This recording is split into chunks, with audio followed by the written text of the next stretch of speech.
ladies from the main event. We've another all in here on the feature table. In seat 8 we have Perry, who's shipped in the chips. Nobody has said call there, so Perry picks up again 20k. Absolutely 20k, and like if you've got 80k there, nobody wants to lose 80k. And I'm actually looking at a stack there. That's he's only got about 60k, so he's picking up a third of a stack, isn't he? But that's what it's all about. Yeah. You're picking up a 30-year stack. You're picking up a 30-year stack, possibly more, and you're having no showdown. No. And now you're in, and every time he accumulates chips, it gets harder and harder for people to call, because nobody. He'd about 32,000 Yeah. there, hadn't he? And he picks up another 20. Picks up 20. Yeah. He gets a 35-40% increase in a stack, and nobody wants to lose 80k now. No, absolutely not.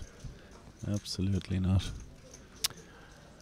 So here we are at the Regency Hotel with the ACOP. The last count we have, there was only 45 runners in the side event at 10k, but we're still got a full 50% overlay. We've got 50 people in the side event, and we have 5,000, Brian, stop crying. We have €5,000 overlay in the side event. The Regency Hotel in North Dublin. It's a 120 buy-in, and half the money is donated by Brian and Mike from D4 Events. And I've never seen anybody so depressed on a Sunday afternoon here. Brian, it's unreal. A grown man crying on a Sunday. It's incredible.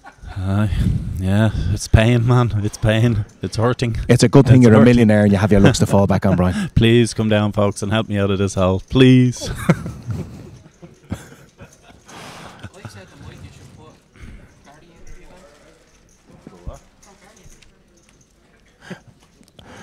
Okay, so I have a couple of people online here who are going to be interested. In the next 15 minutes, I'm going to decide on which two people I want to put into the side event. Get yourselves down to the Regency Hotel. And when I say decide, what I'm going to do is I have some text, I have some Facebook friends, and I'm going to pick two people from the above. Actually, what I'm going to do is I'm going to get Brian to pull out numbers from the hat, and Brian is going to select. So if you don't get picked, don't blame me. Blame Brian Lannon. That's it. I'll send you his phone number. Come on down here and come on down. Give me a good dress. Come on down. The price is right. 5k overlay.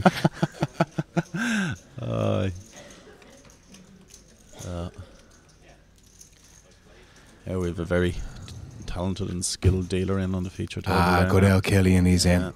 What does he call himself on Facebook? Something sexy, isn't it? Something sexy. These kids are great. Killian is there. He's a new dealer. He's dealing UKIPTs, EPTs. I think he was at the PCA. Loved and adorned. Loved by women. Very accomplished musician as well. Is he? Yeah, absolutely. Yeah, he writes a lot of music. Very good piano player, I'm told. Oh, very good. So multi-talented. Multi-talented. You can tell by the hand movements, the way he gets the cards out there. Absolutely. Dexterity is fantastic. That's it, and those slight little movements in the chair. Knows exactly where he is. Lovely. And the sexy socks as well. That's it. That's our Killian. It's great for us to be metrosexual sitting here commenting, Brian, isn't it? Me and you, such fashion icons that we are. Oh yeah. Oh, there's a close up of those sexy socks. There they are. Look at them bad boys, huh? Look at the. I thought you had a strict code of dress. They don't go with the carpet at all. No, not at all. They're not blending at all. Let's get back to the table. We've got a flat call. I haven't seen a flat call since 1986, actually. So is it a flat call? It is a flat call. Where's the action on? Back on Mark. Joe, here, it's on Joe. Mark is looking down saying, okay, this is nobody likes this position because we're going to pick up Mark's face here on the right hand side. And Mark is saying, is Joe at it here? Is he flatting with the absolute boots? Is he acting a mick? But look at this. Look, the Finton Gavin School of Poker. Look at this. Absolutely, definitely. I think Joe might have made a little mistake there of some form, and Mark does what all players do. He's asking the big question. Back around to Mark Delaney in seat number 1 now. It's his decision to decide on what he wants to do on the button. And Mark says no. Bob is out of it. The big blind, Graziano, says no. And this is the interesting decision now. We're going to get a close-up of the boys now in a second as we pan across to... Look at this, Joe. Joe's not giving it up. No. He thinks Mark is doing it light. I think Mark is doing it light. We all think he's doing it light. I think so does Joe. Made a mistake. Did he? I think he meant to raise, and I think Mark has put him, asked him the question. 5, 2, 3, 2 clubs on the board. The pair of them have to be all over that, don't they? Yeah.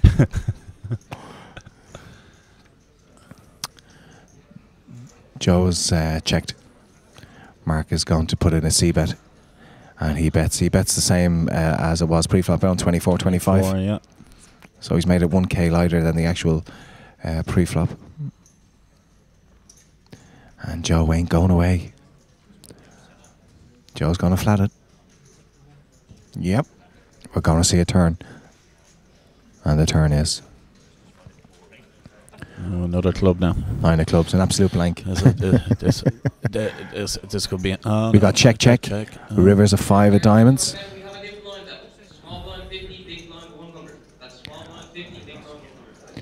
It's check on the turn. The river comes down. Joe's looking across at Mark. He's looking at chips. He's going to grab some purplies now in a second. Yes, there they go. I was going to say those blue ones. I think he's gone about 30, 32 or something like that. 30k bet. Mark is sitting here now. Mark was the original pre-flop raiser. I think Mark was raising pretty light now pre-flop. He doesn't look like a man who's very confident in the call here at all. Flop bet, Joe calls. Mark then checks the turn. I mean, Joe is out of position here all the way along. I think you're looking at a hero call of ace high call or something like that here for the 30k. It's a fairly light bet into a big pot. Yeah, well, Mark, I don't know, can he even flat call? He definitely can't raise. Well, unless he has the goods, because Joe was Joe about 30-40. He's only raising with an absolute hand or the absolute bluff if he thinks Joe is at it. I mean, if he pushes in, Joe can fold. I mean, there is. I know Joe. If Joe is totally bluffing, I mean, Mark could bluff with the best hand here. If he put in a shove, if he flats it, it could be a hero call with ace high or something, or even king high. He might think Joe has absolutely nothing. He's dug nice and deep for the chips here in the right hand corner. He's dying to do it. He's dying to hero call. Yeah. I think Mark thinks he's good with ace high here. Yeah.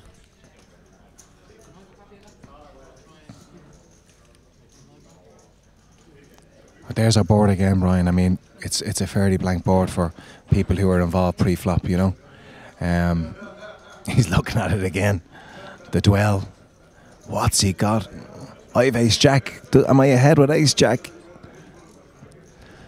The important information, I think, Joe has called a continuation bet on the flop there. Was Joe flushing on the flop? Check. I mean, if you hit your flush, you are going to do it that way. Joe looks very confident. Mark calls. Actually, doesn't he? Joe looks confident. He looks confident. Let's see the cards. Bring him across to his kill.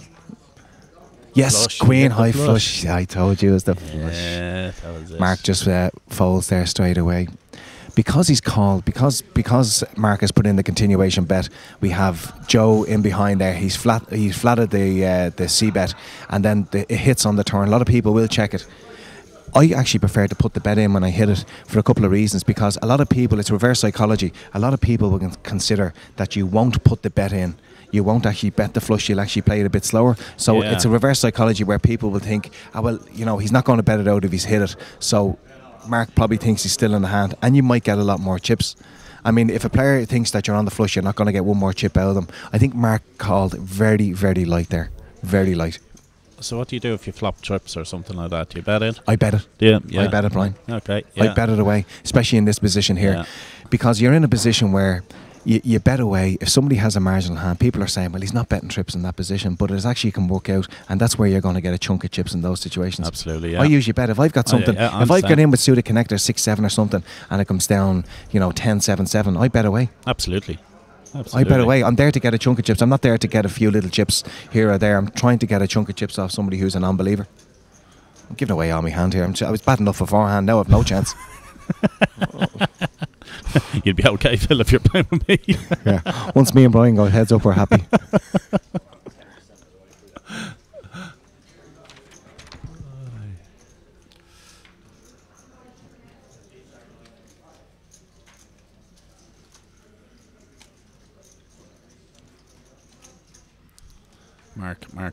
Mark has gone through that hand in his head again. I think it's beginning to. Yeah, I mean, was he actually trying to raise pre-flop with the Queen 8 clubs that time? It's a fairly, I mean, Queen 8 close blind, you don't want to be flattening in those. You are putting in a raise. I mean, come here, people can put in a raise with 4 or 5 off if they want, 2, 3 off. Absolutely. If they think they're in. If I see a player that's in the small and big blind, I think they're a fairly tight player, I will, in a kind of mid to late position, put in a speculative raise, because I know they're tight enough and they're not going to be making up the raises in those positions. So Queen 8, I definitely think he was trying to raise.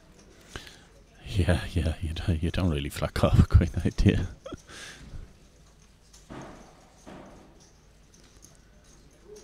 Hey, who have we in here? Robert, is this Robert, yeah? Robert's involved here, yep.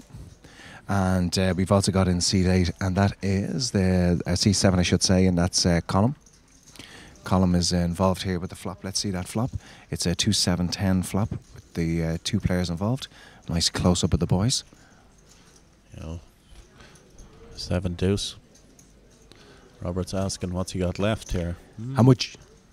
In his fantastic best English. He's Hungarian, Robert, isn't he? He is Hungarian, yeah. He's got a twin brother who plays also. That's right.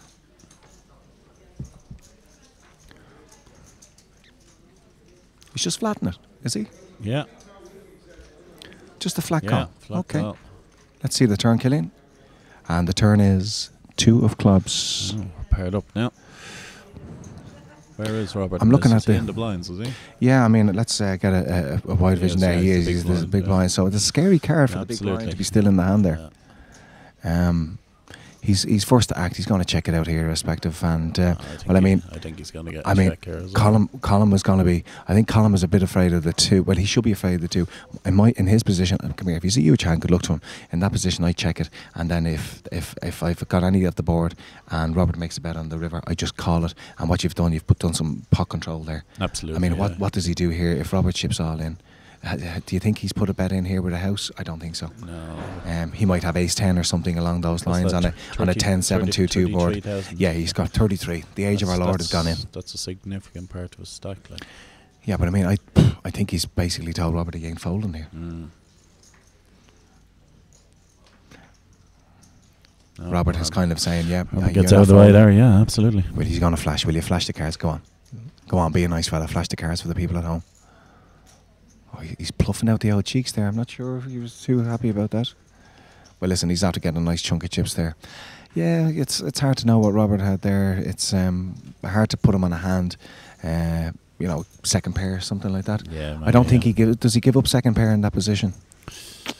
I think if you call the flop, you have to call the turn. Yeah, maybe. The only thing I detract against that is that because the board pairs with the 2s, it makes the fact that you can't catch your second pair if Colm has a proper hand, like if he's got a decent pocket pair. The fact that the 2 comes down on the turn, it means that Robert then can't catch his 2 pair because the 2s will always play as the second pair for Colm. Yeah. Am I right then, and Robert did ask Colm what he had left, so he knew that. Yeah, it's all about call and folding equity in that position. 30 or 40% of Colm's stack was going in, so I don't think he was going to get him off the pot as such.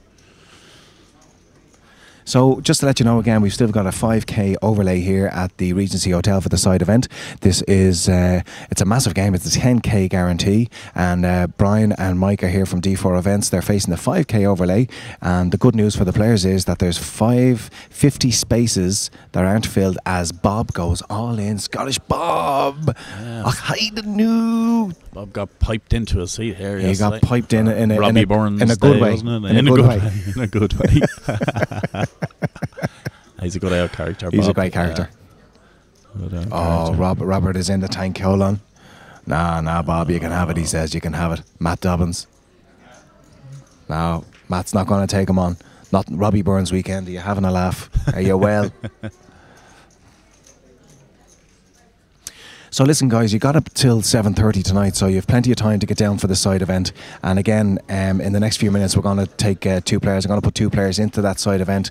So anybody who's interested, you've got to send a message to me on Facebook or send me a message text me a message, and let us know if anybody's interested in coming down and play that side event. But for the general public out there, get yourself down to the Regency Hotel. 50 players, 50 spaces available to fill up that guarantee. We're definitely going to have an overlay, and it's going to be a massive overlay. Get to the Regency Hotel. You can get here till 7:30. Thanks for promoting my pain there, Phil. Really appreciate it. as part of the team this weekend, Brian, I feel your pain. As a poker player, part of the team, does that mean you can't contribute to the overlay?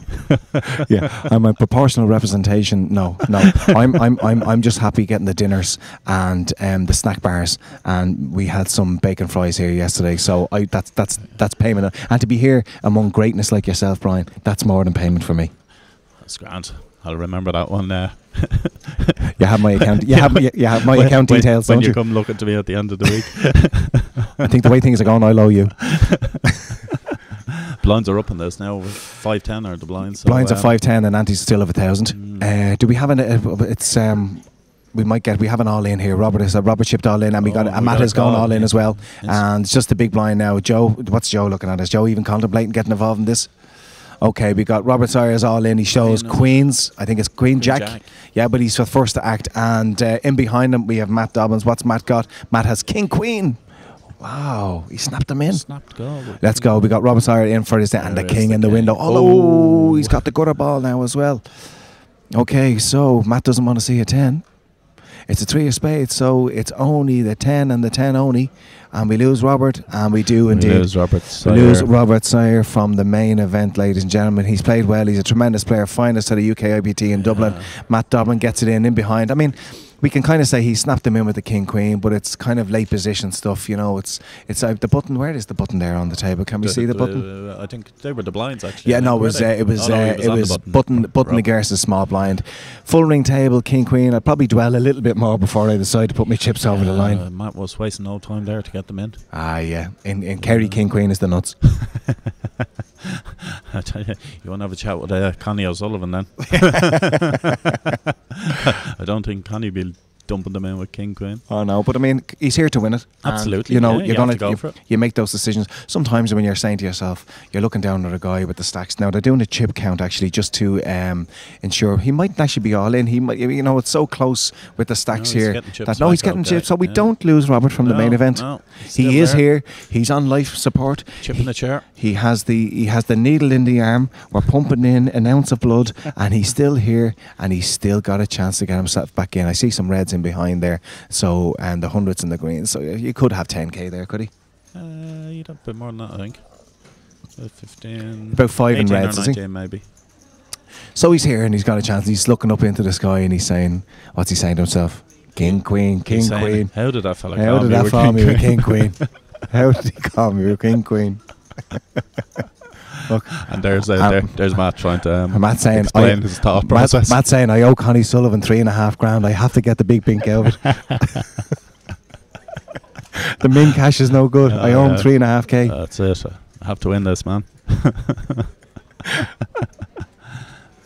Okay, in the next 5 minutes, we're going to choose 2 players to come down and join us in the Regency here. Please, please, please, if you come and play, we all have bills to pay. Play tight. Thank you.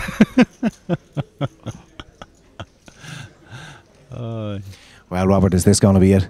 Is this it? No, I'll take one more. Matt says, I've had enough excitement for 5 minutes, and here's Joe with a little bit of blind on blind action now with Colin McCurry.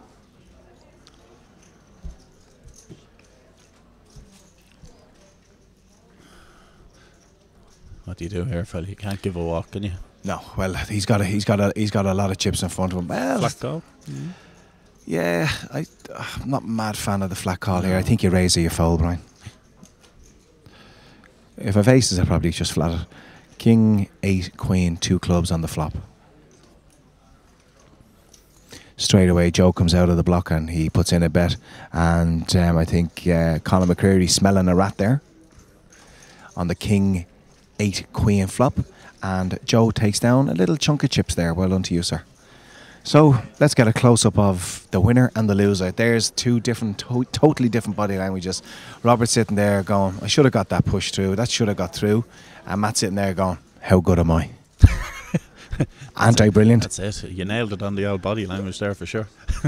Aren't I brilliant? Absolutely. So Irish Eyes again, just want to thank the guys in Irish Eyes for donating those fantastic shirts that you see Matt, our male model from Irish Eyes this weekend, modelling there. We've given away some t-shirts to the players here at the Amateur Championship of Poker, and this weekend has been a slightly different weekend to most festival weekends. Our TDs and our floor staff have been a little lighter in making the black and white of the law. Poker is very black and white and very distinctive rules there, but I think the whole vibe of the weekend was to take things a little bit lighter on players that wouldn't have that experience at the table, Brian. Yeah, absolutely. Like people betting out of position or walking away from the table and that, were rather than just impose penalties and two hand bans and that type of thing, we just gave them a warning and that. And I was actually talking to two guys on the way up to talk to you here, Phil, and they were talking about that, and they said that definitely picks up their thought process. If one of them bet out of position, got a warning, and he says for sure he followed the game from there on. So well, that's it. You know what? It's a learning curve, and the only problem I'd have is somebody who continually does it and stepping away from the table. And there's a reason behind all these rules, because stepping away from the table gives other players an unfair advantage in a later position. They know that they don't have to take on these. They know that there's less likely that they're going to get a call in behind because the players are gone from the table. So if people are saying, well, what difference does it make? It does make difference. There is a strategy behind. If I see a player moving away from the table out of position, I know if I am making a move or a marginal hand, I know it's one less player that I have to get through. So there is reason behind everything to do with poker rules. Oh yeah, absolutely. And I think a lot of the players actually that came here over the weekend and obviously never played a big tournament like this before, was full professional staff and the whole lot directing it. I can safely say they've walked away and learned something from the weekend. Absolutely. And hopefully they'll be back for the bigger and better one. Well, apart from picking up about how the game goes and a long duration game, and apart from picking up experience with their own personal game, they've seen how a proper game of poker and the rulings are. We see a hand flashed over here, and the re-raise with the pocket nines gets it through. Joe Comiskey decides that he doesn't want to get involved, and Colin McCreary, who put in a raise, I think it was a flat call. It was a flat call there by Joe, and then Colin has put in a re-raise there and a legitimate raise with the pocket nines. But as you're saying, it's a great learning curve for everybody, and it's something that I'm passionate about in poker, that every dealer, whether you're dealing a €10 multi-rebuy tournament or you're dealing an Irish Open or a UK or an EPT or anything like that, it is your job, it's part of your job to make sure that you're educating players to the etiquette and the flow of a poker game, because it's when dealers don't pull up people and say, listen, declare your hand straight away, or don't do this or do that, in a nice way. It doesn't have to be a nasty way. If you educate the player, because these players are not always going to play 100 quid games or 50 quid games. They could go to a UK IPT, they could go to an Irish Open, they could go to any of the higher structured, bigger games, and this is a helping curve for them. It's not having a pop at you, it's showing you how the rules must be adhered to, and they're going to get a lot worse severe penalties in the bigger games. So it's like anything in life. It doesn't matter if you're 18 or 80. Everybody keeps on learning everything in poker. Yeah, absolutely. And the only way you learn it is to come and play these events. Like Robert's getting it all in the middle. Robert is shipping the loot with his short stack. Joe has the hand on head. Joe is looking at the stacks in behind, and Joe is contemplating what to do here. Does he call? Does he raise? In this position, if somebody has a monster aces or kings, they're going to flat it, and they'll hope that somebody makes a move in behind. If somebody has what I call a marginal ace king, ace queen, tens, nines, jacks, anything, even queens, they're probably going to raise. He's decided to fold. He doesn't like the fact that there's still people to act in behind him. Yeah, what's Robert got there? About 20,000? Yeah, I think we said he had around the 20k mark. So it's basically a min raise, isn't it? Yeah, I mean the big blind has a no-brainer here. I think the big blind is going to probably auto call. Yeah, Mark will call this, won't he? Yeah, he'll call it blind. Mark's just going to put the chips in. I mean, Mark, it's ATC. Only two cards. 21,000, 22,000. 22,000. Okay, let's see it. I hope he's live anyway for himself. Couldn't be a better save by, says Mark. He's got him strangled, I'd say. He has him strangled. 5-6 suited. It's a lovely hand. Oh, pocket fives. Don't be cruel, poker gods. Don't spike it. Don't spike it. Oh my God. I am a Jonah. Come on. Give him the one outer. Give him the one outer. No. We lose, Robert. That is so lose, unfortunate. Robert. Mark Spellman shaking the head there, going, you're in great shape. He did. He hit him 6-5. Pocket fives.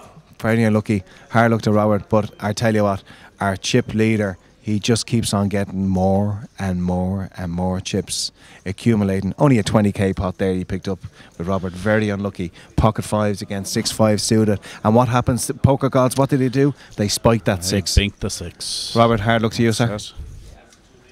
Unlucky. We have the the individual that you've just seen knocked out of the main event on the stream. If you want to sit down. Robert Caesar has just joined us here at the commentary podium. It's a bit sick. I mean, obviously the big hand, the previous hand against Matt. Did you think Matt called fairly quick? He snap called with the old king. He had 25 big blind, 30 big blind left. They say you only have 30 big blind.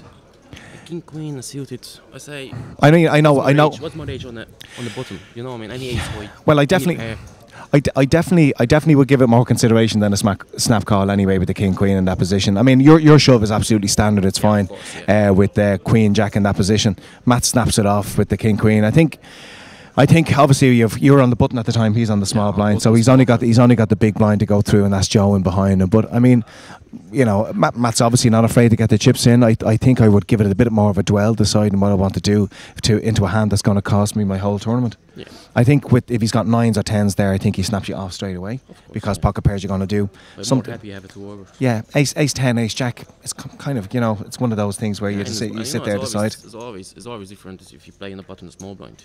Yeah. If I have a king queen on small blind, I maybe a snap pulling as well. Oh, so absolutely.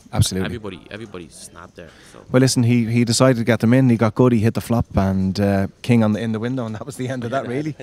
Oh, you had the 10. Yeah, you had the gutter ball for the 10. No, I was cheering for you. I was just saying, it's just a sick game, isn't it? You get the 22k in there in the river on the last hand. Oh, yeah. 22k in with the pocket fives. You wake up against a dream hand, a 6-5, and of course, what happens in the window? In there she goes. The 6 spike straight away. Any two hand you have, you call me. That's what I said. It's ATC. It's any two cards, and like he's delighted to call you there with 5-6 because suited connectors in that position is fantastic. Yeah. Oh, I call all day. Come here. If you 50k, I probably still call. You know, we'll have a go. Yeah. So listen, what's the plan now? Are you going to jump into the side, a massive overlay of 5k? Should be, yeah, and maybe play the weekend. Yeah. Stack as well. So you know. Well, what I mean. Yeah, you got to give it a go. I mean, sometimes I've kind of changed my opinion in games, and that I've now if I bust down on main events, I now don't go into the side events because I am the absolute value. I cannot play them properly. I find that I'm playing disgracefully, and I mean, you've got the guarantee tomorrow. You've got the guarantee, 5k guarantee tomorrow, 10 days now, and you have 5k guarantee on Tuesday as well. Here, 100 quid buy-in. So. You know, a lot happened. Well, listen, Robert, commiserations. You've done well to get so deep. Well done, sir. Top player. See you You've later. had a lot of good ones, and we'll see you during the week. Thanks, Rob. Yeah, all right. See you later. So, Robert Serra there, who has just been busted out of the main event off the feature table, just talking us through his Queen Jack push earlier on. Got snapped off by the lovely Mr. Dobbins, Matt Dobbins from Kerry there with King Queen. We're just talking about how quick Matt called there, getting the chips in for his tournament life. He got them in early, he got them in quick, and good luck to him. Yeah, he was good. He was miles ahead, and he gets a fantastic double up, puts him in a great chance to win the tournament. We got Scottish Bob here on the left-hand side, is dwelling over the decision. We have, I think, an all-in by Mark Delaney in seat number 1. There's Mark Spellman, our chip leader in the whole event, and Mark is in seat 9. And Mark Delaney has shipped him in. Scottish Bob is now thinking about what to do. It's blind on blind action here. He's shaking ahead. He doesn't like it. He's folding. And what's he showing us? He's showing an ace. Wow, blind on blind. I never fold an ace there. Mark Delaney, the small blind shoved, short stacked, and Scottish Bob has an ace rag, and she folds. Never fold there. Never, ever. Never fold in that position. That's how bad I am. That's why I'm sitting commentating and not sitting playing. Guys, I know I promised we're just making sure we keep live with all the action here. In 2 minutes I'm going to decide. We're going to have Mike here, and we have Brian, and they're going to pull out. I've got 12 people interested in playing the side event, and I am going to pull those 2 people out of the hat. But Brian is actually going to pull the 2 names out of the hat. Back to you in a couple of seconds.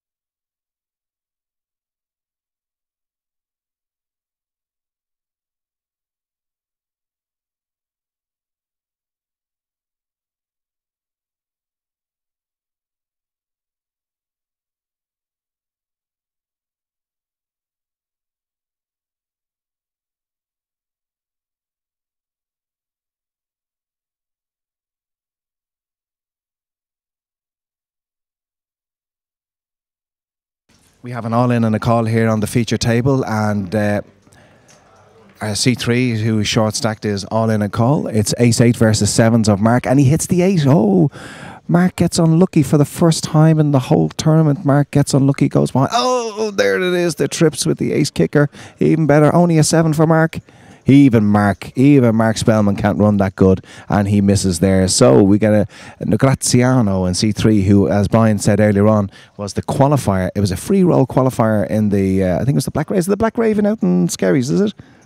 I think it's the Black Raven. Well done, Graziano. You get your double up through. It's a fair push there from his position. He gets it through, and he wakes up against a race against Mark Spellman 7s, and Mark Spellman gets a little bit unlucky, and Graziano, but sure Mark's had the luck with him for the afternoon, and he is our chip leader in our main event. Nick O'Hara, TD, is over addressing the feature table.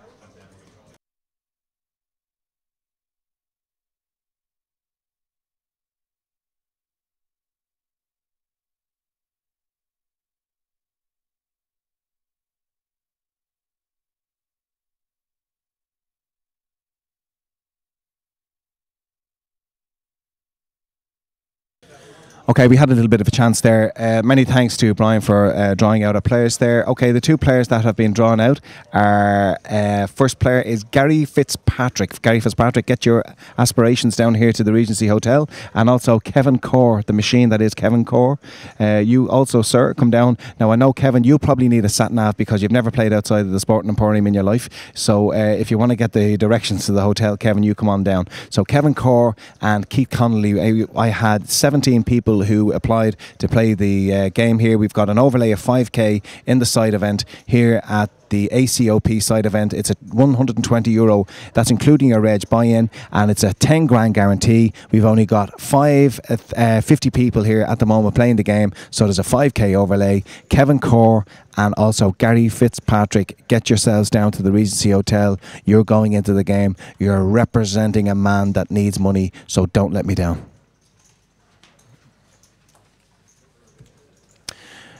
Back to the feature table.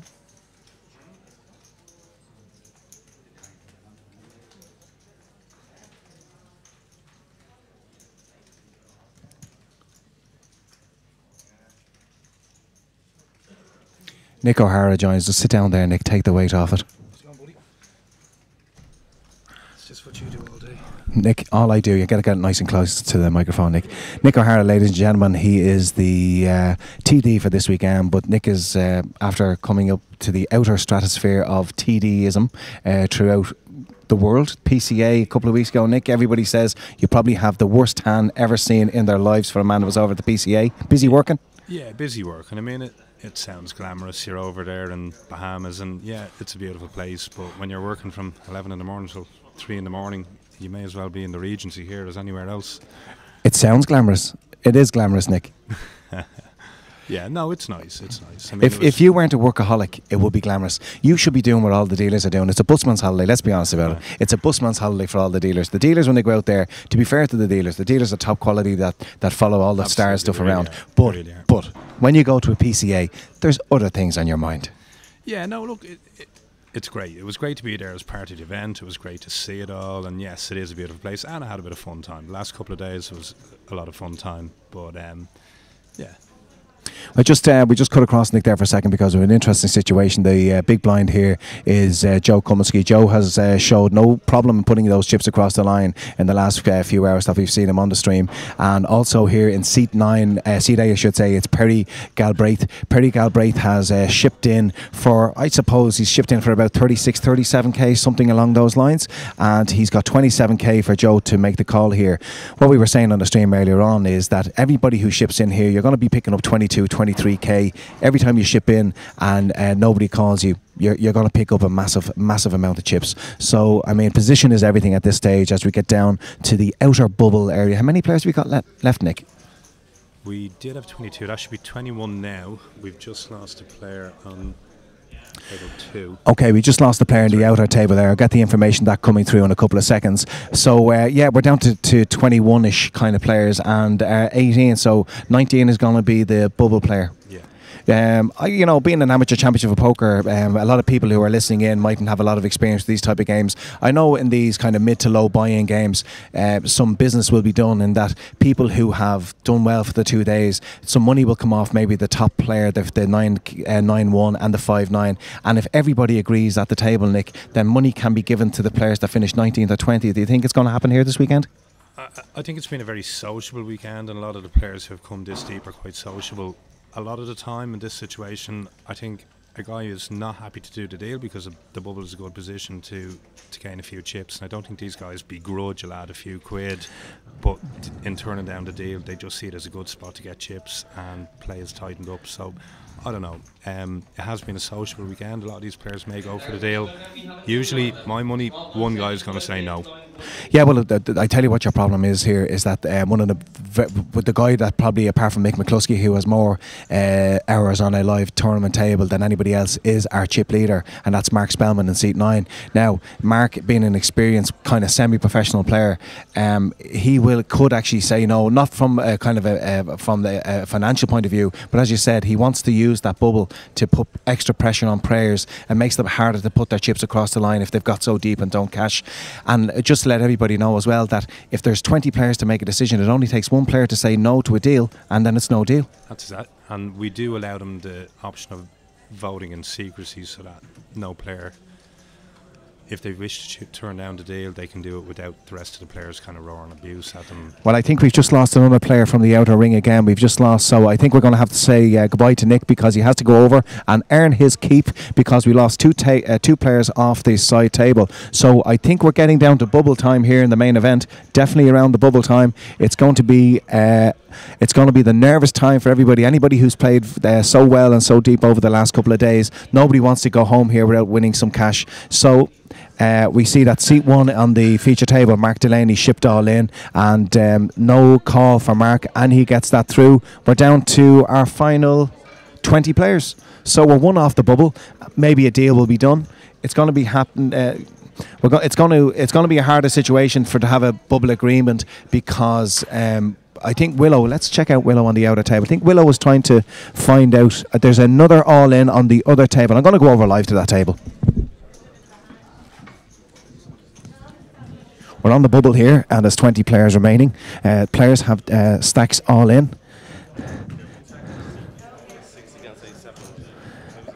Sammy got it in with ace-6 against ace-7, and the 6 spiked on the flop there. On the river? On the flop. 6 hit on the flop, so Sammy was in bad shape there and after. And Sammy had the ace-6. I got a reverse there. So Sammy O'Brien gets a massive double up here on the outer tables. And Sammy gets it in with ace-6. It was blind on blind action, I assume. And ace-6, ace-7, huge stuff. And Sammy O'Brien gets a massive double up. So we still have 20 players here in the main event. Willow is asking for any objection to play 20. Nick O'Hara will have to... Nick O'Hara is now going to ask each and every one of the players. Willow Connolly has put an option out there for the players to take some money off the top of the payout structure. and then pay some of the people who are in the lower end, which would be 19th and 20. What usually happens here, the people in 19th and 20 will get the min cash, I think, which is 325, and the 325 means that 650 will have to come off the top, something like 400 quid from the person who wins the game and 250 from the player who finishes second. So 650 quid will have to come off the top two levels and go to the players that finish in 19th and 20. That option has been put to each and every one of the 20 players, and all 20 players must agree to that for it to go through. If one player objects to the deal being done for the bubble, which is paying out 19th and 20, then the deal will not be done and the players will play on to the bubble. So the game has been stopped here for a few moments because Nick O'Hara, our TD, will give each of the players a red and black card, and there's an objection already. There's 20, so we're going to wait till we get to 19. So what the deal is now that we're going to wait till we get to the bubble situation. We're going to wait till we get to the 19 players before the option is given to each and every one of the players. Each player when we get to 19 will be given a red and a black card. One card will designate, is it red or black, Nick, that if they go and do the deal, which way do you do it? Okay, Nick says it doesn't matter. Okay, so Nick will tell all the players that you have agreed to a deal, that it's a red card. If you disagree, you put in a black card. So it is a secret vote, so that no player can be chastised by the other players for not doing the deal. It's a secret vote, but if one player out of the 19 disagrees to the bubble deal, it won't happen. We're down to 20, one more to the bubble. Feature table will be back over there in a few seconds. Mark Spellman is on the move because we've lost two players on the side. He was the next big blind, so our chip leader is getting moved to the outer ring, and there's 20 players remaining here in the ACOP, the Amateur Championship of Poker. Mark Spellman moving away from the main table to one of the outer tables. Willow Connolly attempted to get a deal done for the bubble. It ain't going to happen. She's not happy about that. Willow wanted everybody paid. It was a nice try, but there was disagreement that they have to wait to the bubble before any deal is done. And even then, when we get to the bubble, the deal still might not be done. We'll find out. We'll keep you updated. It's all happening here in the main event. And there's Nick O'Hara moving our chip leader, Mark Spellman, away from the feature table. He was the next big blind, and he now goes to the outer ring tables. All happening here at the Amateur Championship of Poker. Don't forget that massive overlay is still here in the Regency Hotel. €120 for you to get involved in the game here this afternoon. 50 players in the side, and it's a registration right through till around 7:15, 7:20. Get yourself down to the Regency.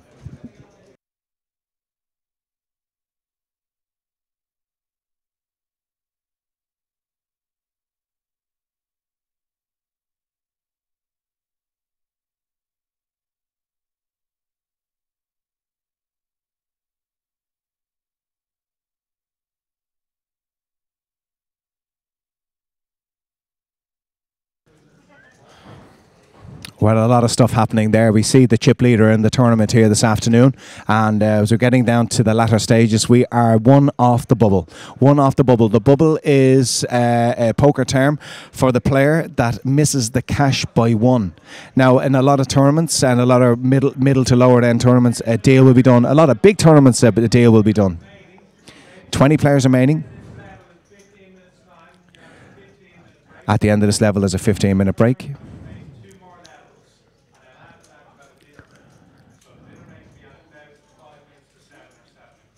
So Nick is telling us here, our TD is telling us that our main dinner break is happening at around 5 to 7. Main dinner break is happening at 5 to 7 this evening. There's still so much play left in this game. This is the Amateur Championship of Poker. Willow is still giving out about something.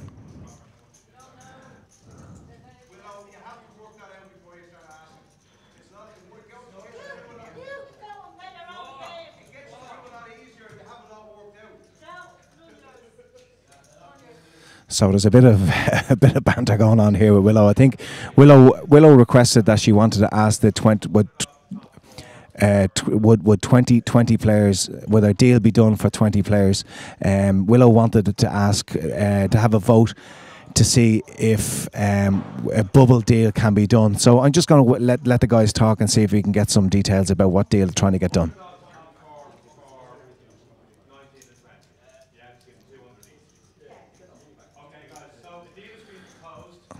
Okay, there's a deal proposed that the top player, the player who wins the money, the top 4 positions, first, second, third and fourth, they're going to take €100 off all 4 top finishing positions. So whoever wins, whoever finishes second, whoever finishes third, whoever finishes fourth, €100 will be deducted from their prize pool, and €200 will be awarded to the players that finish 19th, and €200 will be awarded to the player that finishes 20th. So they're trying to burst the bubble with we're 2 off the money, trying to burst the bubble. Now what we've put into picture here is, you can see what the standard action is, that the dealers will put in red and black cards. Each player will get a red and a black card.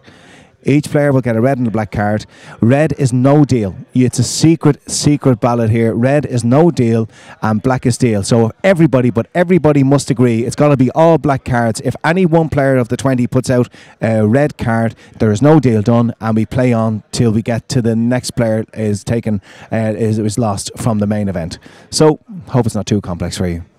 Some bubble action, pretty standard stuff around the venues. We've had 1 objection, so it'll be no bubble. No bubble payment for 19 to 20. So we've had 1 objection already from the table. And the dealers would take back 1 card from each player. If anybody returns a red card, then there's an objection to paying of the bubble. So Willow tried her best. She tried to spin up a payment for the 19th and 20th. It didn't happen. And now she has to play her way into the money. Easy peasy for a woman of her quality.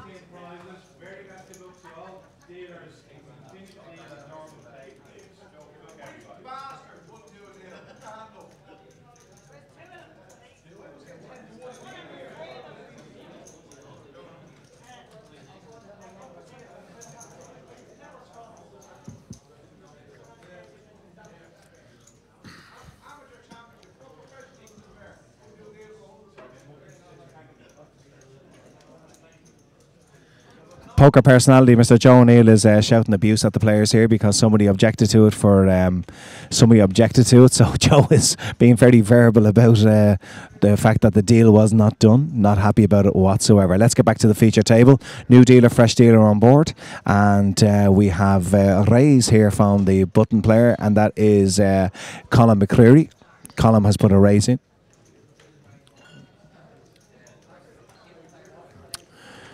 Option is now folded around. Our option is now around to our small blind, and that is Perry Galbraith.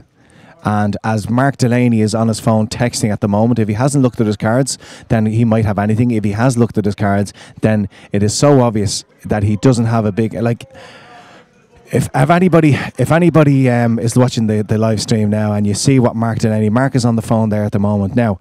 Did Mark look at his cards before the option came around to him and he looked the second time? If he looked at his cards and he starts getting onto the phone, texting, answering texts, talking to people on the phone, it makes the job of Colin McCreary on the button, it makes his job so much easier putting in a raise. He knows he only has to get it through the small blind, because I don't think Mark Delaney, in all honesty, has a big hand in that position where he's got time to be texting and corresponding on the phone, and it's such an obvious tell there that if he does have a big hand, he's done it fantastic. He should be in the Abbey Theatre and he should be a professional actor, but it looked to me 99% tells you that he doesn't have a hand. He's not going to get involved in the raise, and I think Colin McCreary has picked that up, and Colin has said, I'm going to put in a raise, and the only player I have to get through now is the small blind. That's live poker.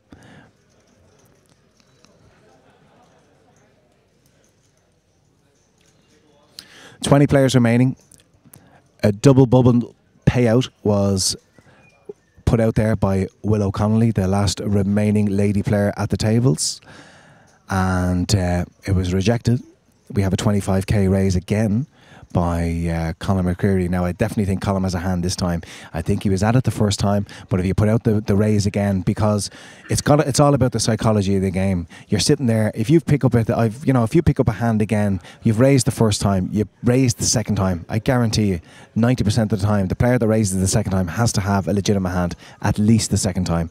The first time, who knows? Second time, 90% of the time, they have a hand. The antes are out 1,000 antes. Blinds are 5 and 10,000. We have 8 players at the table, 7 players I should say. We lost Mark Spellman from seat 9, but in a good way we lost Mark. He was only moved because he is our chip leader here at the main event, and we lost Mark because he was the next big blind to be moved from onto a table on the outer ring, because we have been losing players consistently throughout the afternoon, as you must do in a poker tournament. And here he comes again. He's going to get involved again. Third hand in a row. Colin McCreary. Now, what's my theory behind a player that does it 3 times in a row? It's the aces.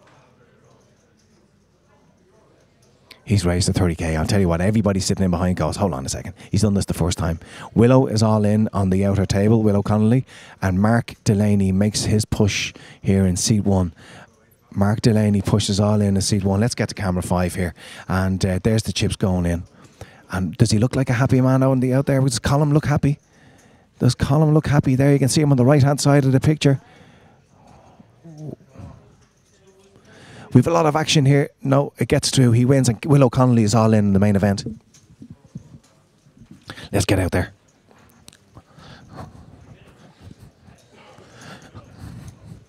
Willow's all in our main event. Willow, ace 2. What be against? Richie had ace queen. Ace queen. Richie O'Neill had ace queen. Willow has ace 2 on the flop, was ace 3 king. Richie O'Neill has ace queen, miles ahead, 4 on the turn, and Willow spikes it on the river. I heard her shouting for the 5. She forgot about the 2 pair, and she gets the 2 pair. And Willow Connolly, who was trying to do the deal, get the bubble paid, she gets a double up here in the main event. Richard gets a hit to his stack, and Willow gets a double up now in good position. We have another bit of action over here on another side table. We've got ace jack versus ace queen on Diamond's board. The ace spikes on the river. It's ace jack against ace queen, and the flush wins. The flush gets there. The diamond's turn. He hits the nut flush. Now the board was paired, but the ace jack of diamonds gets there, and the man from Cork gets it in. We're gonna go over. We love talking to people who've just got a nice chunk of chips there. Well done, kid. Nice to see that diamond on the turn. Yep, lovely. It makes up for the 6 from Sammy. You see that, Sammy? Very hurtful of Sammy there. A standard shove there, Sammy, with the old ace 6, and it's nothing unreal. But here we have a man representing the car club. Tell us about that car club down in Cork. The only car club in Cork. The only car club in Cork. Oh, it's the best one anyway. Give us a where all the good players go. Flash the T-shirt, kid. Flash the T-shirt. Gold Rush, McCurtain Street, Cork. Where anybody's money is good enough to play. €1 now, Derek, an hour. So well done to you. It's a nice few chips you've got there with the ace jack of diamonds. Sammy, we'll come across to you again. Sammy, you've done well. You got a nice double up there with the ace 6. Got a little bit lucky against the ace 7, but that's poker. That's poker, exactly. It was a bad call on his behalf, but however, these things happen, and I take her all day long. And Sammy, why did you object to the bubble payment? I didn't object. No, not me at all. You and someone down there on the feature table. Objection. Sammy, the camera picked up you putting in the red card, but that's okay. Well done, Sammy. Well done, Sammy O'Brien. Okay, we're now on the bubble. We are now on the bubble here and the main event. We are down to 19 players. I'm not sure if a deal is going to be put out there again for the bubble. We're going to pass you across to our TD, Mr. Nick O'Hara. Okay, so here we are at the Amateur Championship of Poker. It's all to play for. We're into the serious segment. We're on the bubble. We have 19 players remaining from the initial 198. They attempted to do a deal from the bubble on the 20th player. It didn't happen. Willow Connolly, who was the instigator of the attempted bubble deal, they said no to it. She's after getting a fantastic double up, and now we're getting the calls again. Are we going to pay the bubble? We're going to go across to Nick O'Hara. Players, if I could just have your attention for one moment, please. We currently have 19 players remaining. We have 18 prizes, so we are on the money bubble. At this point, we will go into a hand-for-hand situation.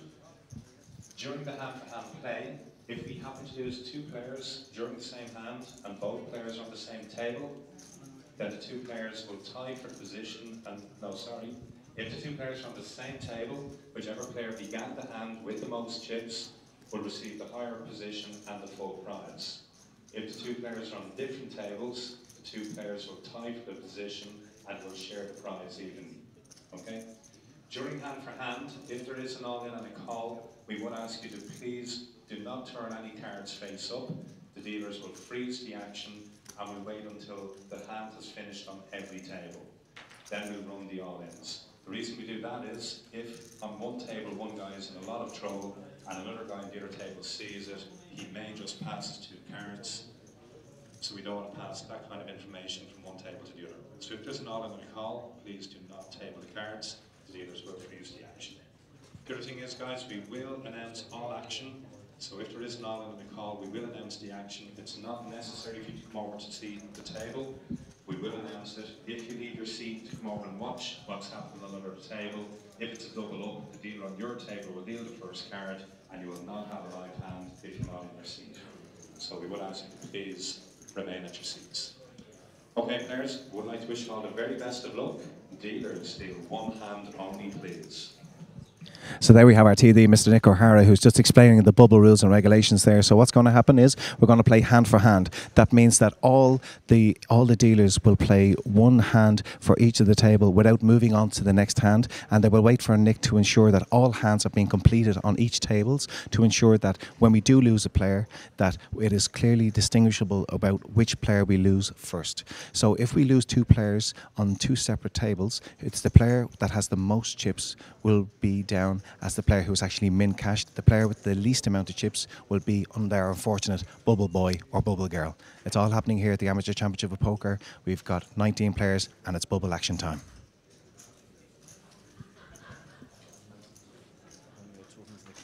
Talk to the camera. In the lens. Sorry, I'm looking at you. You're so sexy, Gary. It's hard not to look at me. I struggle to pass. No. What do you want? Sure. I'll leave it on then.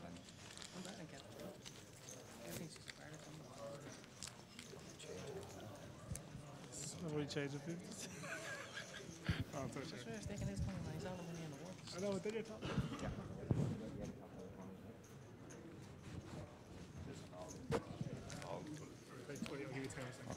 Okay, we've got an all-in, but it has not been called as yet. We've got an all-in here on our side table. No call, so no action here at the main event. It's an all-in, and what we're going to do is we're going to keep you updated with the all-in. It's only when we get a call will we actually see any flop action. And how can you concentrate after that? Look, Gary, he could shave though. It'd be nice if he had a shave, but okay, he's still sexy, and he knows it. So, 19 players. You've been here a few times in the bubble. I've never actually bubbled ever a game. What I am very good at though is initiating the payment of the bubble. Very good. You've got to get the money. I am the king of the min cashes. So come here. I want to ask you a question. Was there nobody asking to do another red or black card for the bubble? Nobody officially proposed it, so we didn't act upon it. My feeling on it, to be honest, was there was at least 4 objections when we had 2 prizes, and these guys, it's not that they begrudge someone a few quid, they just see this as a position to gather chips. There's no way that deal is getting through. There is at least 5 players here who are saying no to that deal. All in on a call. Okay, we've got an all in and a call on the side table here. We're going to go down and check it out. We have an all in and a call. The player who is in danger is Richard O'Neill, and let's see the action.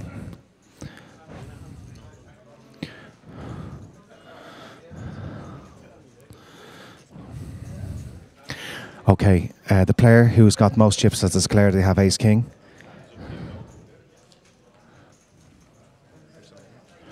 This gentleman is all in. Richard O'Neill is all in.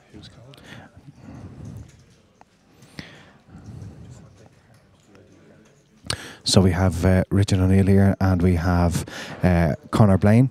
Conor Blaine has declared now we can't say anything while the action is happening on the other tables. The other tables must complete the cards to know that this will be the possible bubble action here. So when the other 2 tables have completed their hands, the TD Nick O'Hara will come back to this side table, and we will then see we have Conor Blaine is here.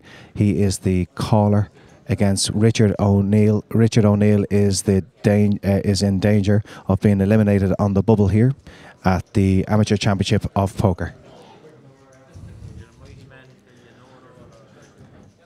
Mark's, if I only had half of Fintan Gavin's experience.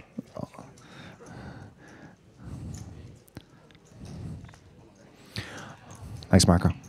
Okay, we have an all-in and a call. Okay, the all-in and the call is here in the main event.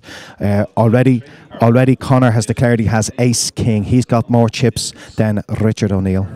So Ace King, Conor has Ace King off, and Richard is in terrible shape with King 8 off. So this is it. Richard O'Neill is the bubble boy at the moment, unless he picks up the 8 or a diamond flush or a spade flush. He picks up the 8. He hits the 8. All-in player hits the 8 with an 8-6 jack flop. The turn is a 6 of spades. So only the ace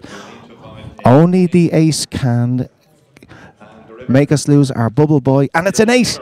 He gets it set here with the 8. So, ladies and gentlemen, it's unbelievable. Bubble action time here at the Amateur Championship of Poker. Richard could not be in worse shape when he wakes up against Ace King in the blinds. He pushed all in with King 8. He hits the 8 on the flop. He hits the 8 on the river. Gives him a set of 8s with the King kicker. And he's very unlucky. He's not looking too happy about it, Conor. But that's the way it goes. That's poker for you. And we've still got 19 players here in the ACOP.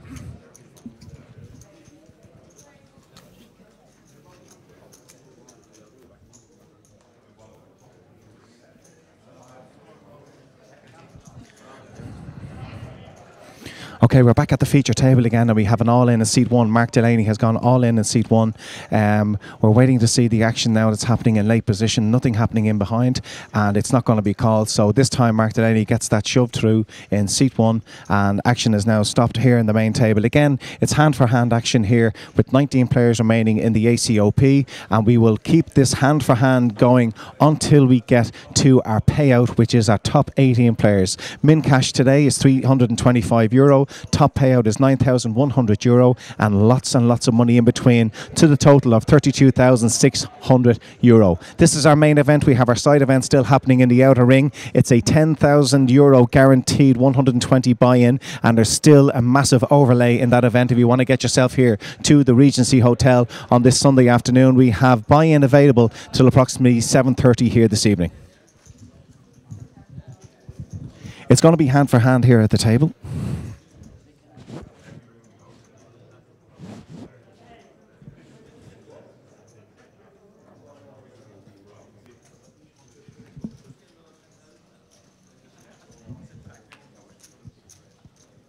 Incredible action there. When the bubble is here, and then your hand for hand, and then the gentleman that he shoves all in, which is a legitimate shove. You're shoving a shortish stack with King 8 to wake up against Ace King. It couldn't be in a worse position. I have Danny Maxwell here beside me. Danny wakes up with the King 8, and what does he hit on the flop? An A. What's he hitting the river? An A. Is this the sickest game in the world? It's cruel. It's cruel. It's a sick game. And it's, the even crueler thing is that you have 18 other people who are all wishing for the ace to spike there, so the bubble is worse. And they're all hoping, and now Richard's a lovely guy, but they're all hoping Richard gets knocked out, walks out, and he's the bubble boy, and everybody's in the money. But that's not the way it is, and good luck to him. He got them in as best as he could. He got lucky. That's poker. We have some post-flop action. Where we have a raise and a call, and we've got button on blind. The flop has come down 4-2-5 of hearts, and Ellen in first position to act in the small blind. Willow has made a 23,000 bet.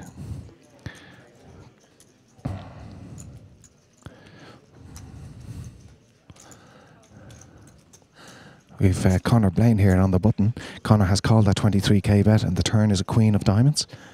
On the turn, queen of diamonds joining the 4-2-5 of hearts, 3 hearts on the board. Willow has checked first act. All in now from the button. Willow has checked all in from Conor and the button. Conor has a massive amount of chips, so he has Willow well covered in the chip count here. This is the bubble action that's happening here at the Amateur Championship of Poker. We're waiting on completion of this hand before we move forward for the hand-to-hand. We have Willow Connolly against Conor Blaine, and the action was pre-flop raise, call, small blind. Willow's on the small blind, Conor on the button, and the flop came down 4-2-5 of hearts. Willow bet out 23k Connor called. Queen of diamonds on the turn. Willow checked. And Connor went all in.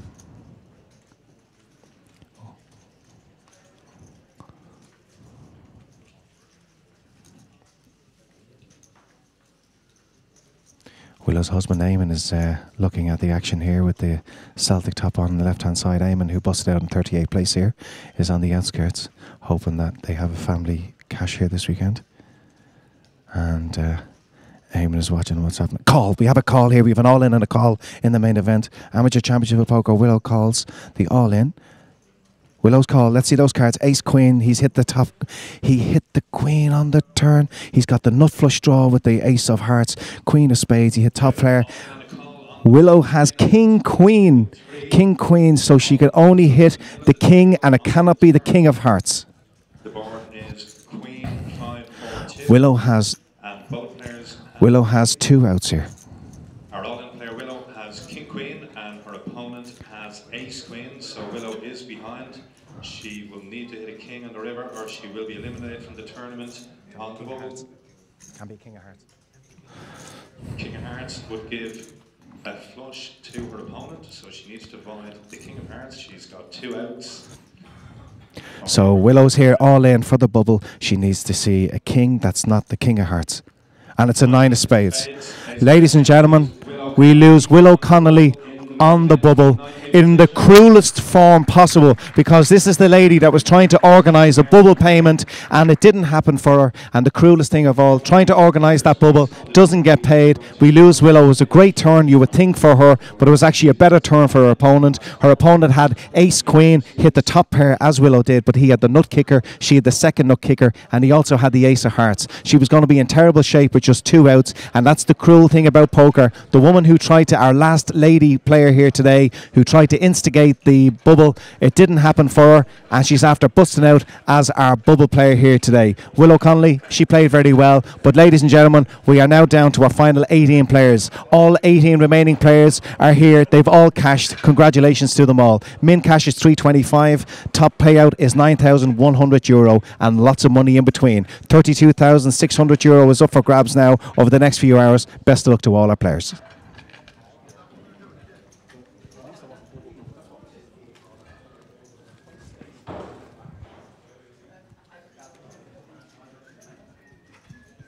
Players on the side, how many have a new blind at? Blinds 100, big blind 200.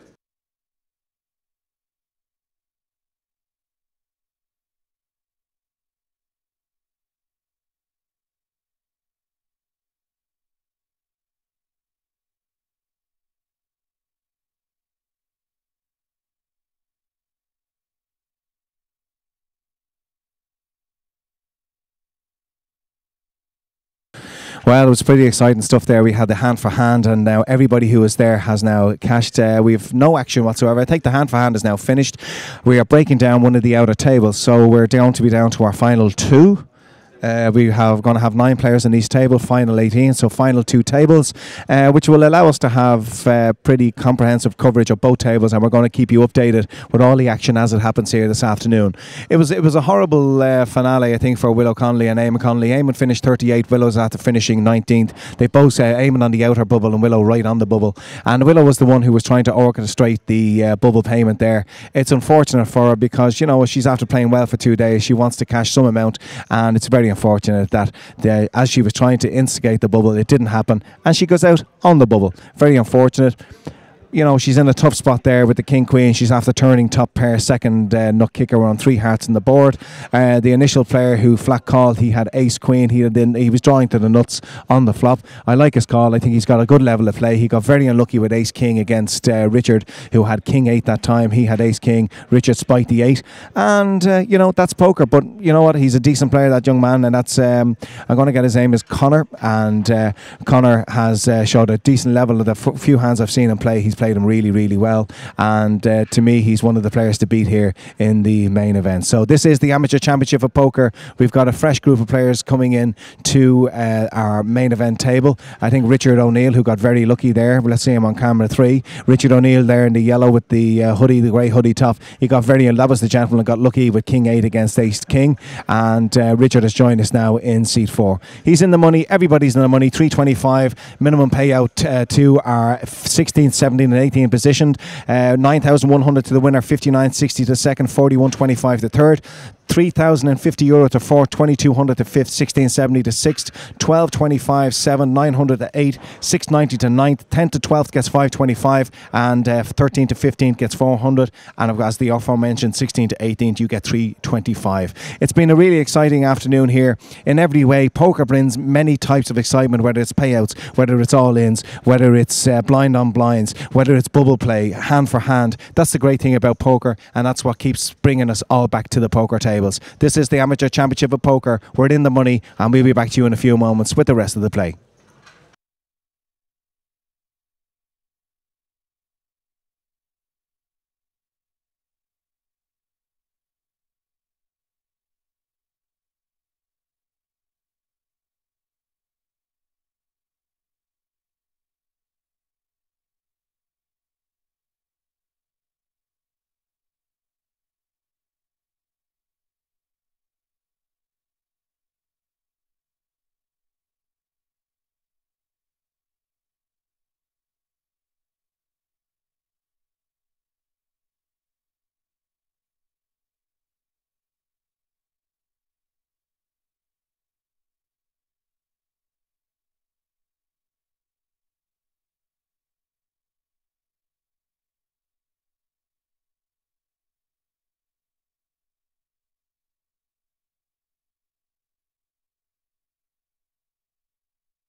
John.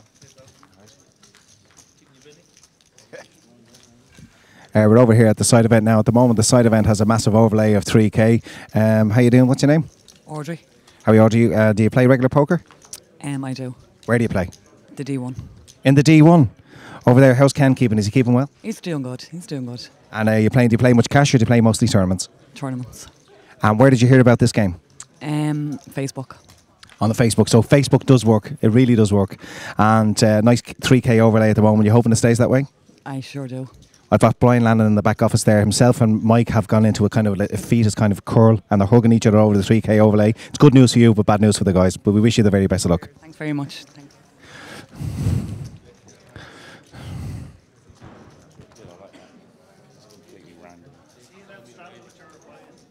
It's not my boy, it's our boy. Oh, dang,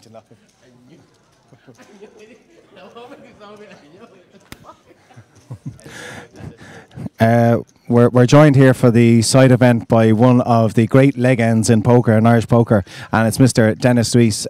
For anybody who's listening to this, don't alter anything. It's just the way Dennis is. Dennis Rees, how are you doing here today? Here's my favorite poker player in the whole wide world. I'm alright, Phil Baker. Why you're not playing? Well, the value is here now, but I'm not going to play because I'm too busy working. Where did you hear about the event, Dennis? You told me. I told you. I remember we were in JP's game and you told me. Dennis, I've defriended you off Facebook. I didn't tell you anything. Okay, I'm sorry. We see it on the board. And tell me, Dennis, are you a regular bad player in the poker tour? Unless you're playing, I am. Well, listen, we wish you the best of luck and congratulations to the rest of the table for getting such soft money at the table. Well done, guys. Thank you very much,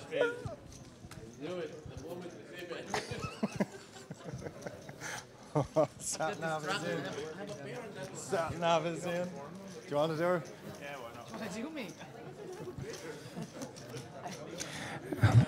do me? Yet again joined by the great the one of the great poker players, drinkers in the world, Satnav, Michelle Gavigan, busted out of the main event but straight into the side. She heard it was a $3,000 overlay, and she has the great Adrian at her table. You've doubled up already. Third hand, aces, queens, or kings, sorry. Aces. And you got them in with the kings, did you? Well, I raised, he raised, I re-raised, he shoved, happy days. And you had kings? No, I had aces, obviously, you fucking eat it. But it's very rare that you get them in good, Michelle. Well done. Who had the kings? I didn't know who he was. And you don't care? I couldn't give a fuck. How's the head today? Coming around now nicely. I could go on a section now, actually. I wouldn't mind. Your pal behind you, Kieran Cooney, he looked a very blittery-eyed here this morning. How do you think he's doing now? I say he's not, actually, do you know what? I drink him under the table. He's not able for it. He's not now, he looks pretty rough. Yeah, he looks rough. Any more Captain Morgans in the car? He said he's a half a bottle left and I have half a bottle up in the room. Lovely, so it's still action time. Well, I have to drive home, so... Well, unless I kind of ship this, might stay on. Michelle Gavigan, best of luck to you. Very much. You alright, Fish? Looking well as always, kid. How are you, sir?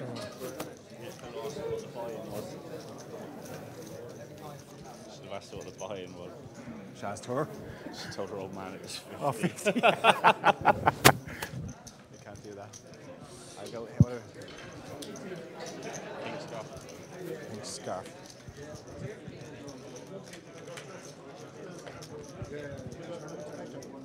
No, I'm not tournament director. Oh, pink scarf.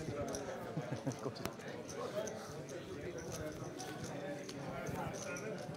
We're over here at a very interesting corner. We have a gentleman who was on our live stream yesterday, Henny Kavanagh here. Henny, you obviously got knocked out fairly quickly after we were talking to you yesterday. Yeah, that's right. Well, it was a bad hand, so try to forget it.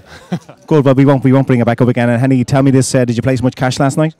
No, I played 60 turbo, and we split up 4 ways at the end. So. Oh, fantastic. So how much did you bink out of that? There was something like 870 or something. Lovely. And did you remember to tip the dealers? No, well, actually, we didn't, because we had to pick up our money and then the dealer was gone. Well, listen, there's no problem. Myself and Gary will take the tip off you if you want us to look after the dealers. We look after you, and it's 20% minimum for me, myself and Gary. So you have to fix us up. Oh, I see. Well, I will remember that when I make some more money. Well, listen, I hope you get a second cashier today. Well done to you. Young lady to the left-hand side here, not in the hand. How are you doing? What's your name? Fiona. Fiona, where do you usually play? Fits. In the Fits. You had to think about it. You're trying to decide where you were playing. And do you play much tournament poker? Not recently, but I used to play before. Very good. My first time back for a while. Right, and you're enjoying the game so far. I know we've only started. Would you enjoy the 3K overlay that they have, the extra money in the pot for you? Yeah, that would be the best, I reckon. Well, listen, best of luck to you. Hope you cash here today. Enjoy your game.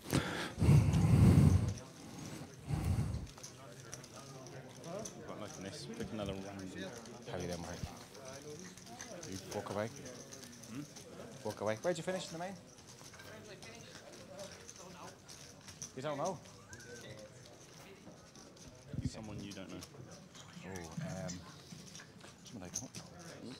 Somebody I don't know. Okay. Go again.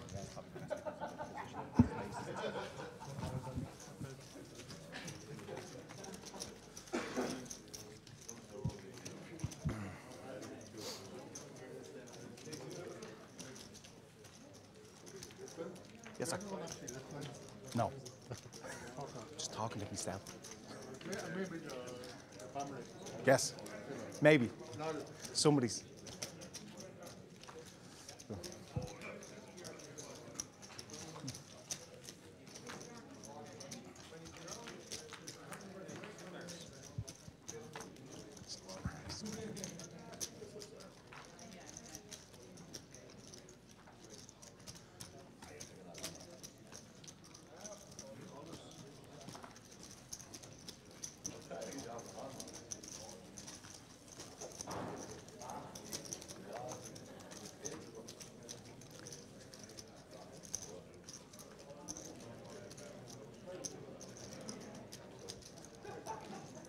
Who's for the age? Nice. What? Gary.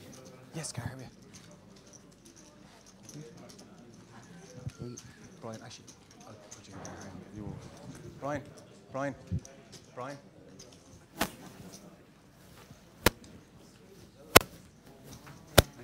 No problems. Will you put Gary in, put me on the account? Yeah. Great. Good luck to you. Don't let me down. Tighten it up.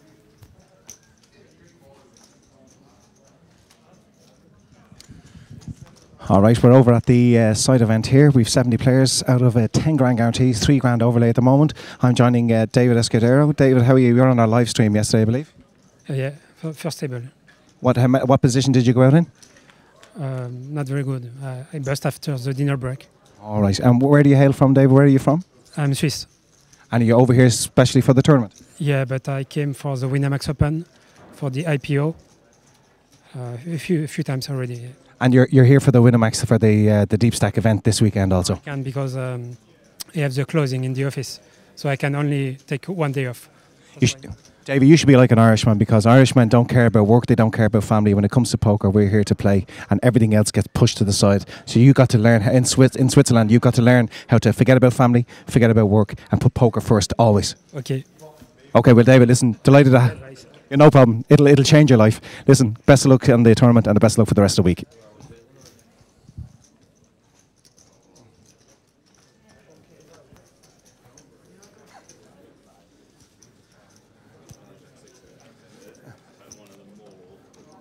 What? Yeah, he's a bit.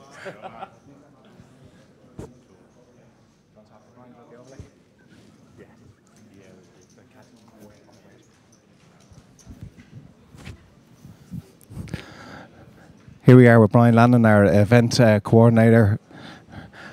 Brian, the side event, let's talk about the side event. There's a 10k guarantee here on this Sunday afternoon. At the moment, we've 70 players. How are you taking the $3 grand overlay at the moment?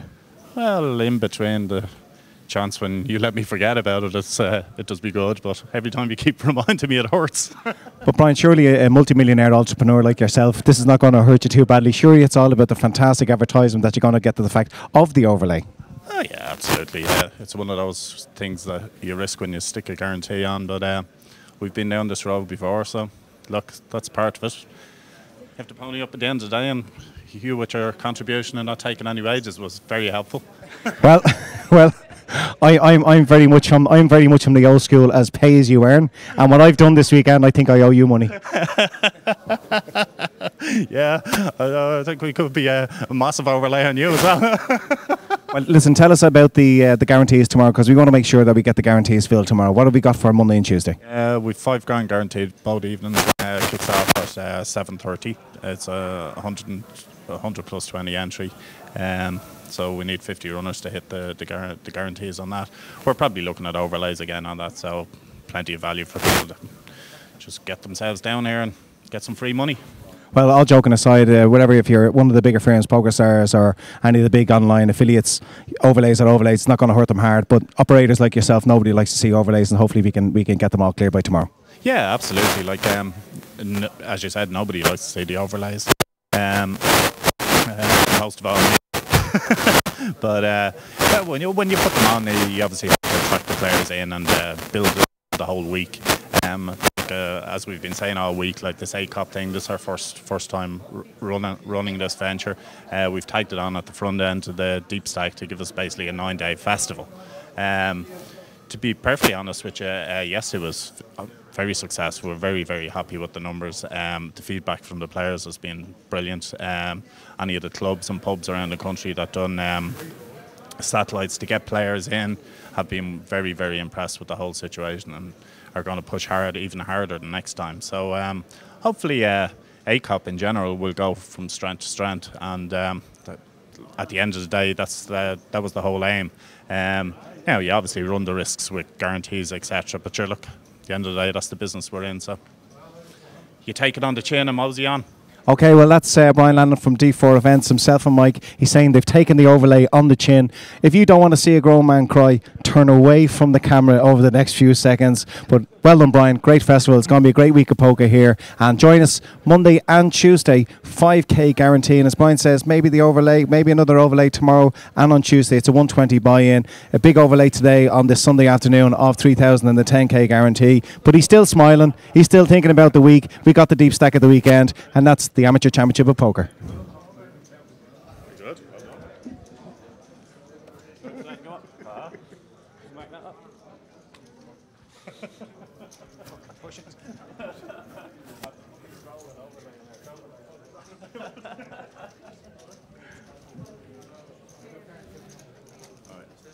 Want to do Willow, the bubble? Want to do the bubble one? Yeah. Will? I know you're in the horse. Do you want to do the speed? Do the talk? Come on. No, sorry, I'm trying to put some left. Take it back. Do you want to get that? You want Come with Come with you. We do it in the jacks. You in the queue because there's lovely acoustics. That'd be better. Lovely actually. acoustics. I'll talk out, yeah. Just stick the mic under the jacks. Yeah. There's only 2 batteries. You might wear them out. Do you want to put your makeup on that?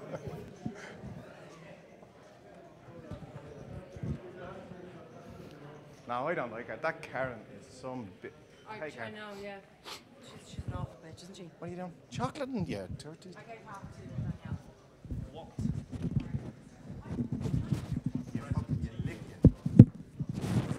Supervise 2 bucks is Saturday. Oh yeah, I'll lick you. Fucking. Yeah, that's exactly what I should turn that live stream off when I'm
And here at the Amateur Championship of Poker, we're joined by Graziano Zezima, who is representing the Black Raven in Skerries. And I believe, Graziano, as the last longest, there was a last longest prize to do with all the guys. How many qualifiers did you actually have for the ACOP? 14. 14. Graziano has actually brought his minder interpreter here on his left-hand side, also from the Black Raven. So if there's any problems with the language, he's going to jump in for you. You're like the Trapattoni of the Black Raven, is that right? That's right, yeah. So how many qualifiers did you actually have? We was the 14, wasn't it? Yeah. 14. So 14. So you brought a big group of people here this afternoon, and you were the last longest winner. Yes, that's right, yeah. And I believe you have just won yourself a very cool €200 in cash in hand. That's right, yes. Well, Graziano, first of all, congratulations on your deep run in the ACOP, and congratulations to you and all the guys in the Black Raven for coming along, participating and supporting the Amateur Championship of Poker here at the Regency Hotel. Congratulations, guys. There's the money. Graziano. Go. Prego, prego. Well done, Graziano.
Okay, welcome back to the live stream. I think we have an all-in on the call.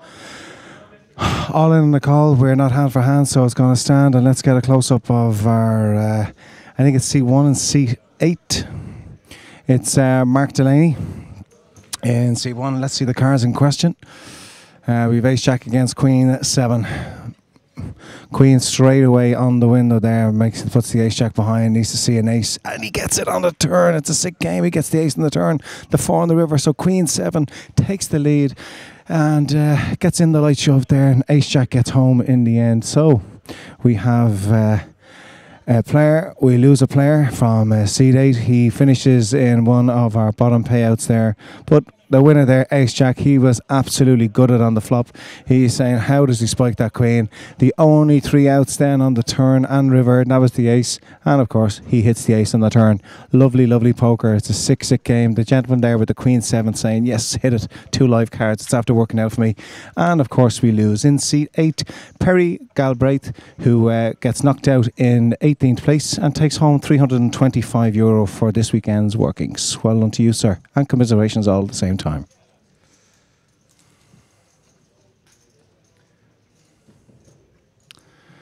Well, if we get finished early enough tonight, I think I might head down to the Riverboat Car Club down in Kilkenny for a little bit of cash action down in Larry's place. And hope to see you all down there maybe a little later on. So Mark Delaney in seat 1 there gets a bit lucky. Mark Delaney in seat 1. When I say gets it lucky, he gets it in with ace-jack against Queen 7. Queen on the flop, ace in the river. Pretty standard stuff. This is our feature table now with Mark Delaney in seat 1, Robert Tate in seat 2, Bob Tate, Scottish Bob, Graziano Zezina is in seat 3, Richard O'Neill is in seat 4.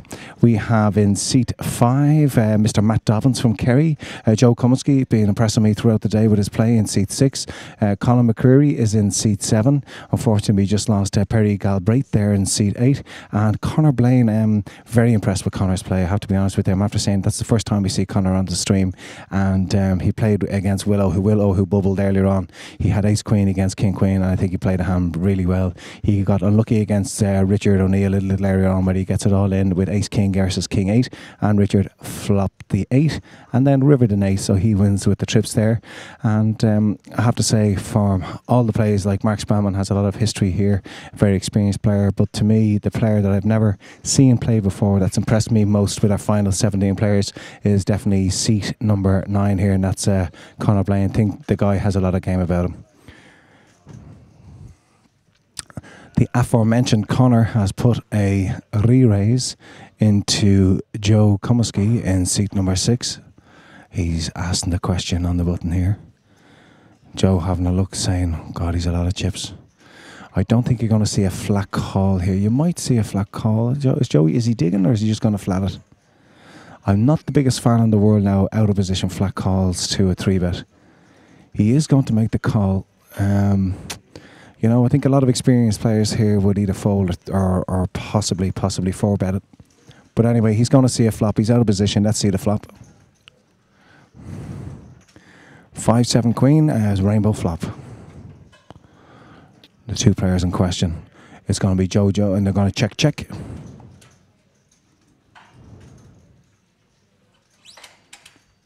Well, Joe has definitely checked, so Conor hasn't checked. I thought I heard 2 checks behind us here. We're sitting right at the side of the main table. That's the feature table. And Conor is going to make a C-bet, continuation bet. Around 40, 50k there. 45k, right in the middle. Now, you tell me, you're looking at the stream same as me. Do you think, poker faces, do you think, Joe, what's he going to do? Make a decision right now. Let's get the body language out of Joe. He's looking at the flop. Let's check out that flop again. There it is there. He's working it out. He's looking at stacks. Now, I think Joe is a wily enough player. I think Joe is always very orientated with the chip stacks of himself and also his opponents. He's seen Conor put in a bet of 45k. And again, it's a situation of all in or fold in these situations. And yep, he decides to fold. Is Conor going to show us? Don't think he's the type of player to show. So 5-7 queen rainbow flop. We see, as I say, a young man I've been very impressed with there, Conor Blaine. the few sporadic little hands that I've seen him play, I've been impressed by the way he's played it. He looks like he has a bit of game about him, this young guy. I wonder, does he have any results? Maybe I might actually have a look at him on Hendemar profile, and I might ask Danny if Danny will do it for me. We'll get Danny to have a look and see if he's any results.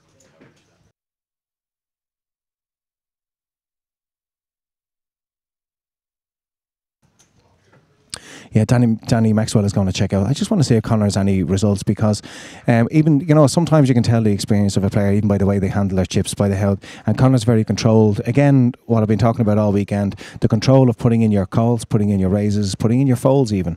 All that control shows a level of competence, and it's something, even if you're very, very inexperienced, if you want to play a big game and it's the first time you've ever played it, the golden rule for anybody who's playing the game for the first time is that if I see somebody who looks like they're inexperienced, we'll try and take advantage of them.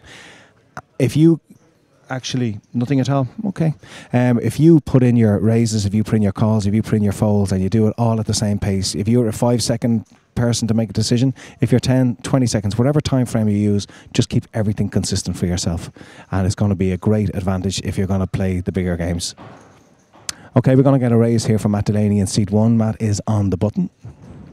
We have Scottish Bob, mad Scottish Bob Tate in seat 2 from Dingle. I think Bob is down in Dingle. He works on the ferries, and Bob is going to ship it. There we go. Bob gets the loot in. He says to Matt here, have the lot. I think Matt has to call here. I mean, with the stack that's there, it's not going to be an awful lot more for Matt to call there. So irrespective of what Matt has, it's a small blind on button. Irrespective of what Bob has, I think Matt has to call him here. And even if Matt was raising light here, it doesn't make any difference, because there's so little extra to go in that he has to call. I assume Bob must have a huge hand, because Bob knows he can't fold. So it's one of those situations where you're putting your chips in, you know your opponent has to call you. So I think you have to have a hand.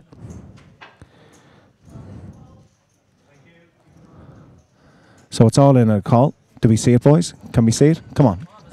Yeah. Bob Tate all in. And we have ace-6 of Matt's against king-9 of Bob. I take it back, Bob didn't have a big hand. Okay, so Matt has it, and Scottish Bob is in for his tournament life. And he hits the 9 in the window. Oh, Bob, get in there. 2 clubs on the board as a backdoor flush draw, and the backdoor flush draw, and a straight draw for ace-6 of Matt. He's got a lot of... Oh, he hits the runner flush, the nut flush, and we lose Scottish Bob. Bob is absolutely disgusted. He cannot believe it, but we lose Scottish Bob Tate. He gets out of this tournament. He's been a great character. He's always a great character. And Matt Delaney, well, let's be honest, he got it in good. He was ahead with the ace-6, but he was gone on the flop. It was a 10-9 rag flop. I said there was only a backdoor flush, or indeed the ace to hit. And what happens? He gets runner. Matt hits a huge card on the turn. It gives him the nut flush draw, and it gives him a gutter ball for the straight, and he hits it all. He hit the nut straight nut flush on the river, and he takes home Scottish Bob's last few chips. Well, we were delighted to have Bob here again. He's come in and he's got a little min cash for himself, so not too bad. A little bit of work for this weekend for Bob, and we hope to see him again maybe tomorrow for the 5k guarantee, the 120 buy-in. Well done to Mark Delaney. It's onwards and upwards, and he's accumulated a few more chips, and we are down 16 players now. Danny, are we down to 16 players? 17 players. It's just that's the first one we lost, was it? No, second. So we're 16 we're left. We're set for 16. Okay. I asked Danny to have a look and see if Conor Blaine had any results live, and he says he hasn't been able to find. You know what? If this is a kid who's only starting off, he's really impressed me. Everything about him, his demeanour at the table, the way he conducts himself at the table, and to me, he's the kind of player I don't want to be up against on a table, because he gives the confidence of a player who knows what he's doing. And every single hand I've seen him involved in today, I definitely believe he's a young guy who's on the up and up here. So a young man possibly for the future. And if this is one of his first big championships, well, he's definitely a talent for the future. We got a raise of 27k there, 27,000 raise from Colm McCreary. Colm would have about 120k, I'd say, in total at a rough estimation, and the hands are folded around to him, so nobody's willing to take him on. We're going to go to camera 6 now, and you're just going to check out. This is our side event. There's our poor bubble lady, and that's Willow to the right hand side there. One of our dealers has actually jumped in there. He's in seats 6, and that's Killian, who was actually dealing the feature table a few minutes ago. And recognised, I see Jarlath Noonan there in the far left hand corner, and he's beside Barry McGlennon from Armagh. Over in the far left there, we see one of the ladies, see Kevin Corr on the far left hand table, and standing up there is the unbelievably talented, vocally, verbally, with his hands, it's Dennis Reese, who's walking down to the back of the room there. That's Dennis Reese, poker dealer.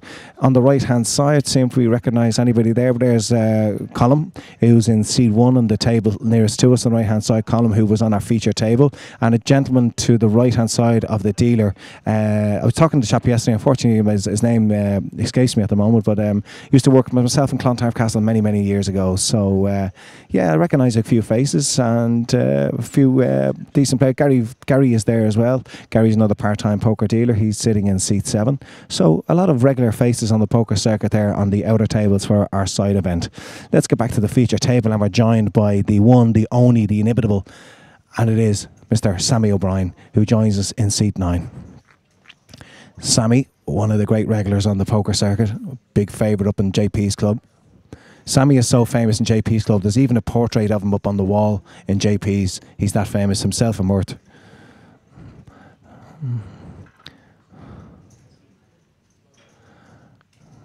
There's a man who was very lucky earlier on. That's Richard O'Neill, who's just gone all in on the feature table. Richard had King 8 against seat 9 a little earlier on, Conor Blaine, and he spiked the 8 to beat the Ace King. And it was blind on blind action, and in seat number 5 we have the only danger to Richard there at that point. He's after folding in the big blind. So let's get the action back around to seat 1 now. That's Mark Delaney. What's Mark going to do with this all-in push now with Richard O'Neill in seat 4?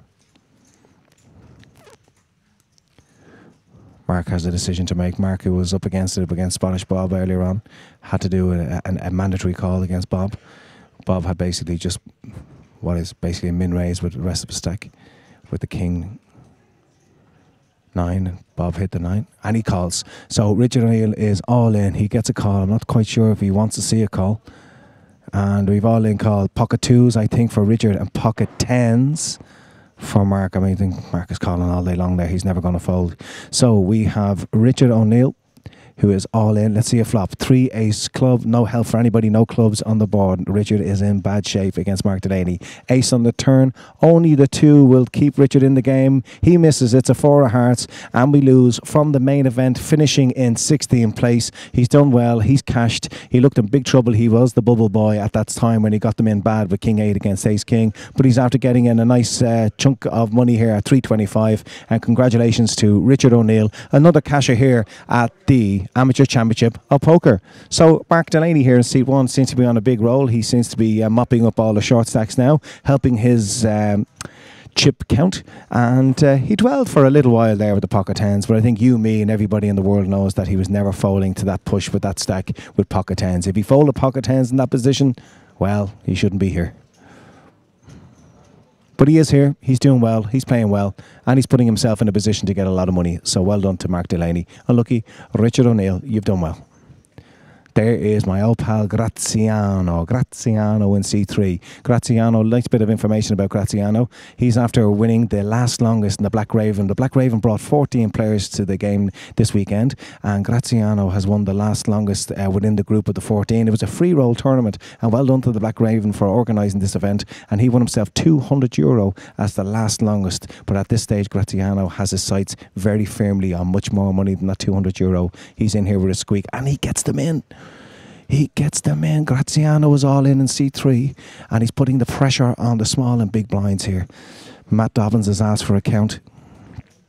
Graziano, you won't get any info off this man. And Matt Dobbins calls. Matt Dobbins in the small blind calls. Graziano's all in C3, and only Joe Comiskey now. Joe Comiskey in seat 6 is the last man to make a decision in this hand. Joe is asking for a count. Will he just flat it here? It's a lot of chips just to flat now. I think the blinds are 6 and 12. Andy's a 2.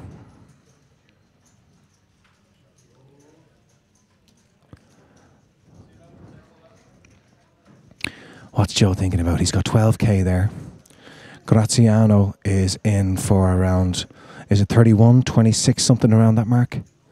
He's going to flat it. I think Joe's going to flat it and see a flop. He's going to flat it. So Graziano, if he gets it, he's going to get nearly a 4-timer here. He's going to basically get 3.5 times his money if he hits. We wish him the best of luck. Let's go see a flop. Flop is 3, king, 5. We got 2 diamonds on the flop, and there's only 2 players still in with chips. Graziano is all in. Check, check. This is good news for Graziano. He wants to see check, check. If this is check down, Graziano is in great shape. Check, check to the river. That's a bad card for Graziano. Graziano can't wait to show. What's he got? Graziano has queens against ace jack.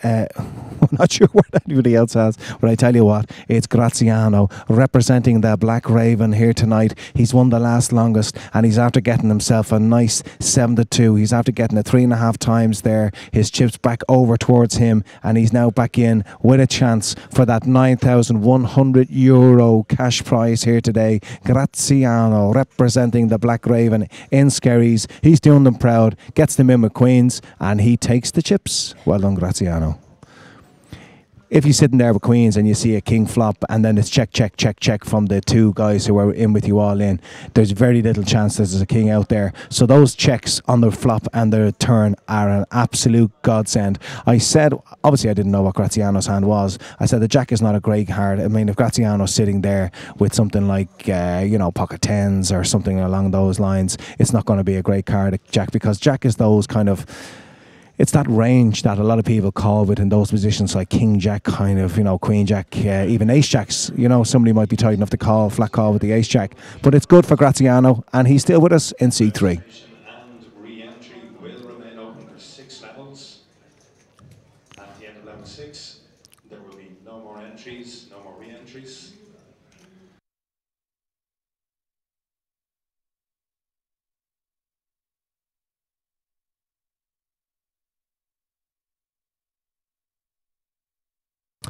I think in a few minutes I'm going to talk to the boys here, Gary and the guys, and we are going to endeavour to get a second camera, our camera on our second table that's remaining here in the main event.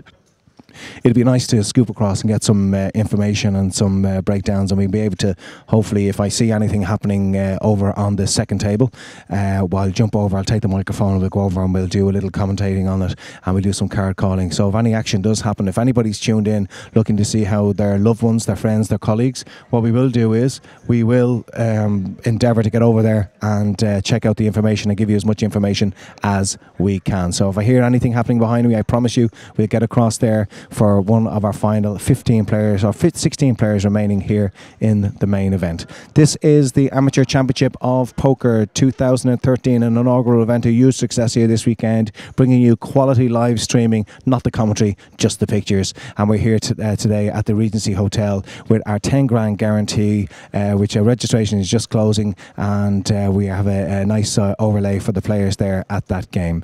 The runners at the table at the moment, we see that Joe Comiskey has put in a 25k raise into Sammy O'Brien's big blind. There's the 2 boys, nice close up, bit of history between the 2 boys. He's all in. Sammy goes all in behind. It's a nice push now. I tell you, Sammy, it's no problem with Sammy getting those chips in. Just stick out the big one, Sammy. Don't worry about the rest. Good lad. He knows what he's doing. Joe Comiskey made a raise to 25. You can see Joe's stack there. It's we're looking at around 100k there in the purple chips in total. So you're looking at about 110. He's in for 25.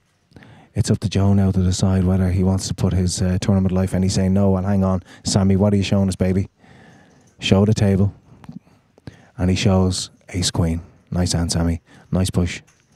You know what, Sammy's done the right thing there. Sammy's out of position. There's no point in flat calling or min raising or any of that type of stuff with the 2 chip stacks in play there. As you can see there, Sammy has more chips than Joe, but like with Joe got out over 100k in total, there's only one thing Sammy can do out of position there with ace queen, and you just get the chips in and you hope you're good, or you hope you're racing at worst. So we have the feature table for our final band of players. 15 players remaining. And €9,100 goes to the winners. Big shout out to everybody in the Gold Rush Car Club tonight. They have a representation over on our second table at the moment. And big shout out to the Gold Rush Car Club down in Cork and all the guys and gals working down there and all the players. Big shout out to Big Al, probably the best player in Cork. That's a terrible reflection on Cork players. I'm really sorry for saying that. Yeah, it is. It's a terrible thing to say. Anyway, they got a great player up here anyway. And Henry Porter's doing really well. He had a monster load of chips there, 430k in chips a little earlier on. He proudly wearing the Gold Rush Car Club t-shirt walking around. Okay, we got a race here. Let's get out here. Let's pan out a little bit. And is that a flat call? Joe Comiskey, has he flat called here?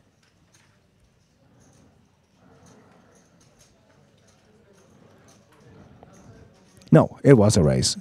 Little min raise, I think, there from Joe, and I think the fact that it was a min raise put the fear of God in our two blinds, and they have folded. Well, once again, welcome along to anybody who was on our live stream checking out as the final few tables, and as if by magic, we have a new camera in position, I believe.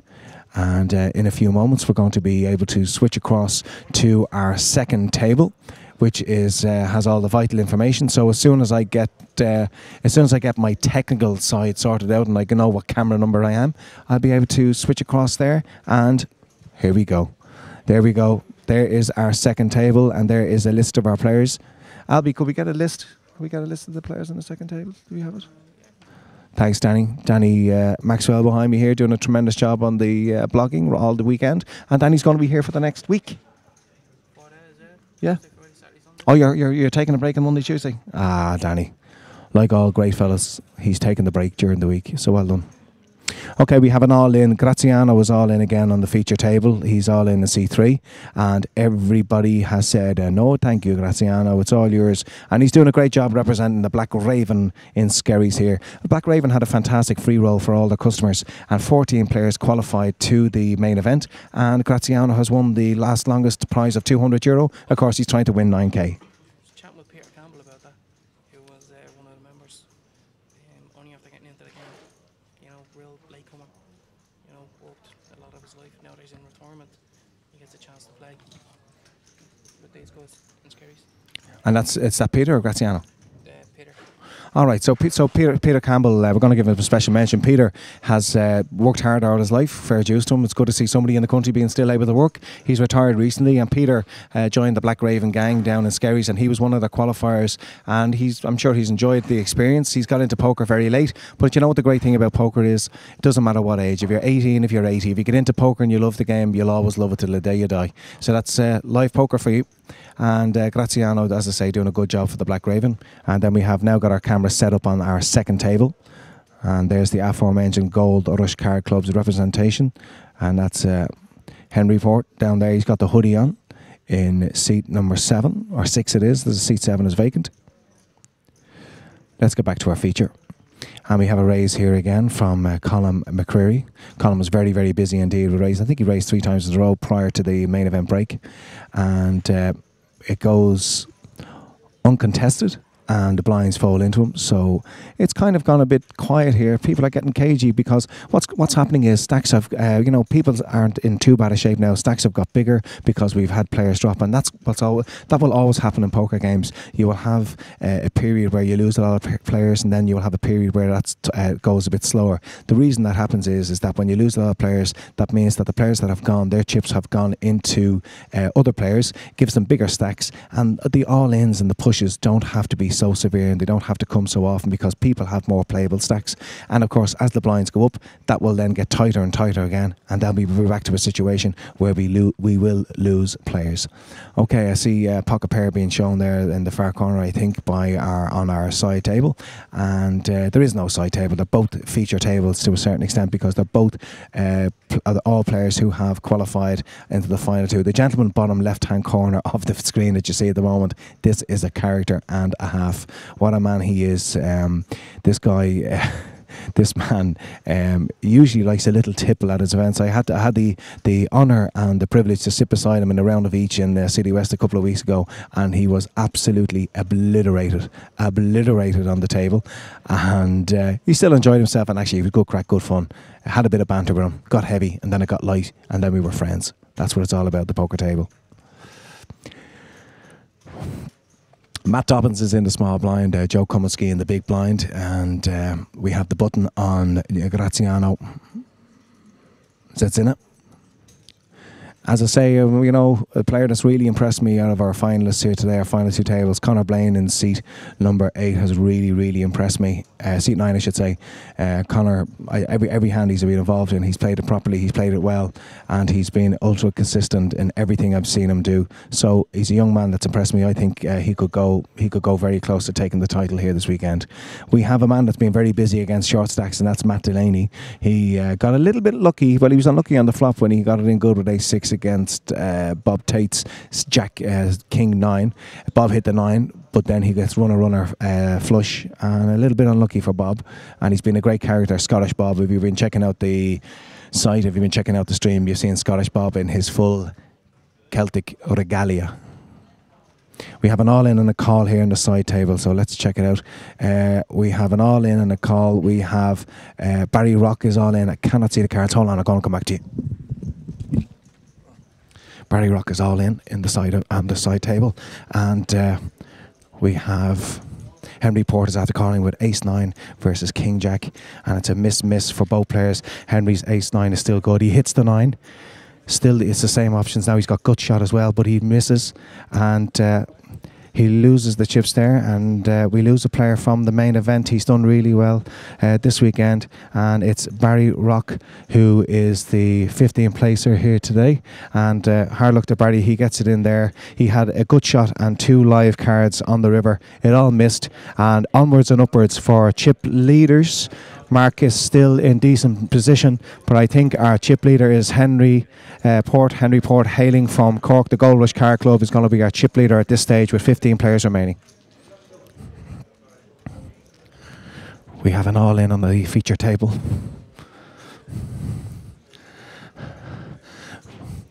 We've Joe Comiskey on the feature table with 14 players remaining, has gone all in, and it's down to Mark Delaney in C1. Let's get into Mark. Let's see the face. He had pocket 10s earlier on against one of the players that he knocked out when he was in this similar position, and he took a long while to actually call, considering he had pocket 10s. The flop in this situation is 9 queen ace. He raised pre-flop. He was called by Joe Comiskey, and Joe has a shift in the loot here. Joe first to act. I don't think there's a chip in front of Mark, so I think it's a situation there. Mark is dwelling over what to do here now. He's looking at him, he's saying, do you have the ace? I think if Mark has an ace here, it's an instant call with the amount of chips that are in the centre. So it's hard to believe he has an ace in this situation. He does fold. I think Mark has some kind of pocket pair. Maybe he had 10s or something like that. If he's got 10s, he has to fold in this situation. And Joe Comiskey, he's a tough man to take on. He's no problem, Joe. He likes to play poker. He likes to see flops. And every time I've seen him play a flop, he has kind of, I won't say outplayed, but he's got the better of all the skirmishes that I've seen post-flop. So Joe Comiskey, well done, sir. You're doing really, really well, and you're still in this game. Mark Delaney has plenty of chips. It's not going to hurt him too much. I think Mark had some kind of pocket pair there, and I think he was a believer. Joe was first to act. Ace, queen came down, and he just got the chips in. Makes all the decisions a lot easier when you just get the chips in. You can just sit back and let somebody else decide on what they want to do. Sometimes being in position is first to act. In our side event, in our side table, we have Michael O'Neill. We have Barry Rock has just been eliminated in C2. We have Kieran Small, Nigel Miller, Shane Mulligan, I think it is. Henry Port from Cork in seat 6. Seat 8 is Patrick Clark, and Mark Spellman from Galway is in seat number 9. Okay. We got a button raise by Matt Dobbins. Joe folds, and Colin McCreary is in the big blind. Joe Colin also folds. Matt, are you going to flash the old ace there? No, it wasn't even that good, Matt. You know it wasn't that good, Matt. The wily Matt Dobbins from Kerry representing Irish Eyes Poker. And what a great representation he is this weekend as he gets down to be one of our final 14 players here at the main event of the Amateur Championship of Poker 2013, an inaugural event. And I'm sure it's going to be an event that's going to happen every single year, and it's going to get bigger and better. And that's down to our friends in D4 Events who've put together such a fantastic show here for such a middle to low buy-in to have this stand of the show. Top job by Brian and by Mike from D4 Events. Well done, guys.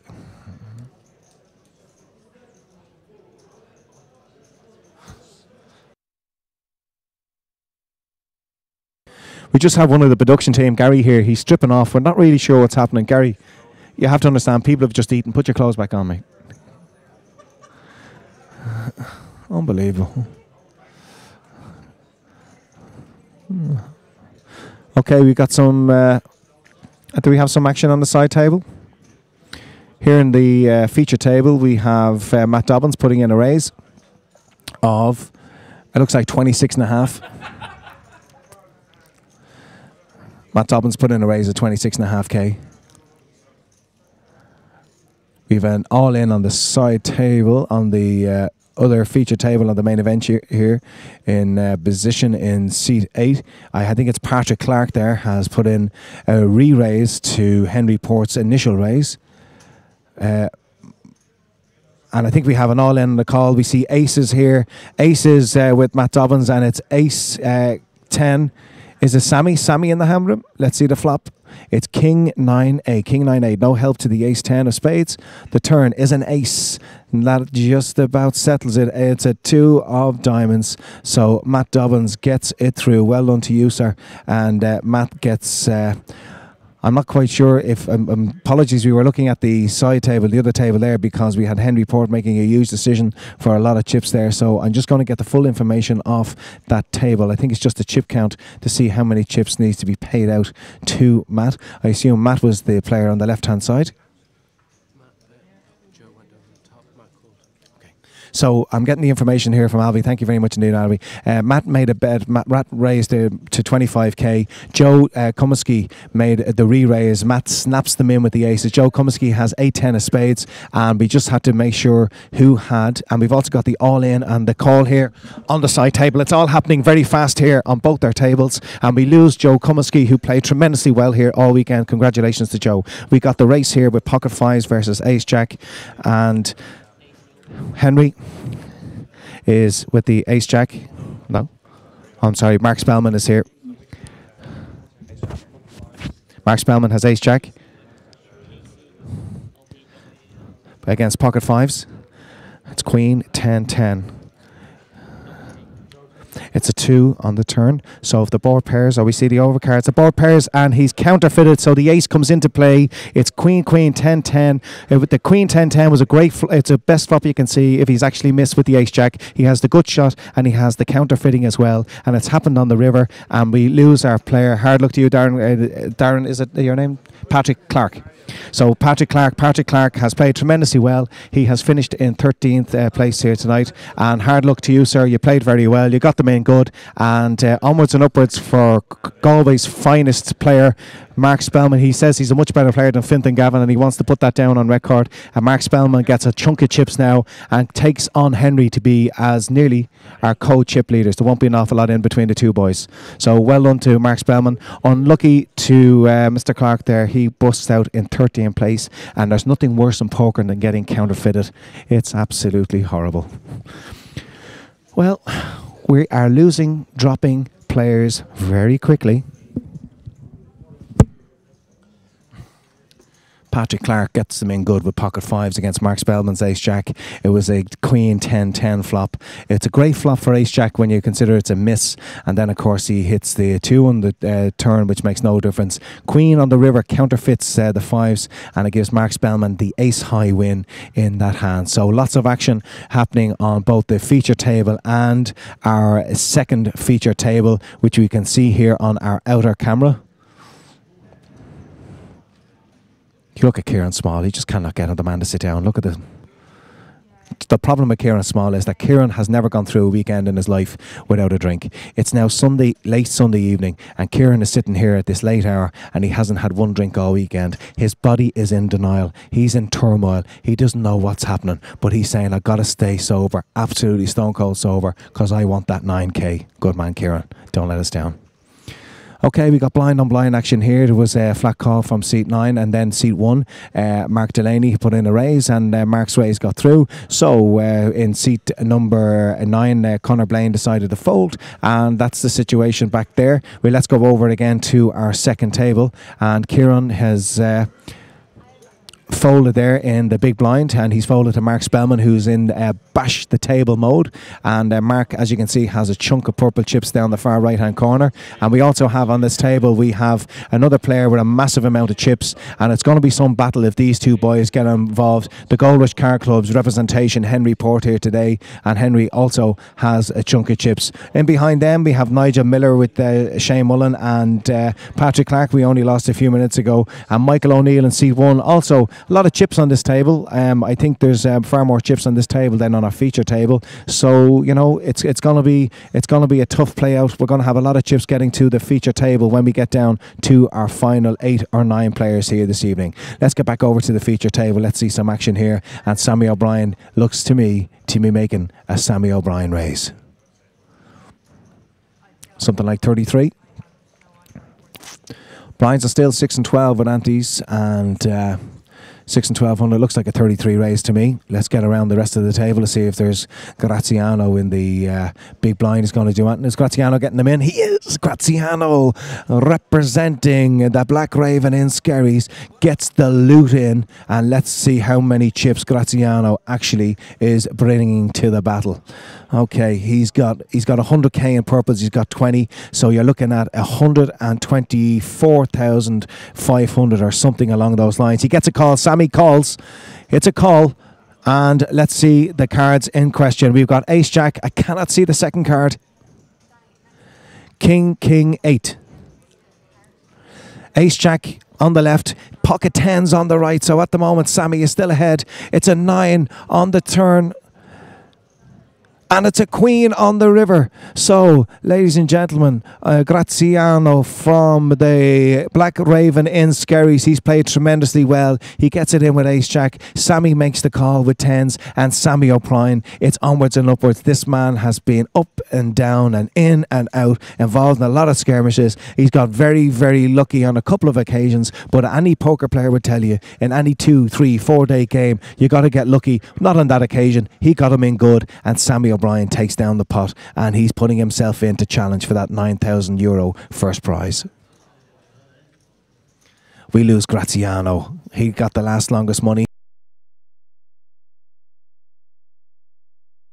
Takes home, was he 13th, Danny? It's happening so quick now. He's finishing 13th place, so he takes home €400 for his weekend's work. He takes home €200 for being the last longest from the Black Raven. So €600 for a guy who doesn't play the big events. It's not a bad weekend's bit of work. Outer table, feature table, final. We've got 1, 2, 3, 4, 5 players now. We're going to be moving a player along, and then we have 6 players remaining. Danny, I think he finished 12th. I think so. There's our second table, and we've got, is anybody missing off the table? No. 6 there, and there's our feature table, and we have 5. So Graziano, if he did finish in 11th place, gets 12th place, I should say, gets himself 525, so 725 for the weekend's work, even better. We'll get confirmation in a second, but I do believe we are down to our final 11 players, and when we get to 9 players, we will have a final table. We have a raise here from seat number 8. And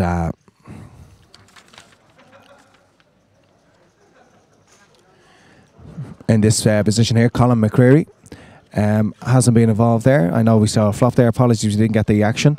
But we're down to our final 11 players. Both the dealers are riffling the cards as we speak. And What we're looking at on the outside table is that we have definitely still remaining. We have, there is a player missing from the sitting there, so I think we should be getting a player moved across in a few moments. No, we're 6 and 5, so it's definitely 12th. New blind level now in the main event. The blinds are now 8 and 16 with antes. So the new blind levels are 8 and 16. And let me tell you who the final players are. Michael O'Neill is in seat 1 on the side table, as you see here. We have Nigel Miller in seat number 4. We have Shane Mulligan in seat number 5. In seat number 6, we have Henry Port. Then we have Mark Spellman in seat 9. Over on the feature table, we have Mark Delaney in seat 1. We have Matt Dobbins in seat number 5. We have Colin McCreary in seat number 7. With Perry Galbraith in seat number we don't have Perry Galbraith. We have Sammy O'Brien now in seat number 8 and Conor Blaine in seat number 9. So one of these 11 players is going to be the inaugural winner of the Amateur Championship of Poker 2013 here at the Regency Hotel, and we're going to keep you updated with all the action as it happens here live at the hotel. Don't forget, a multitude of games happening right throughout the week. We've got a 5k guarantee on tomorrow evening here at the hotel. It's €120 buy-in, and again on Tuesday another €5,000 guarantee. So all to play for now at the main event for the Amateur Championship of Poker.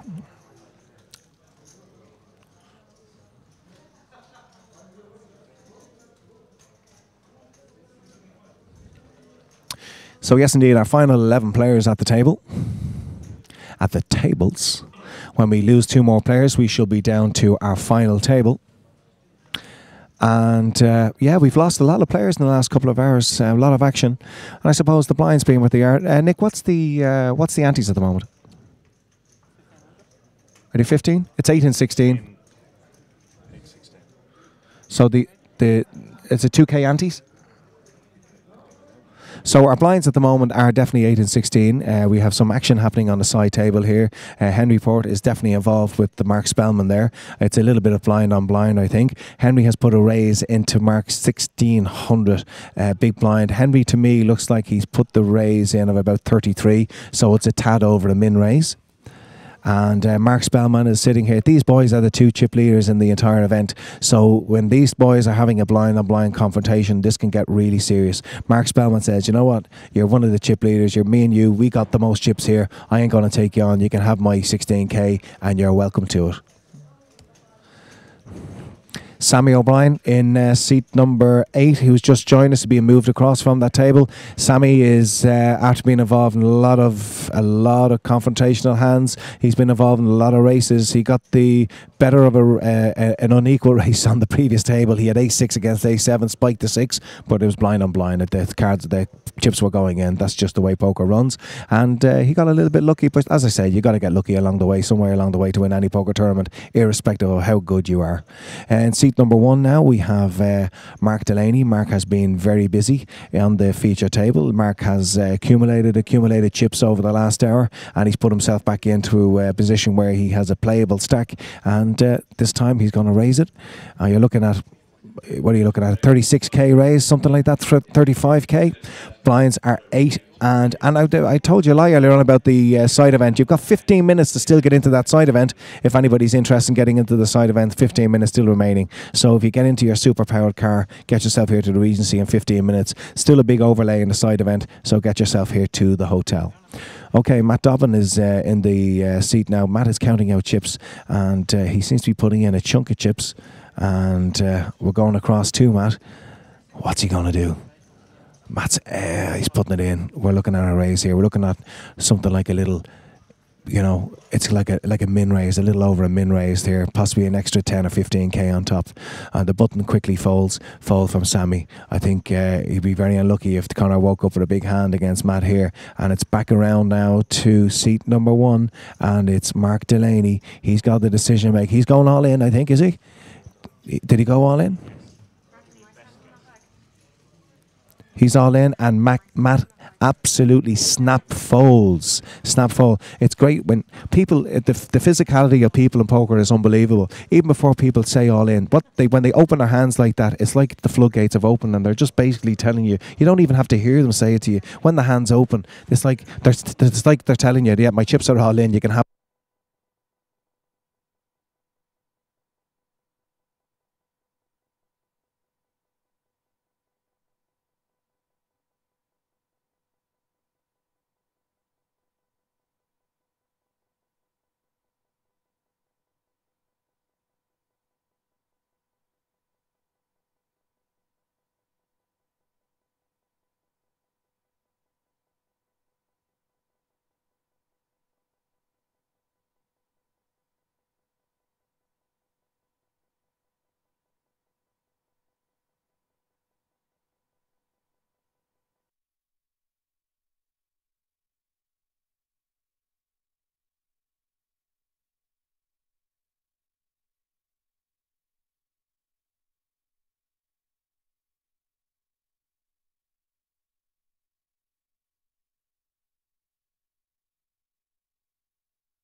Oh, when I'm ready to go, baby. When I've stuff to say, I've stuff to say.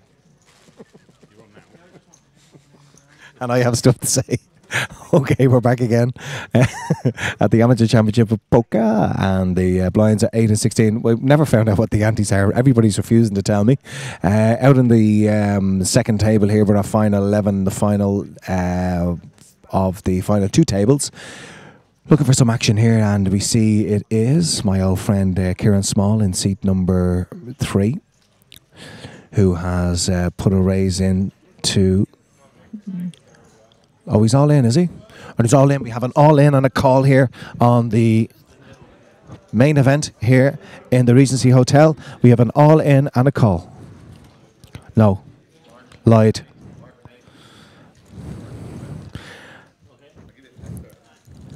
Mark Spellman had 8-9 there and hits the 8. Mark, who are you up against there? Up against Jack 10, spikes the 8, gets lucky, and gets in the chips in a special kind of Fintan Gavin Galway style. Mark, do you definitely think you're the best player in Galway? I'll let you figure that out now. Mark, every time I've ever played against you, I've found you different gravy or different quality. Well, I'll take that as a compliment from you, Phil. Well, that's it, Mark. Fintan Gavin said he's online, he's live streaming at the moment, and he's just finding out how to actually... He's won UK IPTs and Barcelona and all that stuff, but you're showing the real quality this weekend, Mark. Oh, yes, absolutely. Mark Spellman, representing Galway, representing Ireland, representing the world. No problem.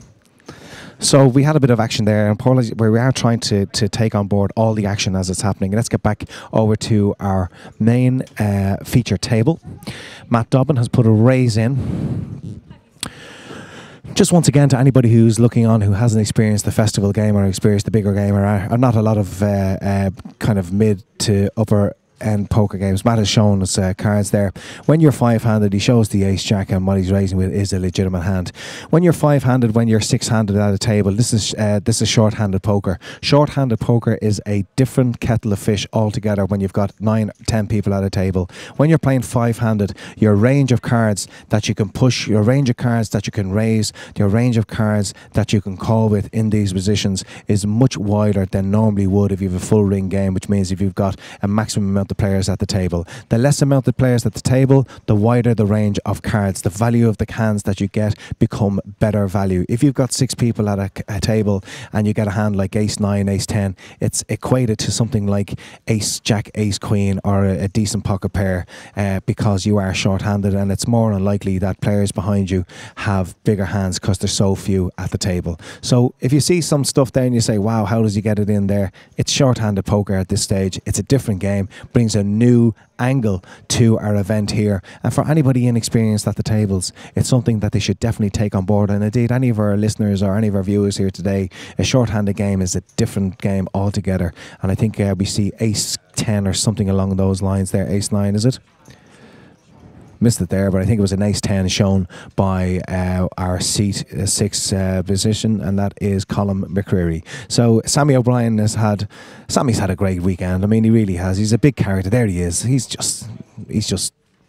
Sammy's just sexy. That's all I can say. He's a sexy man. And Sammy's a great character at the poker table. He really is. And you can see there, you know, the live game, it's not all just about the poker. I know a lot of guys in my situation where we're recreational players, and we love to play the game for the banter, for the crack of it. We like to win. We want to win money. And I think any recreational player out there is as competitive as any professional player when it comes to poker. We probably don't have the same abilities as professional players. We probably don't have the same concentration levels. We probably don't have the same ability with the theory and the broader spectrum of poker and the upper end of it, but that doesn't mean we don't enjoy it any less. And it's a game we love, and it's a game I think we'll play till the day we die. That's poker, and I think that's the recreational players. Okay, we have blind on blind action here. The two boys are involved.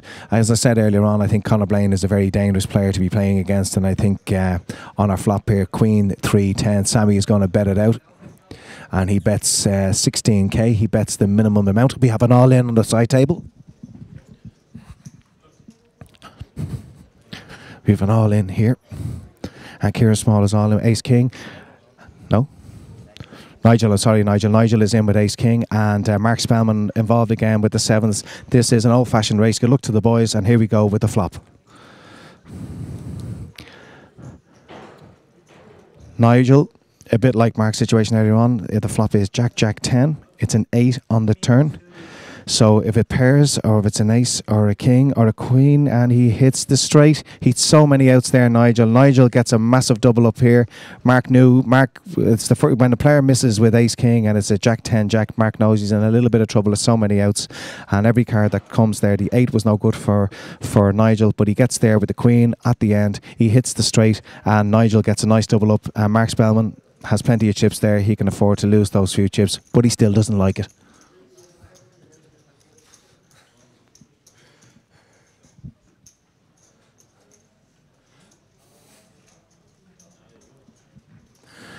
Action back on the feature table, and we have Sammy O'Brien on the button making a raise.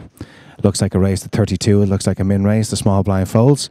Moving across to Mark Delaney in seat 1. And Mark Delaney in seat 1 is saying, no, Sammy. You're too good. You're too good, Sammy. I'm going to leave you alone. And Sammy's shaking the head there going, yeah, I had it. It was a monster hand. Yeah, Mark Spellman had the exact reverse situation that he had a little earlier on with the young gentleman that we lost on the second table there. And that was Patrick Clark. It was a total reversal of what had happened to Mark in the earlier hand. Mark had the ace jack on the previous occasion, and Patrick Clark had the pocket fives. And it was Mark Spellman who got the big flop, where we had 2 big cards come out and pair the board with an overcard. That means that Mark had a situation where he could counterfeit his opponent with the fives, and that's exactly what happened. It wasn't quite the same scenario at the end. Nigel Miller there hit the queen on the river to hit the gut shot for the straight, but I mean, he had so many outs there. He had the 10, he had the queen, he had a million outs there to the river, and there was a lot of counterfeiting options against Mark Spellman's sevens in that situation. Back to our feature table, and we have Connor at the moment. Connor is going to make a bet here in seat number 9, and indeed he does, and he's made a raise. It looks like the min raise again of 32.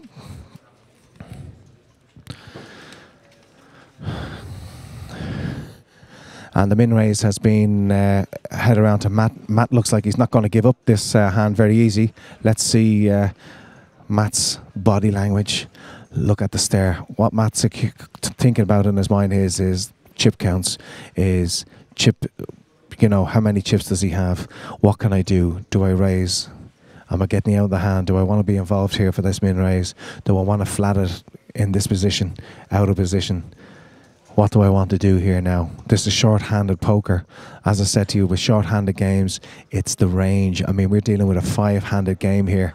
Matt, he's going to fold. Once the players do that little look at the end, they're never calling. And you know what? Connor's played it well because Connor is in position. And again, position is everything, especially short-handed. You can basically, if it's folded into you, I think anybody in a button, it's nearly obligatory to raise. And he gets it through for the min raise, and you're going to pick up a lot of chips with that little raise there. He puts out 32. He's going to take the small and the big, and he's going to take the antes of 1,500 from each of the players. So the antes and blinds, you're looking at 24k for the blinds, and then you're looking at 5.15, so 7.5.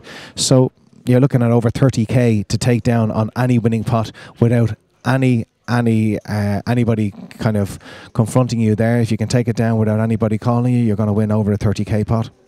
So both our dealers are dealing out the cards to the players at the same time. And again, if anybody's listening with any friends or family on the final table, we wish you all the best of luck as we see a ship all in on the side table from Kieran Small. Kieran Small has moved all in, and he's called, Mark Spellman has called him straight away. Kieran Small versus Mark Spellman. We go and see the cards now. Did you not call? I got all excited for nothing there. Mark, I fair dues to you. I tell you one thing, Mark Spellman is after telling me he's after folding 6-3 off. That is the change in the man's game. 2 years ago, they would have shipped in there.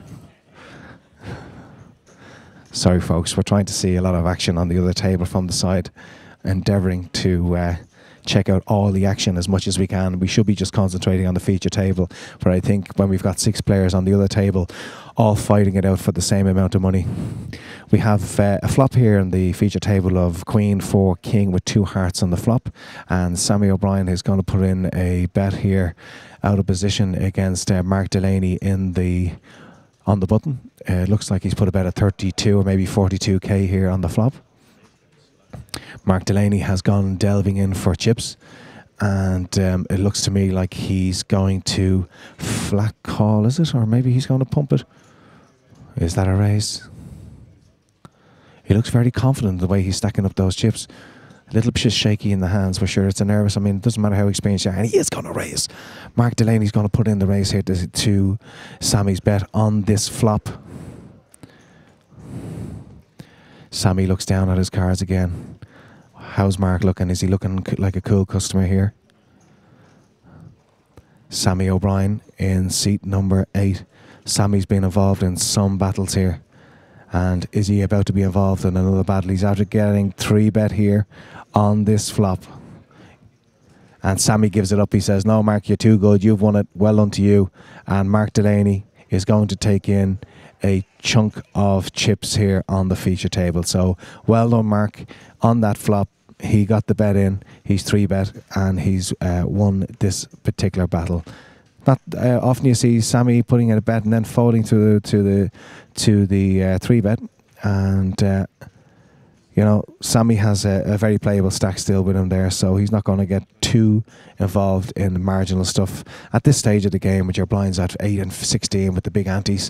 As I say, over 30k is involved in every single hand. 30k is going to be lost by any player who lets the button pass them without getting involved, without winning a pot. So, you know, it's a lot of chips are going to come off your stack, and being a short-handed game, again, the variance, the range that you're going to be able to do stuff with is going to be much wider. Let's go out to the outer table, and we see who have we got out here? We have Henry Port out on the outer table, who's put a raise in mid position again with our 6 players. Nobody wants to get involved, and Henry Port representing Cork, representing the Gold Rush Car Club. And Derek and all the guys down there doing a tremendous job in the club. The club has only opened up a few months and have already become one of the biggest clubs in the country, with massive tournament games on each and every night and the cash games on the go 7 days a week. So well done to the Gold Rush Car Club, well done to everybody involved. And if you're listening to us, guys, we give you a big shout out to all you and staff and your regulars. We'd like to thank you all very much for playing the tournament and wish you all the very best of luck. So we're having a shuffle up and deal on our side table, and on the feature table we have the blinds and antes going in from the players, and again it's 8,000, 16,000. We have Sammy O'Brien in the small, we have in the big blind Conor Blaine, and then in under the gun position there we have the players actually walked away from the table, so now it's 4-handed, it's even, Matt Dobbins has walked away from the table. He's not in a fantastic position stack-wise. I can assume it can only be an absolute emergency. I think it was an emergency cigarette. I don't know if Matt even smokes. I never, ever would want to walk away from the table 5-handed with his stack and then absolutely wanting to get... I would never want to miss a table. I never want to miss a card at this position. No way in the world would I want to miss a hand. Okay, we've got blind on blind here with Sammy and with Conor. Conor has become very passive, and it is blind on blind. Let's go across and see the action.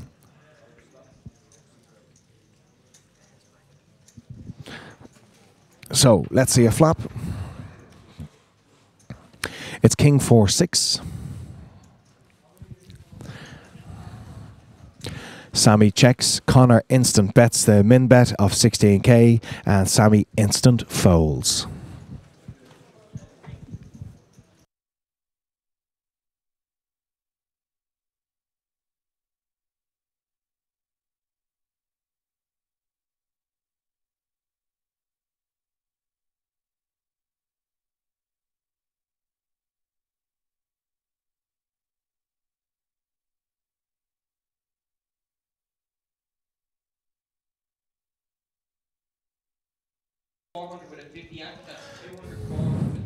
Okay, we're just checking out the action on the outside here, and the outside game.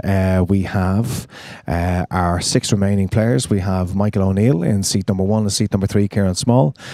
We have Nigel Miller in seat number 4, Shane Mulligan in seat 5, Henry Port in 6th, and Mark Spellman in seat number 8. This is the side. We can actually nearly see cards here with our friend Kieran Small here on the outside table.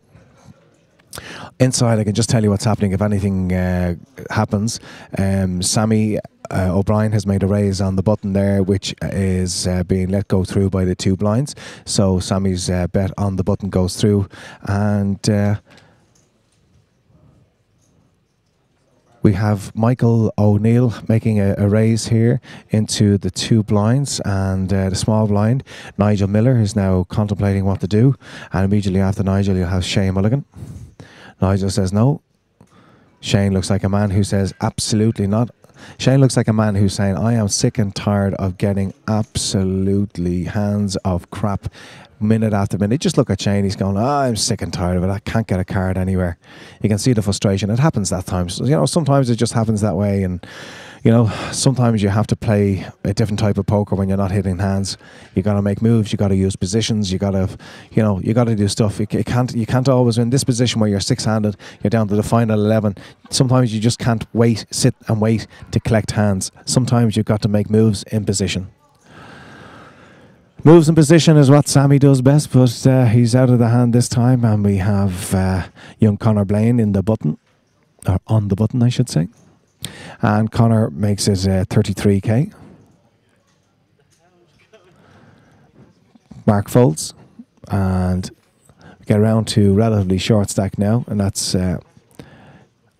Mr. Dobbins from Kerry, Matt Dobbins, representing Irish Eyes. And again, Conor Blaine, I mean, it's fairly basic. It's ABC poker at the moment. I mean, it's all about 3-betting, shoving and stuff like that at the moment. And, you know, with the stacks, and the actually bigger stacks are on our outer table. Stacks on the centre table, on the feature table, are kind of, the ranges are very much 3-bet and all in. So, you know, it is getting very tight here again with the blinds increase. The next increase will be 10, 20k with antes of 2k. So we're looking at 40k every single hand. So it's gonna get very interesting here in the tables, to say the least. We will go to one table, a feature table, when we get 9-handed. At the moment, we are checking out the side table and the outer table, and we have, I think it's blind on blind. I can't see any other cards with the lies there. It was a raise here, all in, I assume. He just announced it. He never actually said, and he shows the ace. It has to be an ace.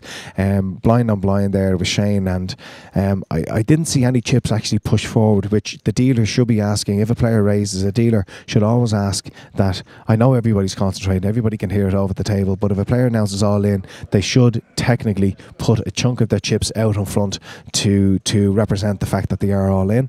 But it didn't happen. I assume he was all in. He had no other chips out bar his small blind, and Henry Port from Cork has decided that he will leave this uncontested and be on his merry way to try and win €9,000. The antes are out on our feature table. We have young Mr. Mark Delaney in seat 1. We have not so young Mr. Matt Dobbins in seat number 5. Next to him on his left in seat number 7, we have Colin McCreary. Then we have Mr. Sammy O'Brien in seat number 8, and at the end, Conor Blaine with the HUD up there on our feature table. The blinds at the moment are 8 and 16. Sammy is in the big blind, and the 2 boys in first position to act both fold around to Matt Dobbins in seat number 5. Matt says, I shall leave it to be a blind battle. Sammy is chatting away. Look at Sammy. Sammy, look at this. Yeah, you do it. Sammy is putting it up to him. You tell me. Give me the walk. Give me the walk. Look. Good man, Sammy. Don't let him away with it. He don't want to get into the flat here, is he? Yeah. Just the flat. Now, Sammy. Squeeze it, Sammy. Squeeze it. Go on, squeeze it.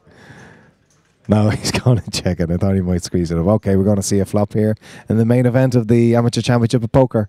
And it is King 7, 3, 2 diamonds on the flop. We have a bet of 20k, which is snap call by Sammy O'Brien. Ace of spades on the turn. Check by Colm. And Sammy goes reaching for chips. And he makes a 20k. Cards are shown. We're going to see if we can check out the cards. And unfortunately, we missed it there. But Sammy played it there. All quick stuff happening. 20k bets. Back and forth. In position, out of position. Sammy bets the 20k. Colm gives it up very, very quickly indeed. Sammy is on his feet. Sammy has a huge following here in the poker world in Ireland. And I'm sure this will help him again. Loves the limelight, does Sammy. Loves the chat, loves the banter. You could hear him kind of in a very nice way threatening the small blind to not do anything too silly. And he gets to win the pot. Back on the outer table again, and it looks like Shane Mulligan is raking in chips once again. Mark Spellman lost a few chips a little earlier on to Nigel Miller. Nigel had ace-jack against Mark's sevens, and Nigel had a massive flop without actually hitting. He had counterfeit opportunities, he had gut shots, and he had overcards, and he got there on the river with the queen, which gave him the nut straight. And ace-king he had, to be apologised to Nigel. He had ace-king in that position. He got the queen on the river. It was jack 10-10 flop, so he had a lot of outs from the flop. 8 on the turn, gives him more counterfeit opportunities against the sevens, and hits the queen on the river for the straight. Okay, so it's fold around to Mark Spellman. Mark folds. Fold. Michael is very tight. I've watched Michael on the table, and Kieran against Kieran Small there, blind on blind, and he's a very, very tight player. I don't think you can be too tight in these positions where you're playing short-handed poker. You've got to open up the ranges of the cards and the hands that, cards and hands that you would normally fold or, kind of contemplate just calling with. You can actually, in position, you can put raises in here. It's less likely that players have bigger hands when you've got less players at the table. We have a raise on the button here by Colm, and Colm is going to flash an ace, is he? Oh, ace something there. Ace queen or ace 2. Oh. Well, let's be honest about it. Any ace in that position on the button is a good ace. So, as we were talking about, 5-handed. So this is the Amateur Championship of Poker here in the Regency Hotel. We have a side game also happening with an overlay. Gary, did we get how much the overlay was in the end for the side event? So we had a 10k guarantee. We were 5k in the red with about an hour's play. I think more and more players have come to join us in the side event. It's definitely not going to be as hurtful as the 3k that it was a little earlier on. And one of the production team here, Gary, is going to find out how much of an overlay is actually involved in our side event here today. Don't forget, we've got a 5k guarantee here on Monday and Tuesday with 120 buy-in in total. And we hope to see all the regular poker players from the Dublin area join us for any of those games that are happening tomorrow, Tuesday. And then there is, of course, a game on Wednesday, which is a supersat to the main event of 550 on Thursday for the deep stack. We have Matt Dobbins here in seat number 5. Matt has just bashed in his high denomination chips, which I assume tells us that he has gone all in on the feature table. It is now up to Sammy O'Brien on the button to decide on whether he wants to take on this all in. Sammy on his feet again. He's always on the feet, Sammy. Matt has put in the high denomination chips, which is a standard move in poker circles to signal that you have moved all in. Sammy folds around to Conor Blaine. Conor folds, and now it is just up to the big blind, who quickly folds, and he folds. Mark Delaney folds. So Matt Dobbins takes in approximately a little over 30k in blinds and antes. Well done, Matt. Both the dealers are now reshuffling the cards, so it's all happening here at the Regency Hotel. We had a massive amount of players dropping out from 18th down to 11. We had, in the space of an hour, we lost 7 players. So it's all quieting up a little bit now, and we're going to have the information through about the side event in a couple of moments. Well, you know what? the massive overlay that we had in the side event has now just dropped to a €600 overlay. So although some people out there mightn't be too happy, but as independent operators, I'm delighted that the boys from D4 Events haven't got to get hit with a big overlay. We're not dealing with PokerStars. We're not dealing with one of the big, huge online sites here. These are two guys who are trying to make a living from poker at a certain level, and something like a 5 or a 4K overlay is a horrible thing, and not any operator in Ireland, friend or foe, would I like to see get hit with a huge overlay. It's a horrible thing to happen to guys who are putting their necks on the line, and they're still going to have to put their hand in their pocket for €600, but I'm delighted it isn't as big a thing as it was going to be earlier on. And well done, and thank you to the Irish poker community, especially around the Dublin area here, for coming and supporting the side event. It's 10k guarantee, 10k in the pot for 120 quid. It ain't bad on a Sunday evening. What else would you be doing?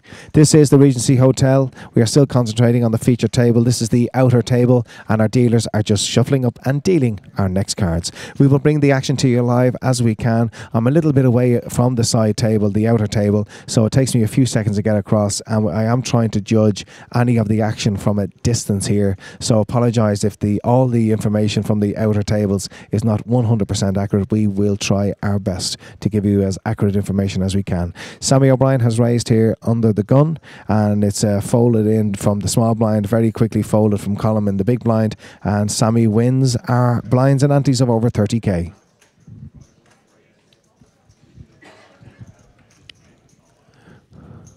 We have a raise here from Kieran Small in the under the gun +1, I think. And it falls around to Mark Spellman, who is the last to act as the big blind. Kieran looks like he's putting in something like 32, maybe 33, maybe a min raise. And Mark seems to be counting out chips here. Sometimes players just count out chips. It's not really an indication of a raise or a fold or anything. It just gives you a little chance to think about what you want to do and think about stack sizes and position, and as I say, sometimes you riffle the chips in your hand and you flick them and you do what you do because it's giving you something, you just something to do with your hands while you're thinking about what move, what play you're going to make.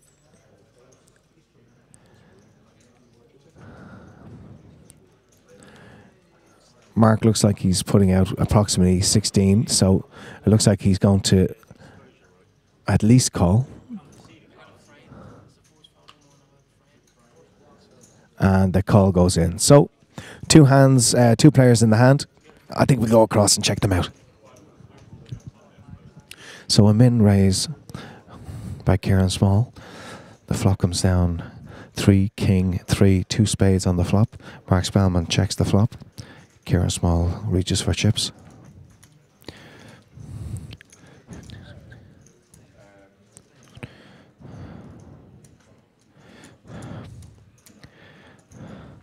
And he makes 75k is the bet. 75k into the pot on a king 3-3 flop. Mark Spellman is in the big blind. Called the pre-flop raise of 32, the min raise, and now on the flop, Kieran Small puts in a 75k bet.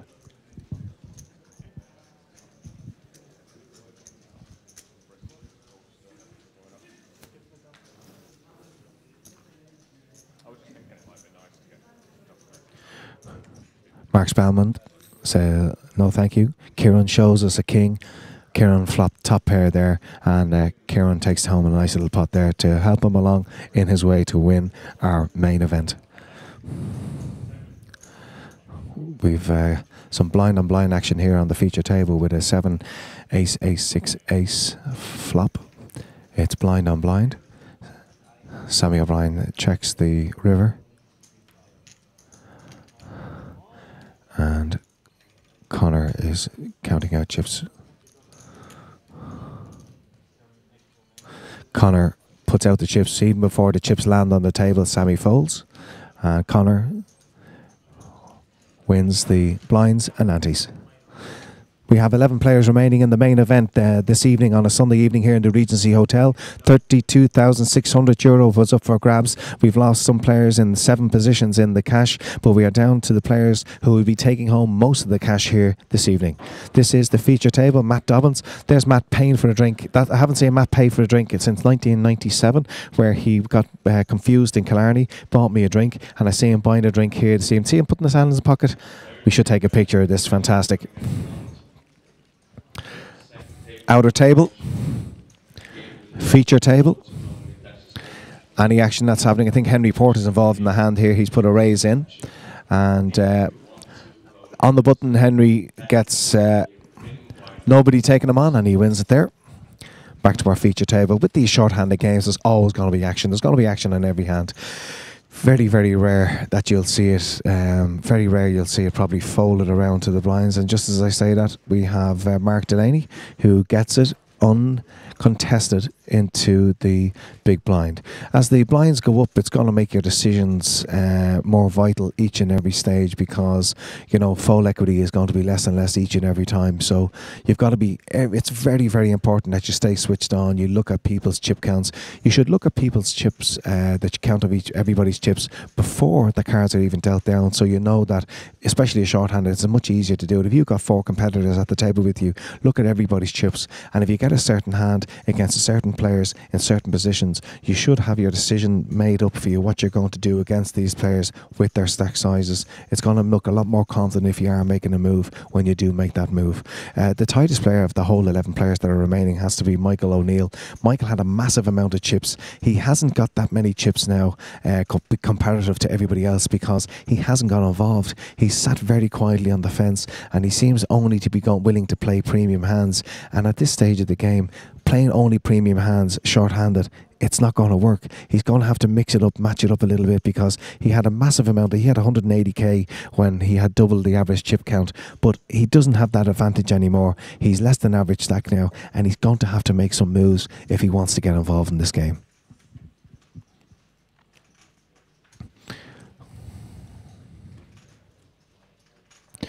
Okay, we have Sammy making a raise there, and he's in the cut-off position there, and Sammy gets it through, looking for more chips off Claudia.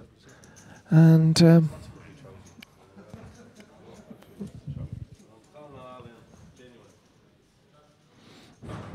Sammy is telling Matt he was going all in there.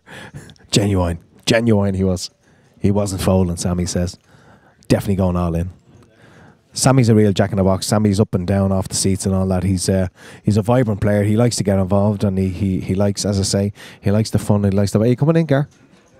Fantastic. We have Gary, who's going to come in now with some expert analysis on the poker. Gary's asked me to whack him on. I haven't done that to a man since I was 12-year-old.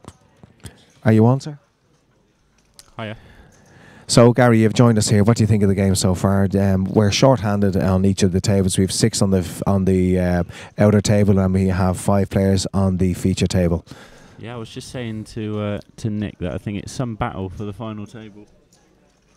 Yeah, well, I mean, it's the it's the dynamic of a short-handed table. You coming in, Nick? I am. Oh, he's coming in. Gary wants to make himself sound a lot sexier, so he's just going to mess up.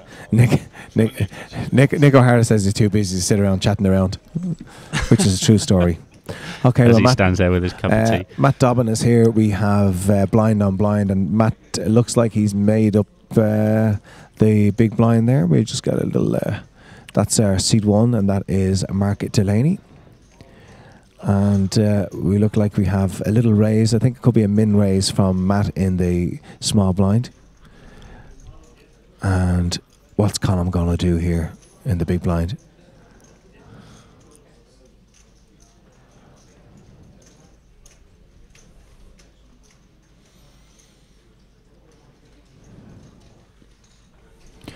Colm is going to put in a massive re-raise here, and Matt instant folds. So, and what does Colm show? We're going to get them over across. Go on, bring them across to me. Oh, that's a professional. There's a professional showing us what she's doing there. Brilliant job. And Colm He shows the suited connect. And see, you hear Sammy talking to him there. Sammy is now looking at Colm saying, "You're my hero." That's a Sammy O'Brien move made by Colm. Well done, Colm. Sammy would love to do that with suited connected. New Bryans are going to be increased. We've got a 20-minute break now, and it's going to be 10:20 with antes of 2,000. So we've been sitting here all weekend, Gary. There, did you? Yes, can I get Yeah, some that's input good. about? I forgot you were here. Come on, Gary. Tell us what you think. I've got no input. I was just I was going to ask you what you thought of the weekend so far. I mean, how's it been for you? The weekend, I mean, this is my first time to do kind of live commentary. I've done a few snippets for guys before, and it's kind of outside my comfort zone. But first of all, I thought it's going to be like 12-hour shifts. I thought it was going to be difficult, but because I love poker, because I love the live game, it's actually been very interesting, and I've really enjoyed it. It's a long day, but it's a very interesting day, and you're seeing a lot of stuff going on. It's a learning curve for me. I've seen a lot of stuff from a lot of players that I've played against over the years, and I've said it all weekend. This is a €200 buy-in. It's 165 plus a 35 reg, and it's absolutely fantastic what you guys have brought here with D4 events. And I'm not just saying it because I'm part of the team this weekend, but what you guys have done. Come here, I say it as I say it. Not angling for your next job. No. Trust me. Honest God, I'm on min wage here. It's unreal. There's a guy outside parking the cars. He's on more money than me, so I'm not even going to go there. But no, what I'll say is this: you have come here. You've brought the best of equipment. It's top camera work, but you guys, your setup, the layout that you have here for a €165 event, it's top quality. I know I don't think the measure of the coverage you give an event should be about the buy-in. I think you see a lot of interest in poker here. I think you can. Well, you know what? At the end of the day, Gary, it is a business you're trying to run. So for you guys to come in here on a 35 quid reg, there was a lot of on Irish poker boards during the week. There was a lot of talk about, the reg is 35. It's very heavy for a 2-day event, which is it's the biggest lot of crap I ever heard of. If anybody's run a poker tournament on this level, when you come into a hotel, when you're paying all the expenses, you have the dealers who are staying over. You've got the hourly rate for the dealers. You've got floor staff. You've cash floor staff, and then. Unlike a lot of 100, 200 quid games like the Celtic poker games and like a lot of the games around the country, you're not bringing you guys in, which is the technical team in behind as well. You put a truss up in behind. We've got, 6 to 10 cameras on the go here during the day. There's a lot of expenditure. I'm not trying to blow your trumpet and say it is fantastic, but it is I'm fantastic. just letting you talk for a No, minute. but it is. I mean, I'm not talking as the commentator here. We're on break now, 20-minute break. I'm talking as a poker player here, and I'm talking as a player who, if I had a friend or a family member who was sitting on a table for a 165 game, and I'm looking on the live stream here, and I'm looking at the quality of stuff that we're getting, not my commentary now, but the quality of camera work that we're getting, and we're getting it from all the different angles, and we're getting the interviews done with the team. It's fantastic what you're doing, and it wouldn't be out of place on an EPT or an Irish Open. It's top quality. Well done, you guys. Well, thank you very much. Thank you very much, and thank you for your commentary. We've had some good feedback on Facebook. I was going to tell you earlier on. I read a couple of comments. That's all. It's just the family. It's just the family. The family have gone on. This is what you've blown your wages on. Yeah, I've just emailed all my family I've never heard for in years, and I said, once your surname is not Baker, please say nice stuff about me on Facebook. But listen, I'm sorry. I know it's. I won't say it's the easiest job in the world, but I like to talk, as everybody knows. knows. I don't know anyone else who could talk for 12 hours, Phil. Well, no, I mean, there's a few people out there that do a similar job, but I've a love of the game. I know a lot of the players here. I love poker. I love to talk, so I think it's a good combination. Yeah. Well, whilst we're on a break, why don't you go take a break? Yeah, we're going to go have a cup of tea, a cup of coffee. And remember, it's €9,000 plus 100, which we hope we tip the dealers with. Second place gets 5,960, 4,125, 3050 for 4, 2,200, 1,670, 1,225, 900, 690. 10th and 11th will get 525. We've 2 tables, 1 of 6, 1 of 5. When we get down to 9, it's going to be one final table, all to play for. Lots of money, loads of action here all week here in the Regency Hotel. Join us again in 15 minutes for the final 2 tables in the Amateur Championship of Poker.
Okay, we're back here at the main event. We've kicked off. The blinds are 10 and 20,000. The antes are 3,000. So a massive amount of chips with the five-handed game, the feature table that we have. You're looking at 15k in antes, and you're looking at 30k. So you're looking at 45,000 in chips, each and every hand that's out there in the middle up for grabs. Even more on the outside table there with you've the extra 3k, so you're 48k with this six-handed. So we've blind on blind here with the two big stacks, and that is young Mr. Henry Port, who final table the IPO, definitely has form behind him. And it's check as we get to see the flop. It's blind on the side table. The outer table. We won't call it a side table. It makes it sound like it's a lesser table. There's actually a lot more chips here in the outer table.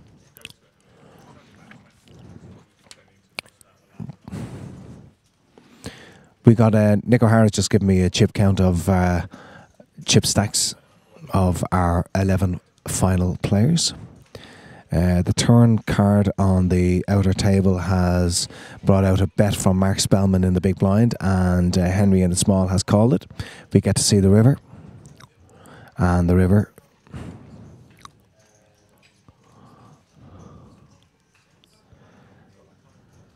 Henry's contemplating what to do. He's going to come out betting. And he's putting in a chunk of purple chips here, looking at around 35k.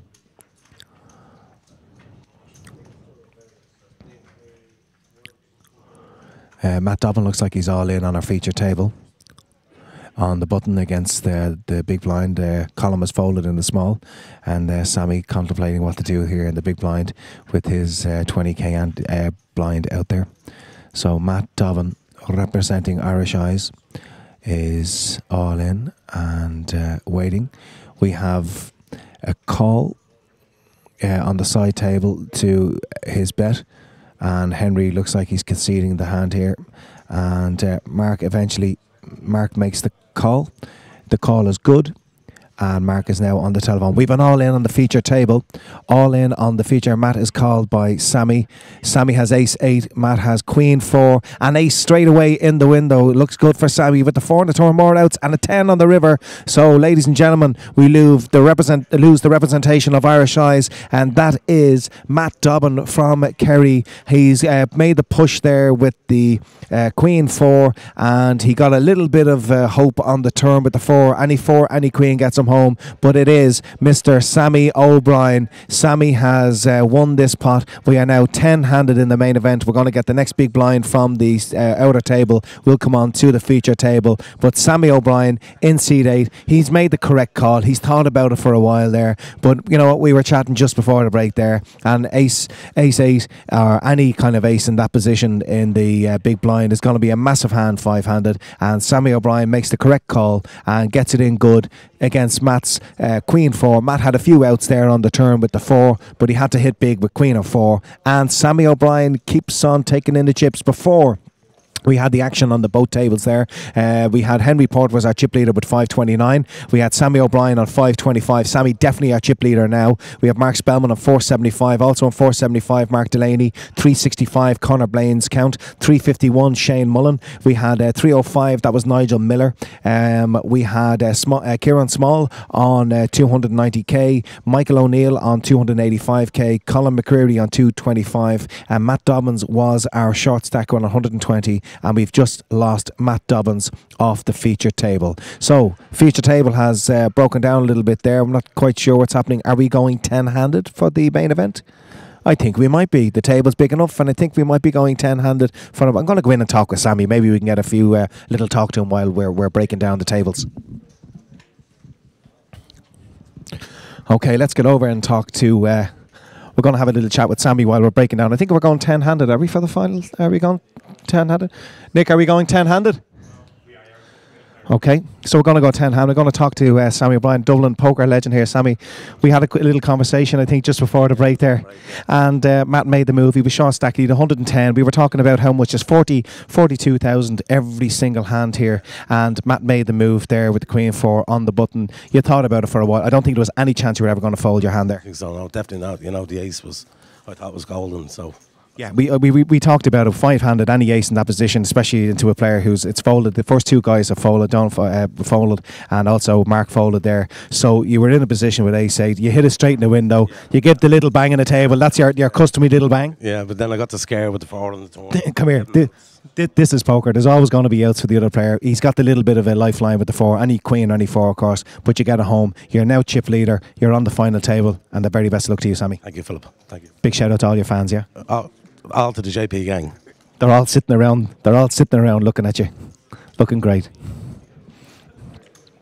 Okay, as far as I know, Nick O'Hara has made a decision that we are going to play a final table of 10 players. So we're going to have all 10 players to the final table. It's going to take a few moments for that to happen. And there's Sammy O'Brien, our chip leader here at the Amateur Championship of Poker. He's chip leader, but there are a couple of massive stacks here at the table. The blinds are 10 and 20,000. The antes are 3,000. So that means that every single hand is going to be valued at about 50k. So there's going to be 50,000 in chips in the middle, every single hand. Lots of action, all happening here in the Regency. And don't forget, here at the Regency on Monday and Tuesday, we have our 5k guarantee. It's a 120 buy-in. And then we have the Super Satellite for the main event on Thursday for the Deep Stack game. We have the High Roller game of 2,000 later on in the week. And we have the Second Chance game, which is a totally separate game to the side event. And the Second Chance game is going to happen on Friday. It's also a 550 buy-in. So you're welcome along to the Amateur Championship of Poker here in the Regency Hotel, and join us again in about 5 minutes where we have our final 10 competitors fighting it out for €9,100 in prize money.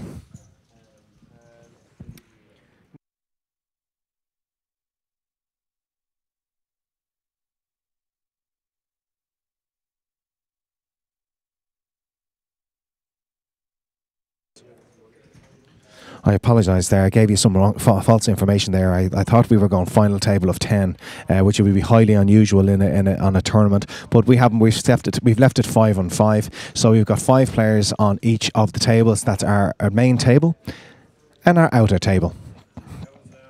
Remaining players now, we just lost Matt Dobbins there. We've Colin McCreary, we've Michael O'Neill, we have Kieran Small, Nigel Miller, Shane Mullen, Connor Blaine, Mark Delaney, Mark Spellman, Sammy O'Brien and Henry Port. One of the aforementioned 10 will take home the trophy, the fantastic trophy, and €9,100 as the Amateur Championship of Poker champion here at the Regency.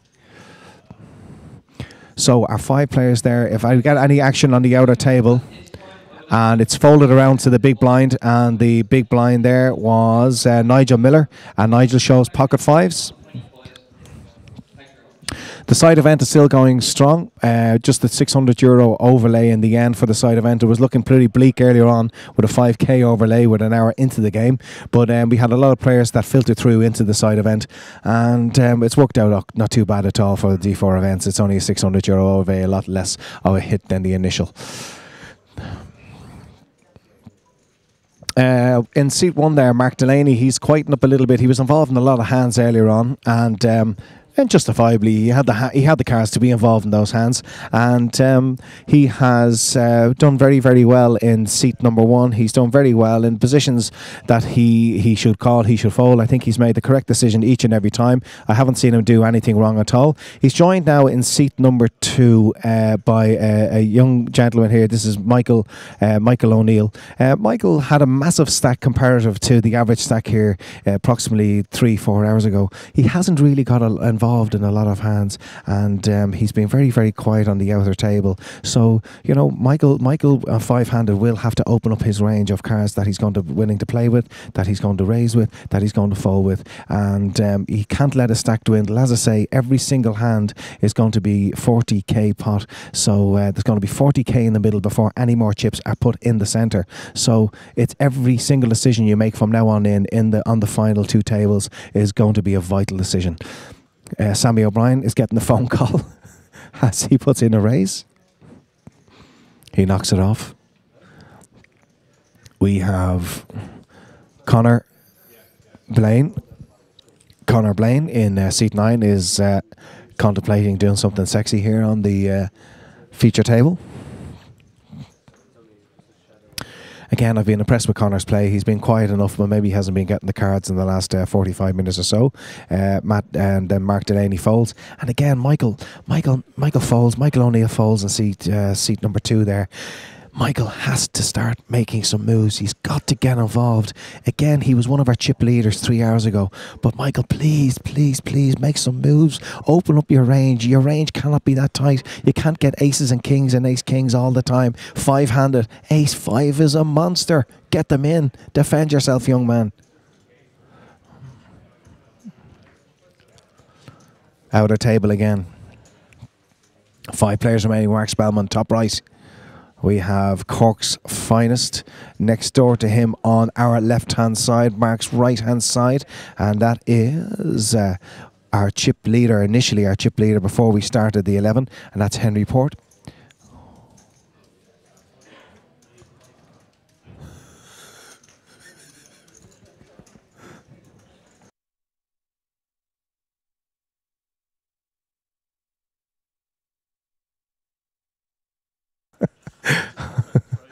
No, well, it did kind of throw me off. I wasn't really sure.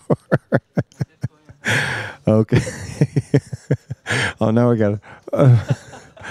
I've just shown my my fantastic intelligence here. Been shown actually it's a good joke, but I won't announce that joke. It's a funny joke. It's a slightly rude joke, but I've only got it now, and that's how slow I am.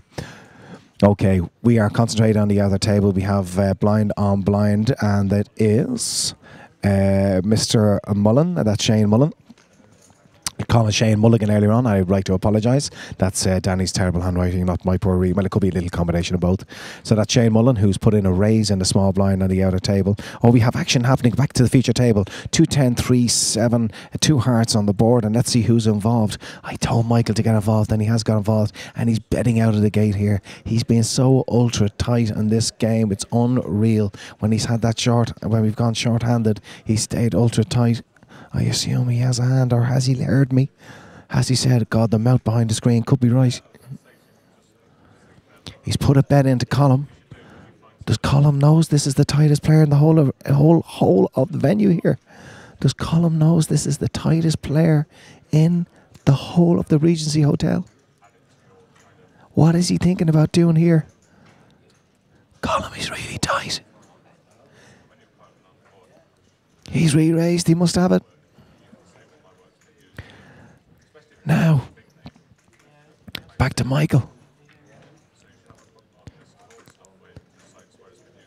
Michael is shipping the whole loot in. The tightest player of the remaining 10 players has shipped the whole loot in. Colm, what are you thinking about here, my friend? Michael has shipped in, tightest player in the room. Colm has asked the question with the 3-bet, and he's after getting 4-bet shoved. He has folded, and if Michael, young Michael O'Neill in the corner, if Michael O'Neill does not have a set or 2 pair in that position, I give up poker, because this man is so tight. That's all he's doing it with. Or maybe he's heard me. Maybe with his hand up to his ear. Maybe he's listening to me live and he's saying, Phil Baker knows what he's talking about. I'm going to loosen up and I'm going to let rip. And maybe he's 4-bet very, very light there. Maybe he's 4-bet shoved all in there very light. I do not think so. I don't think this gentleman wants to get involved in any kind of marginal hands, and I think he has a monster hand there. And I think it's a good fold by Colm. And I think if Colm has seen Michael's play over the last 3 hours, he would not have attempted that very, very light 3-bet. It's the wrong man to be 3-betting Colm. Don't take on Michael O'Neill when he's racing into you. He likes to have the nuts or close to the nuts.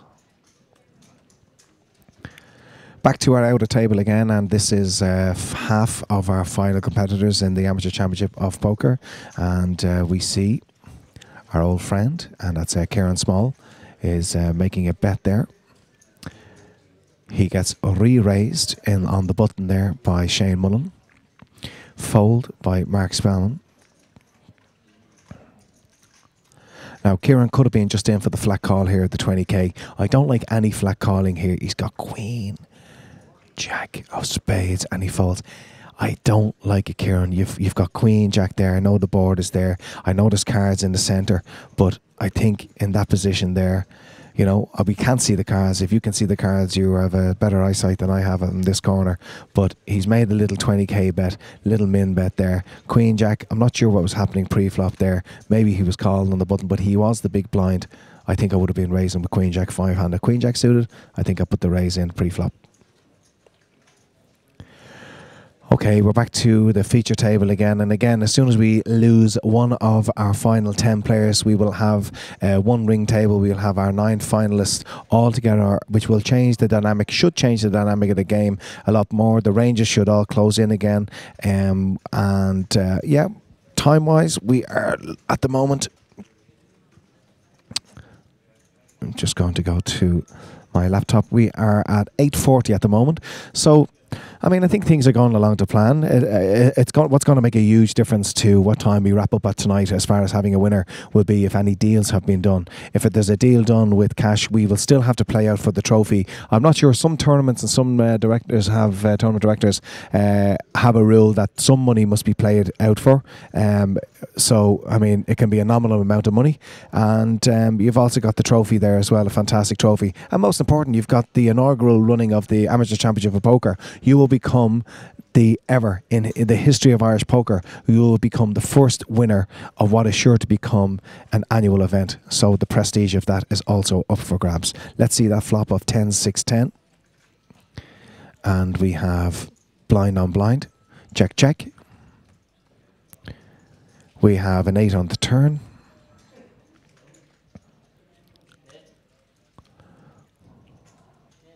Check, check.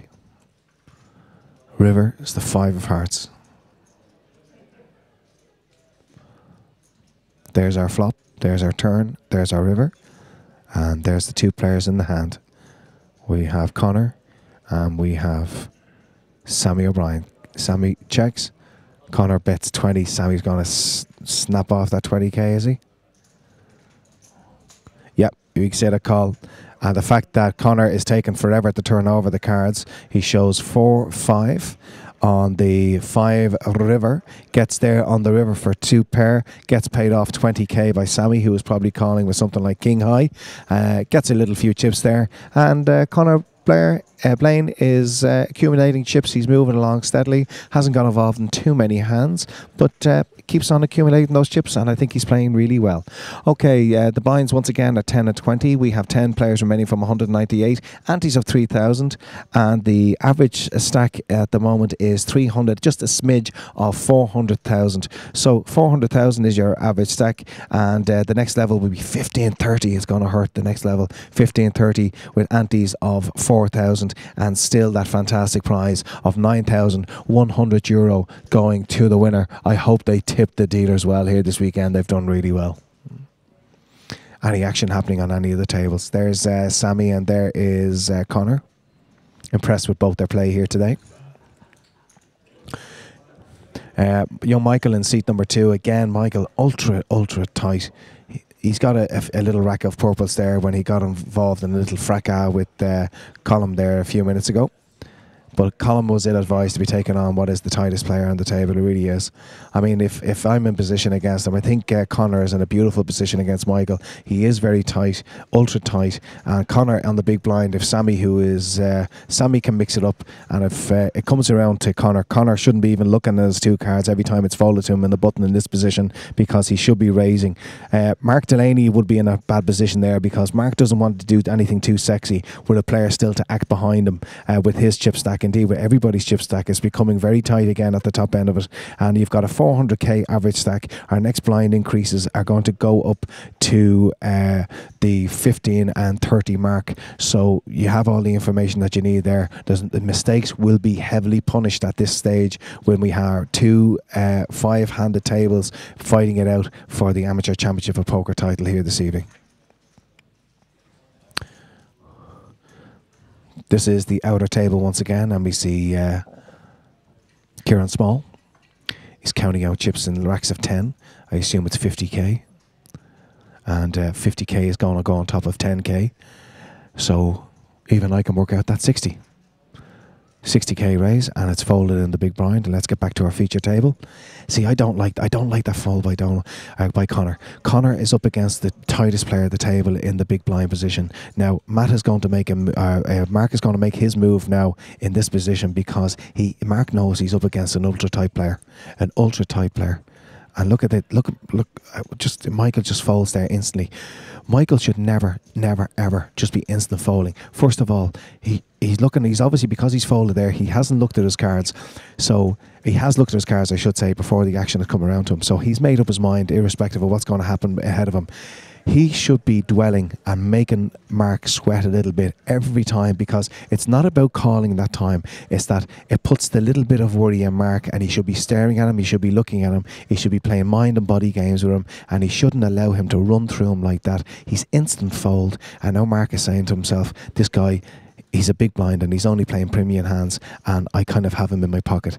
Connor Blaine should be. I've given Connor great credit, because I think he's played well post flop in a lot of hands. But Connor Blaine should be putting in a raise 5-handed when it's folded around to him in a button with a player who is the tightest player on the table, who is in the big blind.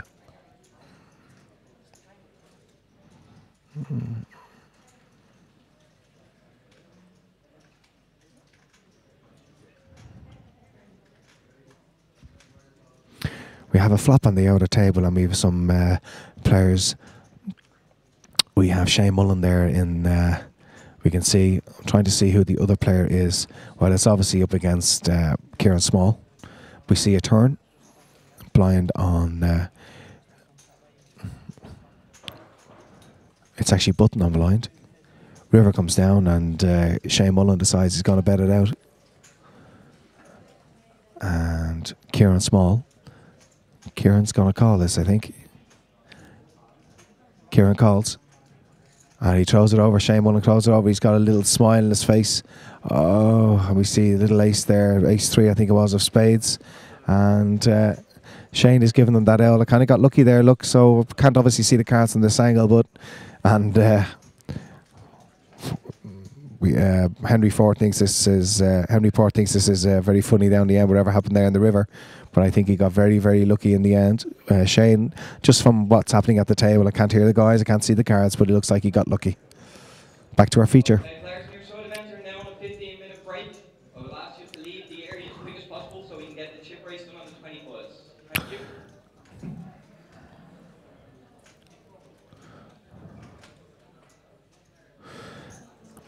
So we have... I'm laughing because Sammy has said that show us the cards, dealer. Show us the cards. If he shows you the cards, show us the cards. You're spoiled sport. I'm laughing because Colin folded a small blind into Sammy's big blind, and Sammy's coming to us. Are you scared? Are you? Sammy out blind special, and he probably is scared. I don't blame him. Back to the outer table again. Remember, we have to drop one more player before we get onto one single final table. And Henry is there with the big blind. And he says no to the raise by Kieran. Kieran Small takes down his namesake, a small pot.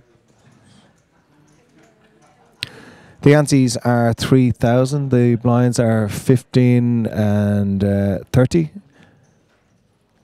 Going up to 15 and 30. How long have we got, Nick? 20 minutes. So the blinds will go... what?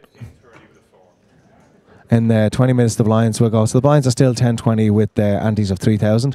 And we have Michelle Gaviscon, who's joined us again. Michelle, do you want to come over and co-commentate? Well, yeah. Well, I'm sick of you. I don't know about the public. Come on over. Just get nice and close. We're joined by our friend here at the Me poker again. table. It's Michelle Gavigan, sat nav on Irish Poker Boards. Michelle, I tell you what the layout is. It's a little bit more complex than usual. because we're down to final 2 tables. We've got 5 players in each table. We have our camera on our outer table at the moment, and we can kick back into the inside table at any stage. We've got a flop action happening here on the feature table, and it's 8-6 Jack Queen King on the river. And just to see what's happening here, I think we had some blind on blind stuff happening again.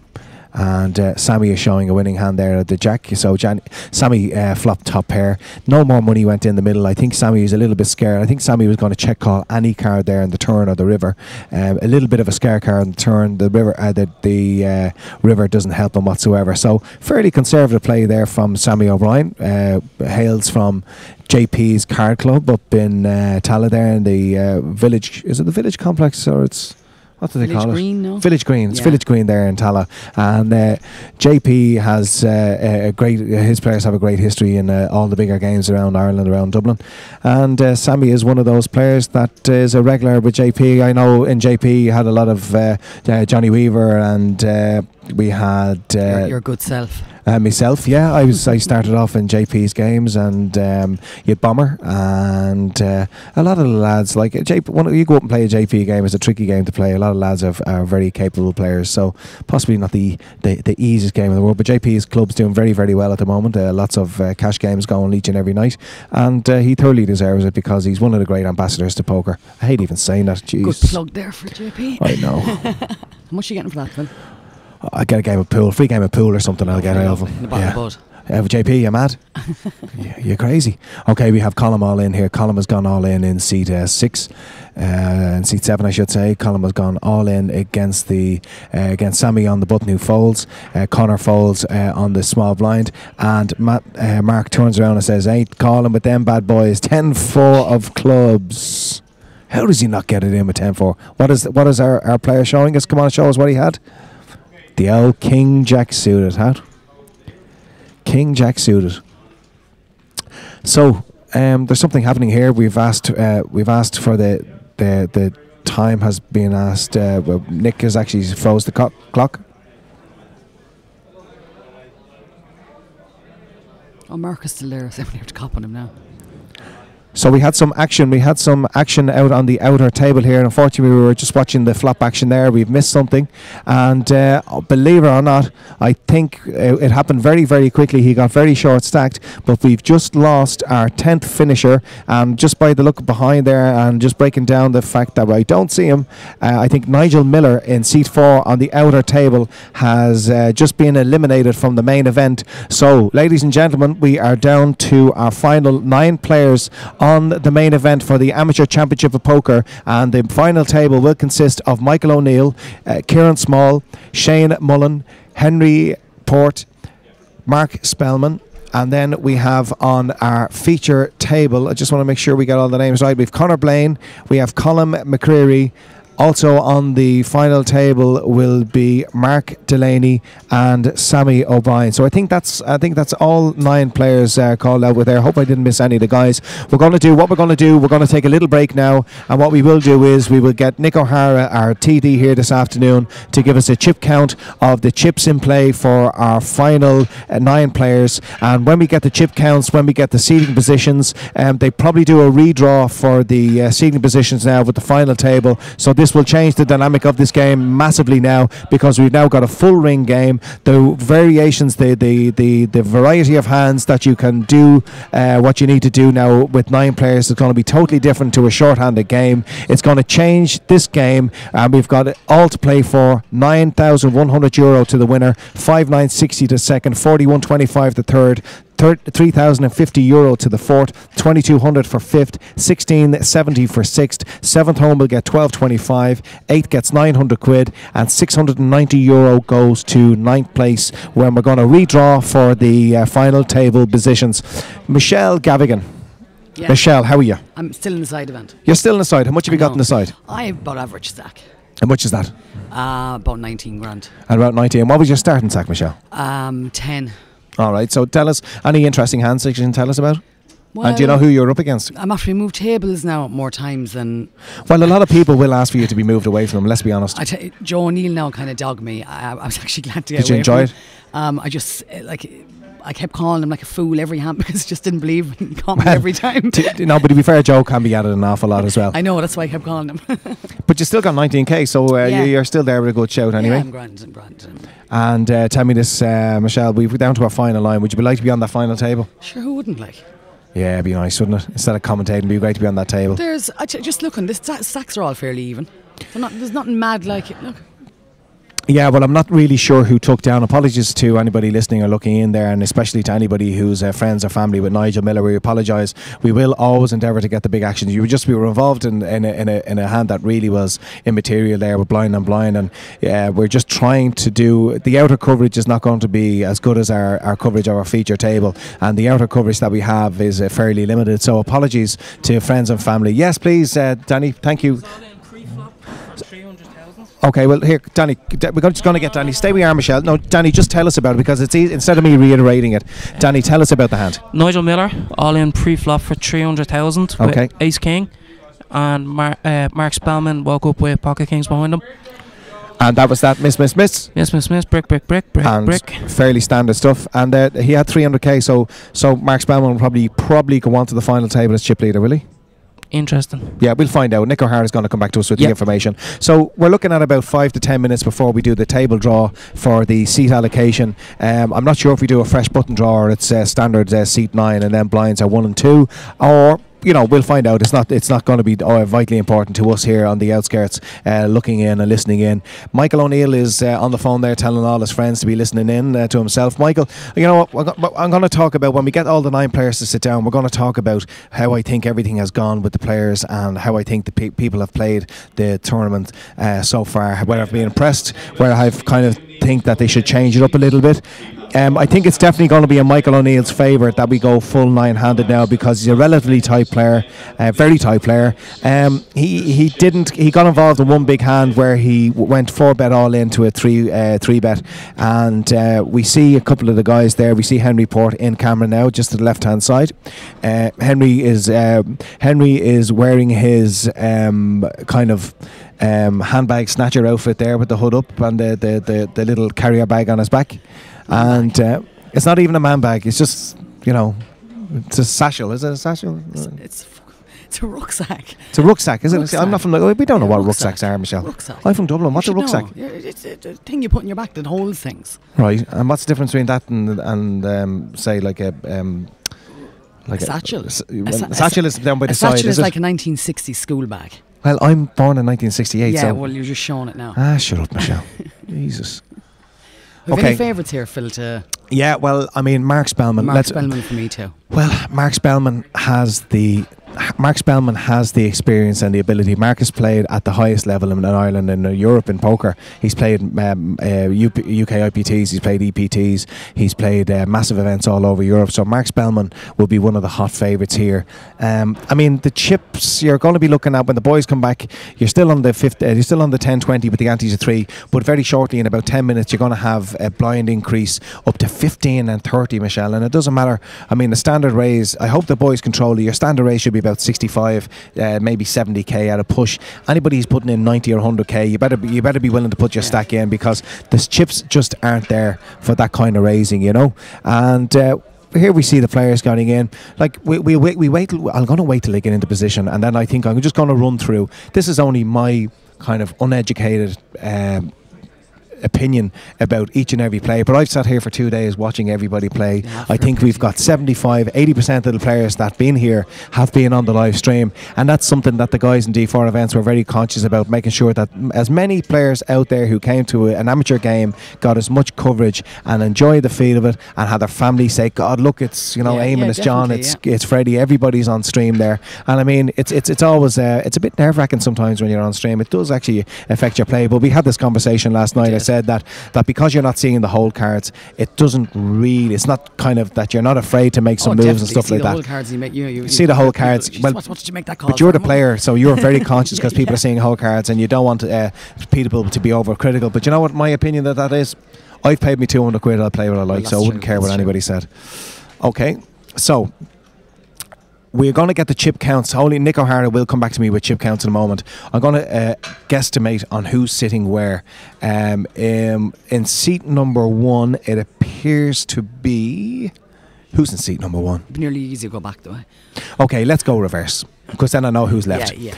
In seat number 9, we're going to have Mr. Sammy O'Brien. Sammy, my head says somebody else. My heart says Sammy. I want Sammy to win. He's a bit of a poker bud of mine, and he's like me. He loves the game for the game. He's not here to be a millionaire. He's not here to change the world. If Sammy won 3 million tomorrow, I think he'd still be a Dublin guy, and I wouldn't change him in any way. He would still play every single poker game that he can. He went really short stack. He did. Sammy's been up and down and no end. So my heart would say I'd hope Sammy wins. Next to him is young Connor Blaine. I've been very impressed with Connor Blaine there in seat number 8.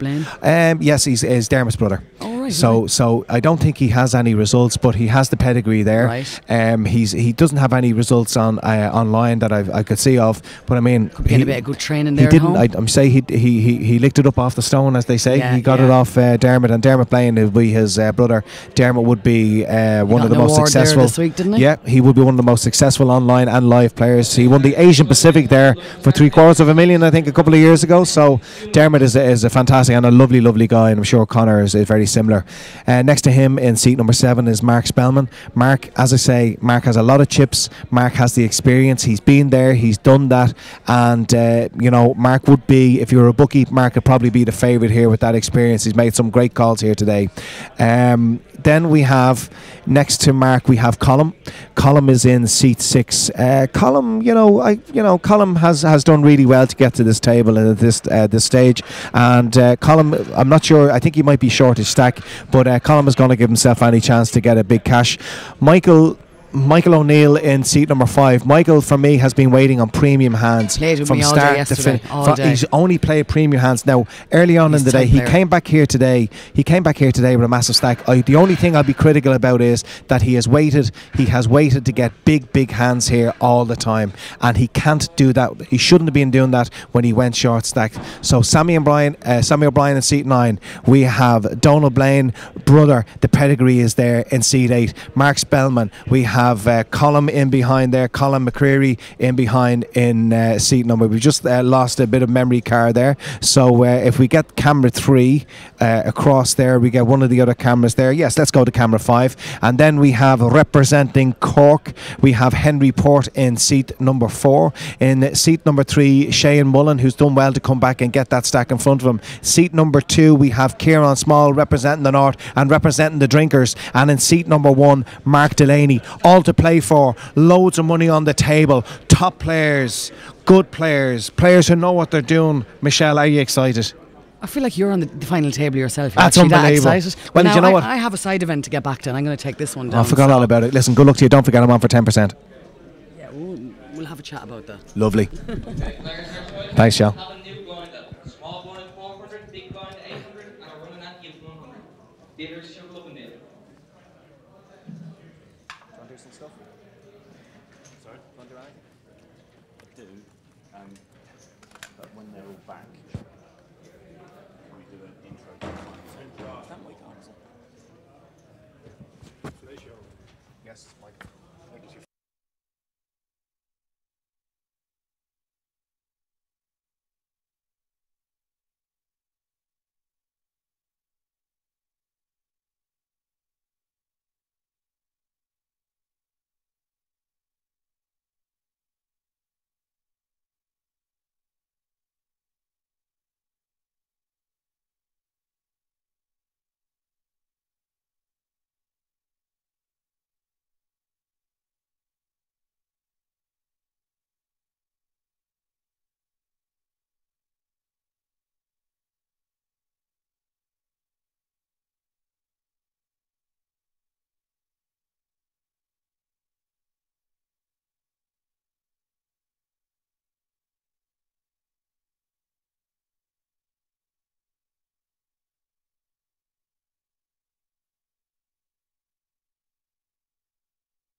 So just to let our live streamers know that we have our final 9 players here, where the antes are 3,000, the blinds are still 10 and 20,000. We have Mark Delaney in seat number 1.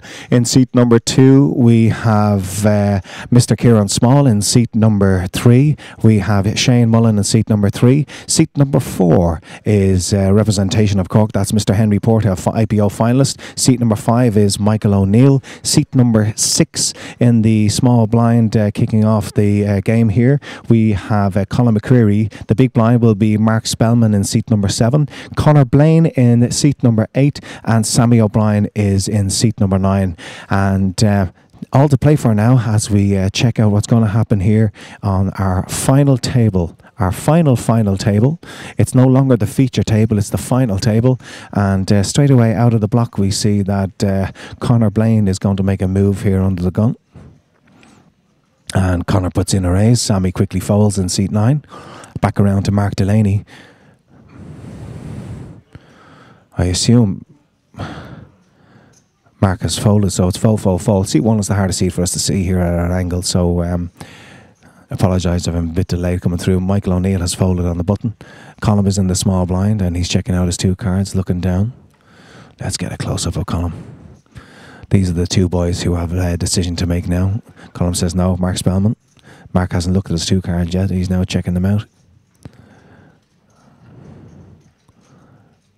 And Mark folds. So the very first action of the final table, there's Conor just checking again, checking his 2 cards, saying, God, was it really those 2 cards? That's not what I raised with. Fantastic. Just to let you know the chip counts for our final table. In seat number 1, Mark Delaney started off this segment with 530,000 in chips. Kieran Small in seat 2 had 218,000. Shane Mullen had 615,000 in seat 3. Henry Port in seat 4, 380,000. 291,000 for seat 5, that's Michael O'Neill. 139,000, our short stack at the table, is Colin McCreary in seat number 6. 740,000 is our chip leader, Mark Spellman in seat 7, 302,000 Conor Blaine in seat number 8, and in seat number 9 Sammy O'Brien with 715,000 in chips, second in the chip tally so far. So that's our blinds now is 5 and I should say 10 and 20k. The antes are 3k. In a little over 15 minutes time, we will have a little less than 15 minutes time. We're going to have an increase. It's a big increase. It's going to be a massive jump of 15 and 30,000 blinds with antes of 4k. Absolutely massive. You think about it, you've got your 9 players, you've got your 36, you've 36,000 in antes alone, and then you've got your 30k plus your 15k 45. So there you have it, you know, 80k, an 80k pot there straight away for our players, every single hand. We got a raise here in seat number 1 with Mark Delaney, who makes his raise. Let's get into the bigger picture and see if that gets taken on. Mark Delaney in seat 1 started the final table with 530,000 in chips.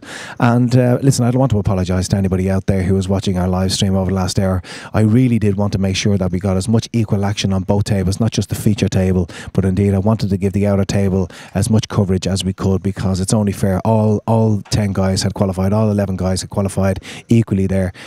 Just from a technical point of view, it's a little more difficult to check out everything that's happening on the outer table, and we did lose coverage there for a second when we lost our 10th player tonight, and I apologise to anybody whose friends or family who was wanted to check out how he did. And unfortunately he still takes home a nice purse there, but we missed the exit of Nigel Miller in seat 4 earlier on. He had ace king, he got them in, and Mark Spellman woke up with kings, missed all the aces, and that was that. Okay, we've got 2 players. We had a raise in seat 1 and a call in seat 3. So let's see the 2 guys as we see the flop. Flop is 8-5-5. Up to Mark to play first. Mark checks, and we can see Shane Mullen riffling off chips there. It is looking like about a 52k bet there, so along those lines. That's the flop. And Shane has put out, I think it's around 52k. Mark Delaney checked the flop out of position. So, seat 1, seat 3. Mark has the old hands over the 2 cards and flicks them to the side and passes them. You're going to show? You got to show? You're dying to show. Nah, you ain't going to show. I don't think showing at this stage is a good thing to do. And it takes down a nice little pot there to help to his initial stack of 615k. So, he's looking at be up to around 660, 670 now. That's Shane Mullen in seat number 3. Amateur Championship of Poker with our final 9 players all fighting it out for 9,100 for the winner, 5,960 for second, 41.25 for third, 30.50 for fourth, 2,200 for fifth, 6 will get 60 and 70, 7th will get 12.25, 8th is 900 and 9th gets €690. And our antes are getting collected by our dealer. And in a couple of moments we're going to have our cards down to our players. This level is important, but the next level is going to be massive. It's going to be huge. I mean, we're looking at an increase of 50% on the blinds. So you've got a massive increase from 10, 20 up to 15, 30k with antes of 4k. That is absolutely massive. Like over 80k in the hand, in the pot, in the center, each and every hand, before we get anybody putting in any more bets. And with these chip stacks, you've got 80k in the middle already. Every decision that you make in the next 20 to 40 minutes will be a tournament-changing decision for certain people. No more mistakes will be allowed get away with at this stage. Not with these blinds and antes. Michael O'Neill has put in a raise. Looks a minimal raise. It looks up to about 42. Little bit of banter going on with the early position guys there. Shane looking happy with himself. I remember Shane about an hour ago and he seemed to be very frustrated at the table. Looked like he wasn't getting any cards. He was getting short stacked. And he's just had a tremendous run over the last 40 minutes. Sammy O'Brien reaching for chips. What are you going to do, Sam? Michael O'Neill. Michael just double checking that was a good raise. And Sammy is going to make up the 42. It's only 22 more to call. I mean, you should be raising a little bit more with the antes that are in play with the amount of chips in the middle. But let's see a flop anyway. And then we get back to the action at the table. Okay, it's 6, ace, jack, 2 spades on board. And Sammy will have first option to act.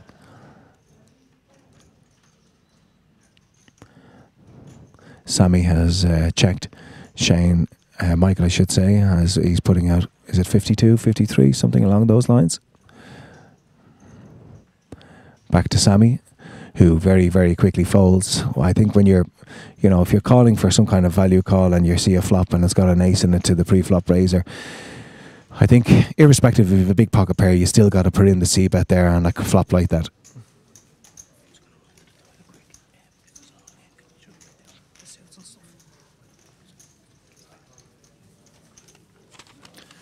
So this is the final table of the Amateur Championship of Poker here in the Regency Hotel. Our side event is kicked in where we had €9,400 in total was put into the game. We were looking at a massive overlay for the organisers here this weekend when initially we were 5k in the hole at about an hour into the game. But thankfully we had a steady stream of players that came and joined the game, and only a €600 overlay. I know €600 was €600. It's still a lot of money in these days, but it's a lot better than what it could have been. So, a little bit of value there still for the people in the side event. The lads are happy enough that it's only a 600 overlay in the game. And so I think everybody happy at the end of the day. Massive success. The games, all games yesterday. I think the Turbo had 70 odd runners for the 60 quid Turbo. Tomorrow we have a 5k guarantee, and that's a 120 buy-in. That's on the Monday, and followed by a mirrored game on Tuesday. Another 5k guarantee, 120 buy-in. The Super Sat is going to happen for the main event for the Deep Stack. That's going to happen on Wednesday. It's a 120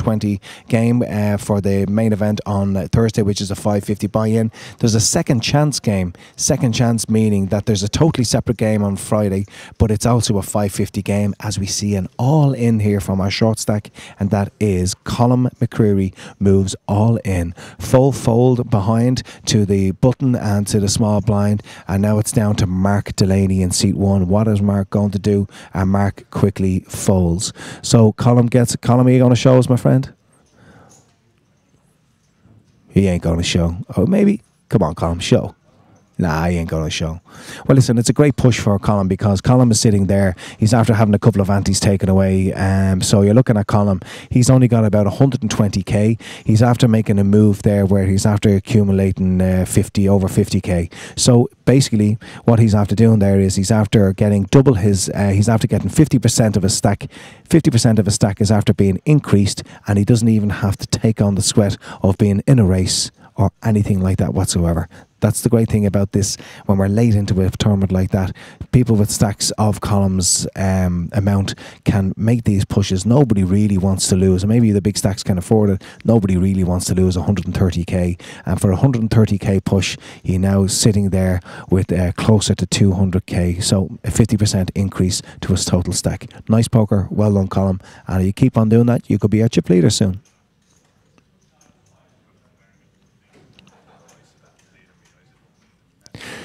A lot of people out there might be thinking that at this stage of the game, I mean, there's not an awful lot of play left in the stacks here, but this has been advertised as a 2-day tournament. It's got to be finished in the 2 days. So the structure is the structure. If it's a 3-day tournament, everything will be slightly different, but it is 2 days. And we have another all-in here from Colin. Colin has moved all in. Just put the big lads out, Colin. Don't worry about the little fellas. Yeah, he's making the big physical thing of putting every single chip out. That's what fellas do. We put everything out there in front. It's a testosterone thing. It really is. Mark folds, and I don't think he's getting the call from Mr. Small in C2. He's got 2 raggedy cards. He shows 7-4 off. Sammy would have shown would have called there. Let's see those cards, kid. Ace Jack of clubs, another big hand, and Colin again gets over 50k. With antes of 3,000. So, you know, again, those shoves are very, very profitable if they get through. And you've got 27,000 in antes, you've got 20k in the big blind, you have 10k in the small blind. So every time you get one of those shoves through, you've just picked up 54,000 in chips plus your own 3,000 ante back as well. If you're not in the blinds, you're making 54k if you get a push through in any hand here at this stage. With these chip levels and with these chip counts, you know, it's a massive amount of chips. I think any hand that's folding into a late position player, he's really got to ask. He's really got to ask the players who are small and big blind. He's got to ask a question. You know, sometimes the cards just don't matter when you get to this level. It's about picking your spots and picking your positions. And the 2 cards in your hand really become irrelevant.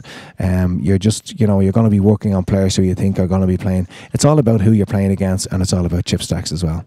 And as I say, with our next blind increase, there ain't going to be a lot of margin for error. Henry folds. Michael O'Neill is going to put in a bet of some description here.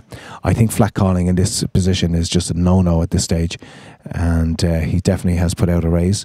It looks like 43 again. I think it is around the 43 mark. Michael has been really, really tight here, possibly the tightest player that I've seen out of our remaining 9 players. And I'd want to have a big hand to be taking on this young guy here in seat number 6. He's looking fairly pensive.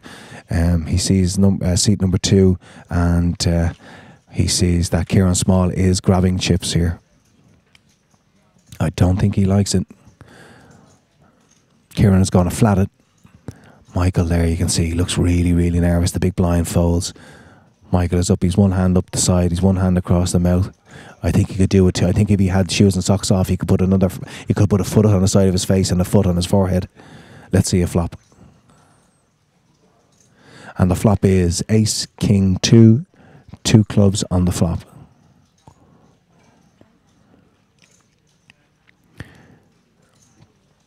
Kieran is first to act, and Kieran looks like he's going to come out betting. Look at Kieran's stack there. This is a bet that he ain't folding to any bet whatsoever. He might as well put all the chips in the middle there because he cannot fold. He's pot committed himself with that bet. It looks like 50. It looks like 60k. He looks like he's bet 60k. And he's called all in. We've an all in and a call on the feature table. Let's check out the hands. I think we've got a set of 2s. And we have Ace, Jack. We have a set of 2s and ace jack. Put the chips out there. Michael has more chips than Kieran. I like Kieran's bet. I mean, Kieran knows that Michael has raised pre-flop. He has a very tight image. And I mean, if Carlsberg did flops, this would be it. It's an ace 2 king. Kieran is sitting there saying, please, please, please have that ace where you can't fold. And he's come out betting. I mean, it's so shallow at the moment. I'm not sure if I had bet the set. I think I would have let Michael bet, because if Michael doesn't have an ace, something like queens or jacks or tens, he probably does a C bet anyway. And the C bet anyway is basically going to pot commit him. So listen, if everybody was a lot deeper, I like his bet. Because he's not so deep, I think I probably would have checked, but it's all worked out the exact same. I can't see the kicker. It's definitely an ace top right hand corner. It's pocket 2s to Kieran Small on the left hand side. He is so far in front, it's nauseating. He is miles ahead, and it'll take a miracle runner for Michael in seat number 5. Michael O'Neill will take an absolute miracle card from its ace jack he has. It's a 3 on the turn. And let's see the river. It's not going to make any difference. Queen on the river. It's 3 clubs, but there weren't any flush draws out there. And we see Kieran Small in seat number 2 getting a double up. He had about 200k. He goes up to about 400k. Michael there loses a absolute chunk of chips. Michael O'Neill. And again, as I say, if the boys had a lot more chips and there was a lot more play in the chips, I think betting out is nice, especially against the pre-flop raiser. He knows Michael either has an overpair, and he's just praying to God he has an ace. Michael has an ace. He ain't folding an ace jack on that flop, and Kieran Small gets a massive and much needed double up, and he looks a happy little camper.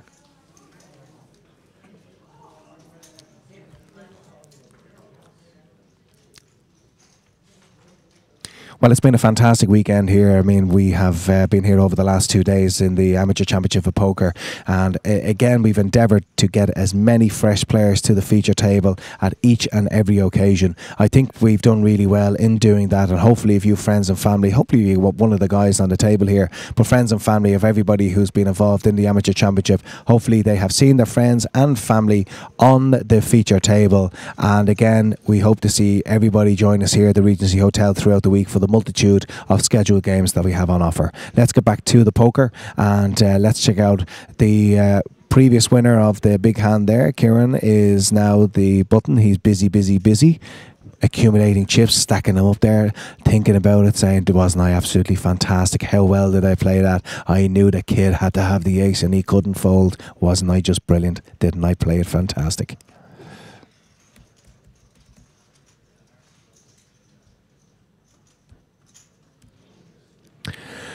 We pan back out again to see our fold here from Michael in first act, and I see another ship by Colm. I think Colm, has he raised or is he shipped? No, it's just a raise. Now, I'd be more scared of Colm's raise here. The Colm's raise here would be more scary to me than him actually shoving all in, because he's done a controlled raise. If Colm shipped all in and I had a hand like ace queen or pocket 9s or 10s, I'd probably get a call. But the fact that Colm has put in a controlled raise, that would be the most scary thing at all. But his short stack, he's definitely not folding. And because of his stack and because he's put it in a controlled raise, to me that means he's got a monster. He definitely wants a caller. So I think you're looking at aces, kings, maybe queens or ace king, and I definitely think it's one of those anyway. I don't think you're looking at ace queen or ace jack or any kind of raggedy ace. I don't think you're looking at any medium pocket pair. I think he's just shipping them all in. I definitely think you're looking at a premium hand.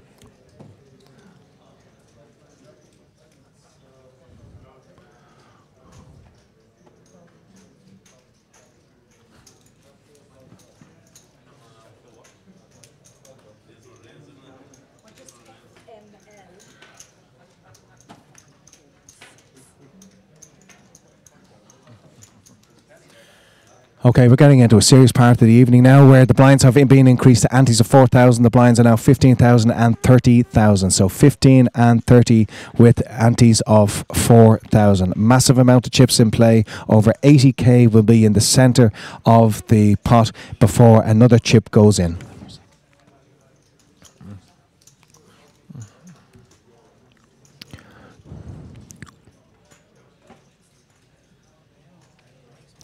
It's been it's been very interesting for me as a poker player, an average poker player, to be sitting here watching everybody play throughout the weekend. It's been fantastic to watch, and it's been a learning curve for me to see, you know, people I've played against for many years and how they work and how they act, and sit back and watch here. And I hope it makes me a little bit better player. I could do with being a better player, but it's been very educational indeed, and good to see all the guys out here. Semi-professional, professional, recreational, whatever you want to call yourselves. Great to see 9 very different guys from all different spectrums and aspects of the world. It's good to see them all getting to a final table, friends and strangers alike. We have a raise here from Mr. Henry Port from Cork, who was an IPO finalist, and straight away Michael O'Neill goes all in behind him. Michael O'Neill gets those chips in right behind Henry. Henry's looking at the stack to see, okay, what am I going to do here? It's blind on blind, and it's Henry against Michael. Michael's a tight player. Michael has a hand here. He's not doing it light. Michael, I think, is the type of player who would sit there short, very short stacked, and wait for himself to get a big hand. And Henry's laughing to him there, giving him the do you want to call, and all that type of stuff. He's asked for a count, I assume, and Henry's going to get his amount of chips that he raised to matched, and then he's going to ask what's remaining. I think you're looking at a mandatory call here. I don't think he can. I think it's ATC. I think it's any 2 cards. It's going to hurt Henry if he misses this. I know it's going to hurt him chip wise, but I mean, everything hurts at this stage with these blind levels and these antes. So what's he got? He's got about 80, 90. It's about 111 to call, and he doesn't. He actually folds. So yeah, I mean, it's kind of close. I mean, if he's after raising, he obviously raised with absolute air there, and he raised up to 70k, and he raised the 70k. It's 111 to call. So Henry folds there. I don't know. It's a tight one, I suppose. I mean, the statistics are there. It's blind on blind. There's 80k in the centre straight away. You've got Henry making it up to 70 from his initial 15. So you've got the extra 55 in there. So you've got 135. And Michael ships in with his stack of an extra 110. So there's 245,000 in the middle. And it's 115 to call. So you're looking at a straight 2-1. He's getting 2-1 to call there. And yeah, it's kind of 50-50. But he decides to fold, so I say he hadn't got much of a hand there pre-flop, getting 2-1 to call, and Henry decides not to. And you know, I'll be overcritical of it. I think, you know, against a player like Michael, I do think that Michael O'Neill very, very tight, still tight. I don't think Michael is going to change his game plan whatsoever. I think Michael is waiting on big hands every single time, and I think Henry knows that he's the type of player that Michael hasn't done that with something like King 10 or King 9 or something along those lines. Michael is the type of player that's going to be getting it in with a proper hand. Well done to you, sir. So Michael O'Neill picks up a nice chunk of chips there and gets himself back into this game after losing a massive pot against Kieran Small in the corner. Kieran Small woke up with he had pocket 2s against Michael's ace jack, and Kieran hits the set and the ace hits on the flop. It's just the perfect flop for Kieran, and he gets a massive double up there on the flop. Mr. Sammy O'Brien puts in a raise, and he gets it folded around to Column. Column stack. Column, I think, will shove or fold here with his stack. I think there's 2 options for him. Let's get a little close camera on him and see that face. Look at the face. What's this fella, this dub in the corner? Is he at it again? Is Sammy chatting away to him? I'm sure he is. Sammy loves the old chat. What do I do? It's all in or fold, Column. It's all in or fold.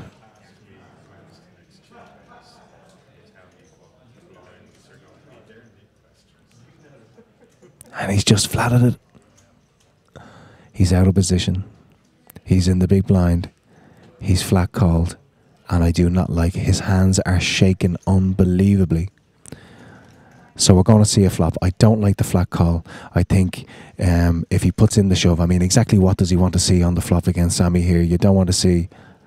It's very tight on exactly what he wants to see. It's a 2-4-9 flop, and it's back to Column to act first. 2-4-9 on the flop. Listen, if he's got aces, he's played it beautifully. Absolutely beautifully. He's got aces. But any other hand, I don't like it. I think you fold or you shove on the flop. Pre-flop. Okay, he's shipped now. He's shipped on the flop on the 2-4-9. Sammy is looking. He's looked like he's not going to call. Sammy says, no, thank you. Have you got a big hand, Colin? Come on. Did you slow play a big hand? Let's see that hand. He's got pocket tens. No, Colin, I don't like it. I don't like it at all. I don't like it at all. Get them in pre. You're in the exact same situation. If a flop comes down, you've got ace, you've got a king, you've got a queen, you've got a jack. You have no idea exactly what you're up against there. Listen, Sammy could be raising with air. Sammy could be raising with king 2 there. A king comes down, you're behind. What you've done is you've flat called with pocket tens out of position. If any high card comes, you could be behind. And what's after happening is you've got the perfect flop. You've shifted all in because you're out of position first to act. But if you shift all in pre-flop, I guarantee you Sammy folds anyway. So you win the exact same amount of chips that you're just after peeling back in there now. So Colin, you've won the pot. Well done. I don't like the play. You should have shipped.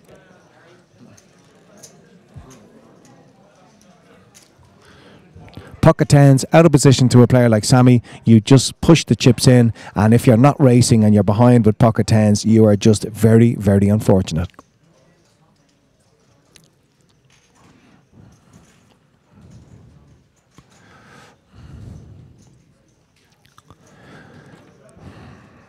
Connor folds and Sammy comes out, and Sammy min raises at the moment and puts out an extra, I think it's a min raise to 60k from the 30k.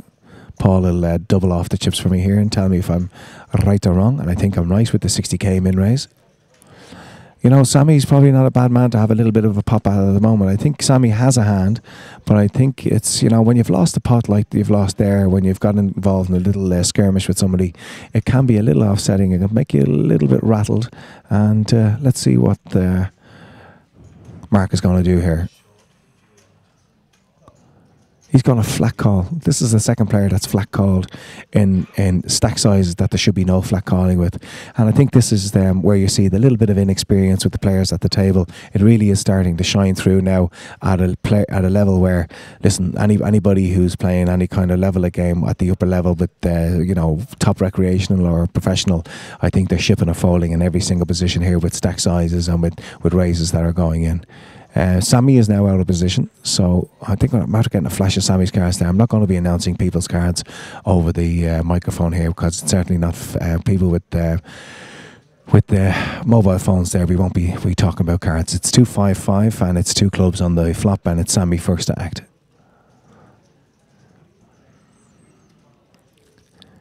It appears that Sammy has checked and Mark is looking like he's going to put a raise. He's going to get another chunk of chips out as well. He could put in a large bet here. Massive bet. And even before Mark's chips have crossed the line, Sammy O'Brien throws the cards away and Mark takes in a nice pot. But again, I mean, it's only my opinion and it's a learning curve, and I know a lot of the guys are playing. This is going to be one of the earliest events for them, so I don't want to be overcritical. I'm only going to be here talking from a player that's put a lot of hours in on poker tournament tables, and I've played with a lot of top players, and I've sat back and I've observed them and I've tried to learn, and hopefully what all these guys are going to do. And I think that flat calling in these positions with people with 300, 400, 500Ks when you've got 70, 80K raises is not the thing to be doing, especially out of position. I think you've got to be shoving or you've got to be folding.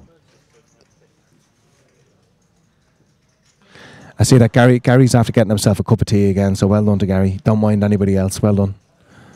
Some people are just the worst. Unreal. It's the most selfish people ever. Unreal. Gary's the only man. Gary is so mean. Gary is so mean that he was able to peel an orange in his pocket. He just won't. He won't. Well, that's what I hope he was doing. 2 sugars and milk, please. You have to embarrass him into it. Okay, Sammy has flat called here under the gun. Sammy's been involved in the last 3 hands.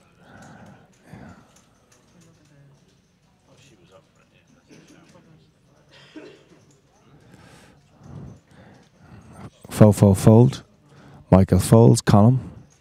Mark Spellman hasn't been involved with too many hands so far. Our chip leader coming into our final session.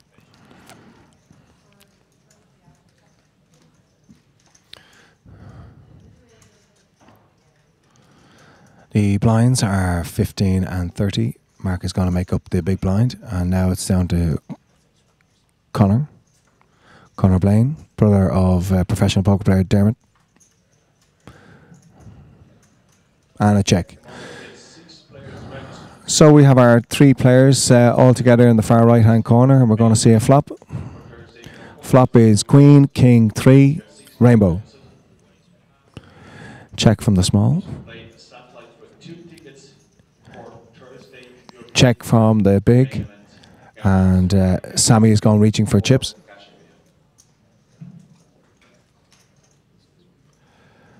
And Sammy puts in a bet. And Sammy puts in approximately 70k there, and nobody wants to get involved with Sammy. And Sammy takes down the pot. Well, Sammy's flat call under the gun there. I mean, people can construe it as a sign of massive, massive strength, that you're looking for somebody to do some action in behind. It can be a sneaky little thing as well, the flat call. The flat call can be, you can be flat calling with a pretty marginal hand there.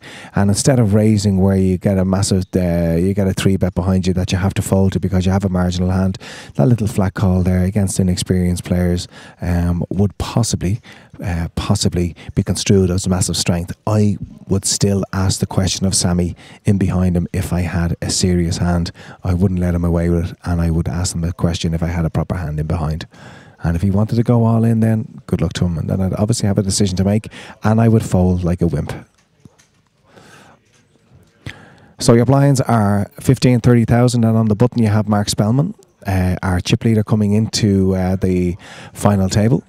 We have Conor in the small blind, Sammy in the big blind. Quickly folded around to the button.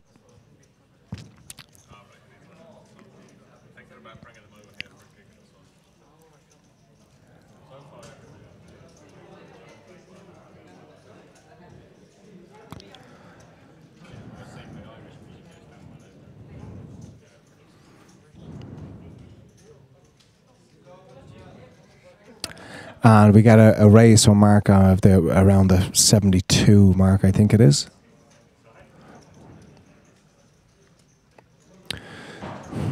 So Mark raises on the button to around 72k or thereabouts, and Sammy doesn't want to get into battle with Mark here, out of position against a big stack like Mark has. So, as we were talking about earlier on, I mean, with the chip counts that you have, initially when we started here, we had 530, 218, 615, 380, 291, 139, 740, 302, 715 K chips. They're the chip counts of the individuals when we came to the table. We're looking at antes and blinds where there's over 80k in the pot on each and every hand. You're looking at the small and big being 15 and 30. There isn't a lot of leeway to make any more mistakes. So, the game has tightened up an awful lot here because people know, people are well aware. It doesn't matter if you're a novice, inexperienced, or a semi-professional sitting there at the table. Everybody knows that one mistake at this vital stage could cost you the 9k first prize. So it's understandably very, very tight here on the final table. We have Paul Fox as our dealer now this time around. I'm not sure if Paul, I think Paul, this is his first venture onto the feature table. Paul, a renowned poker dealer around the Dublin and indeed Ireland, possibly Europe. Kieran has made a raise in the I think he's under the gun there in seat number 2 with a chunk of chips. I don't think he even counted them out. I think he's got 60k, so I think he's put in a min raise. Mark Spellman will be the next to act in seat number 7. Mark's putting a little dwell in, the hand up to the nose. He's pinching the nose. Does he smell something? A lot of hand movements over the face there for Mark. A lot of hand movements. He's wiping everything. He's wiping the brow. He's wiping the nose. He's wiping everything. What does this mean?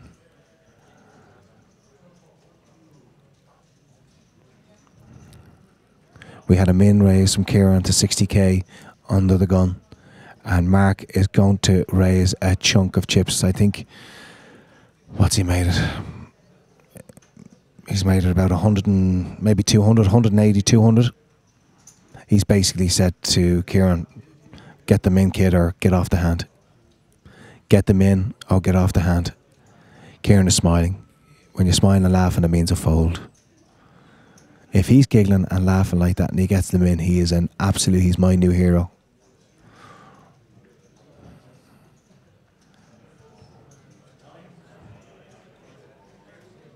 He's folding. I'll put the cup of tea I'm about to get on it. He's going to fold. Yeah, he's folding. Mark puts in a nice chunky raise there. I think it was about 180, 200k raise to Kieran's min raise of 660. And the minute Mark puts the chips in, Kieran starts to giggle and laugh. So it's not about a tell. It's not a tell when somebody does that. Basically, I mean, the action is taking place. There's going to be no more action. So you can have a laugh. You can have a giggle. You know you're going to fold there. So nothing too crazy there. And Mark Spellman does what Mark Spellman does. Accumulates chips. Mark is... I played against Mark for many, many years, and you know, he's always a dangerous player to be up against. And Mark has no problem. You know, Mark is brave. He'll put chips in. A lot of players who be looking at a 3-bet with pre-flop ace tens, ace jacks, they'll fold. Mark kind of gets a feel. He's a great feel for the live game. He's a great, Mark is old school. Mark runs from the seat of his pants. He doesn't, obviously he has all the basics there of a good poker player, but a lot of the old school guys, they run from feel. They get a feel from a player. They judge the thing they make their decisions on what's happened on previous hands. And Mark is very old school like that. He gets a feel from a guy. He gets a feel from how a guy has played, and he's going to make his decisions based on that. We get a raise here from Shane Mullen in seat number 3, and we get a very quick fold from the preceding 3 players. Back to Mark again, who's had enough excitement for a couple of minutes, and over to Connor, who folds. Sammy folds, so it's back to the positions of Button, who folds, small blind. Is Kieran want to get involved? No, he's also had enough excitement. And Shane Mullen under the gun gets that push there, that little raise through, and takes in over 80k in antes and blinds. This is the final table for the ACOP. We're going to keep you updated. We're up to antes. We've got a little over 19 minutes remaining of this level of 15 and 30. The next jump will be massive again. It's up to 2040. I assume antes of 5k. So, you know, it's the play is getting tighter and tighter. The margins are getting smaller and smaller, and we've had a couple of flat calls here, which is quite incredible at this level of the game with the chips and stacks in play. But listen, the guys who flat called, they did well out of the flat calls, and the one big action of the final table has been so far that Kieran Small got a massive double up off Michael there a little earlier on. Michael flopped ace with his ace jack on the board, and it was ace king 2, and Kieran woke up with the absolute dream hand of pocket 2s. He had the set against the ace with a jack kicker, so Kieran got a good double up, but he's after losing a few chips there to Mark Spellman, our chip leader. And we have Gary now has just delivered the tea and the sugar and the milk, and it's just gorgeous. My good lady wife Lorraine at home would make 15,000 cups of tea a day. I was never a big tea drinker before I got hitched up, and now if I don't get a cup of tea every couple of hours, I get the migraine headaches. She has me addicted. And he's making it now, and he's stirring the tea bag. He's going to make someone a great wife one day, as Gary. He really is. We have a raise here from Henry. And Gary's just burnt himself there. I hope you heard a little bit of a sound effect in the background. He's just given himself a little bit of a scalding.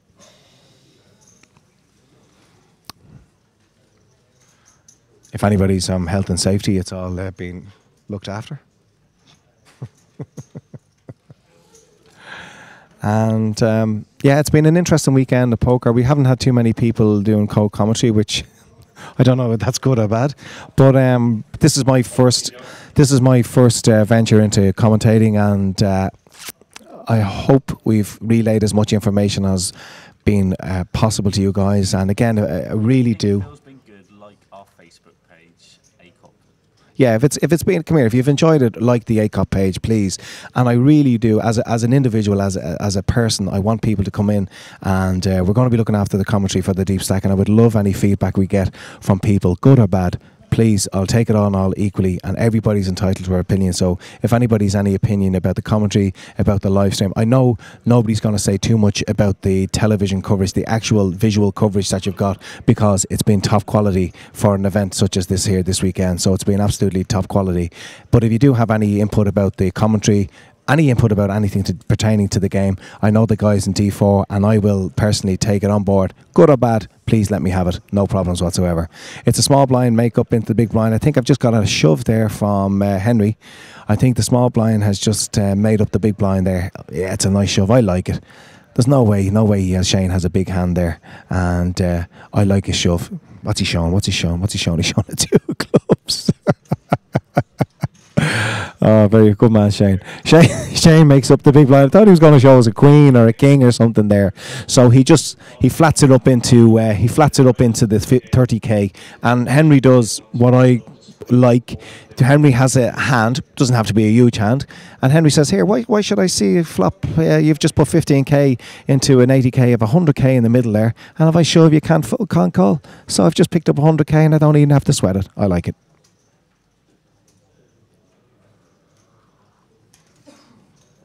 Yeah, please, all the comments onto our Facebook page, ACOP, Amateur Championship of Poker, any comments whatsoever. We've got less than 16 minutes remaining in this level of 30k big blind, small blind 15, and antes of 4k.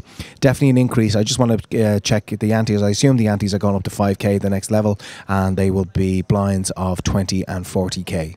We still have a full ring of players here, deep into the second level of our play with the full table, and Colm here under the gun is going to make some kind of play. A little min raise, maybe a big raise. What have you done, Colm? Has he put in 80k? I think it's 80,000 he's put in. So he's firmly put his stall out here, and he's made an 80k raise, 80,000 chips into the centre, under the gun, and folded around to Mark, who folds, Kieran folds, and I see Shane grabbing chips here. Shane is grabbing a lot of chips. Shane is re-raising. Colm is thinking about it. Let's get on to Colm here. How much is that he's asking? It's about 200k. So, Colm, you've made it 80. It's been re-raised by Shane up to 200. He's basically asking you, do you want to dance? Do you want to go all in? The look down, oh, that tells me he's going to fold. He's put a lot of chips in the middle, and he's folding. I think he's got a raggedy ace. You going to show us, Shane? Nah. Colm raises and folds there. He's lost a good bit of chips in that one, and he doesn't have those chips to lose. There won't be any raising anymore from Colm. Colm will be shipping the loot in, I think, next time he has that option, particularly now that he's about to lose 30k as the big blind. Has he even realised that yet? Colm, put out your money. Is that going to hurt him more? Let's see if it hurts him more. Look, oh no, I have to put out 20k. Or 30k, even worse. Okay, so it's 4,000 chips and antes. It's 15 and 30,000 in blinds. Colm put in a raise of 80,000. He had to fold to a re-raise by Shane in C3. And I don't think there's any more raising options and folding options for Colm. I think anything he does from now on in will be tournament committed.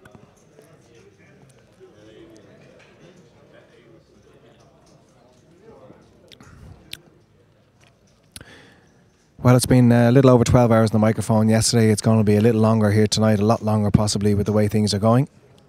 And on behalf of D4 Events, we hope you've enjoyed our Amateur Championship of Poker coverage this weekend.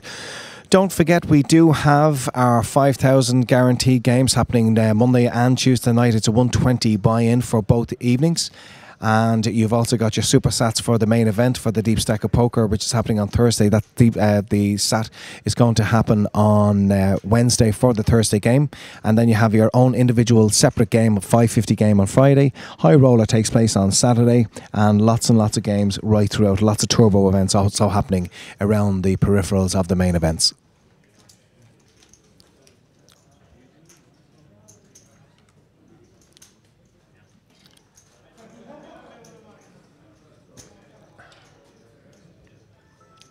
Piano game starting soon at 20. Table number 20.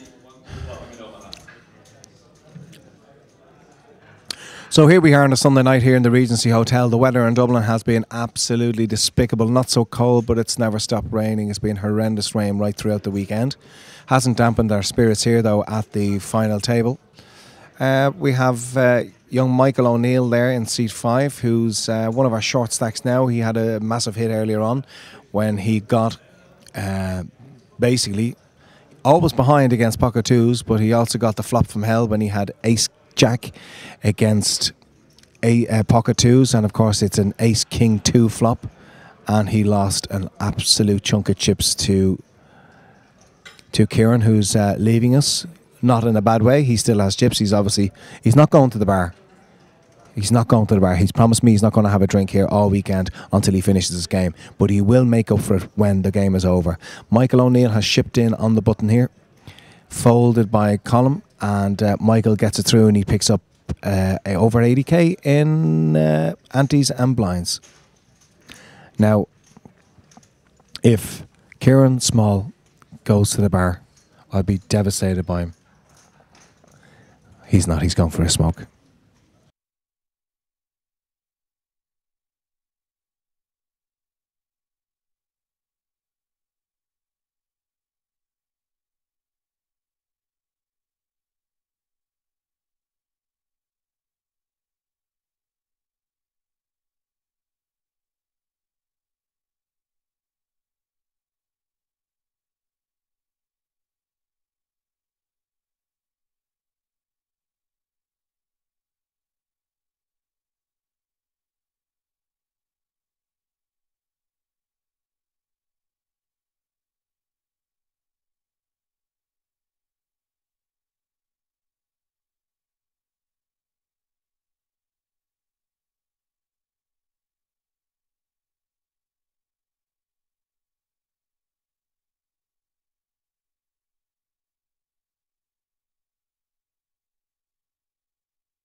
All right, we have Colm here on the button here, and Colm is chatting away to Mark Spellman in the small blind. Dealer, I don't think anybody else is involved in the hands, so our dealer Paul Fox is asking the guys, please don't be talking about anything while other players are still in hand. He could well be doing it. Colm has moved in his chunk of chips there, his big denomination chips, so I assume Colm is all in on the button here, and Mark Spellman says no thank you very much, and Conor Blaine here will be the last option. He's in the big blind. He's got 30k in the centre already, and Colm has moved all in here. Let's get to the guys and let's see what's going to happen here. They're in seat 6 and seat 8 respectively. He's asked for a count of Colin's remaining chips. I mean, I don't know, I can't hear whether he technically went all in or not, but I mean, he is all in. He's not going to fold any re-raise here in this position without the amount of chips in the centre. So, let's get over to camera 5 and let's check out the action. He's all in. Colin, and it's all in and snap call. I don't think Conor likes the snap call there at all. He's absolutely snapped off the call. Conor doesn't like that snap call. That means Conor has a very, very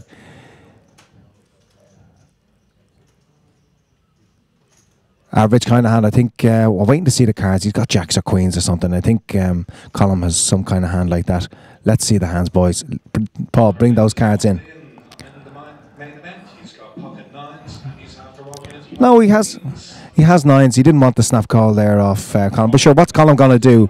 Colm and Conor, Colm McCreary has the queens and Colin Blaine has the nines, but I mean, he's never going to fold there in that position. And oh, it's 6-7-8. It's a huge flop. Huge flop. He's got the open ender. And he's got the trips to hit as well. And it's a 6. It's a paired board now. So at the moment, the queens are good. He doesn't want to say, and an ace.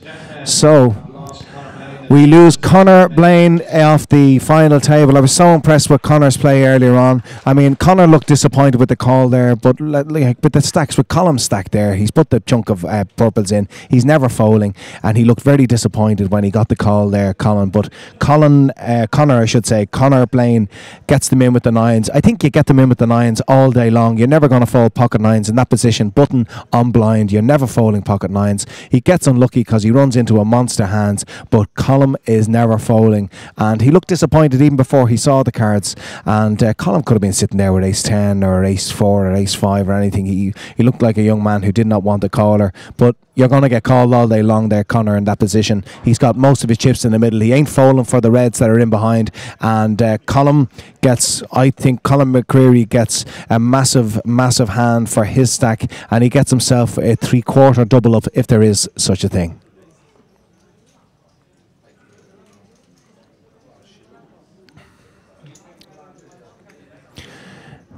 Yeah, he looked a little bit disappointed there, young Conor Blaine. And he's played really well. I think he's played really well all tournament, and I think because he's so short stacked in that position, because he's gone so short stacked, I think it's a no-brainer to get them in with the nines.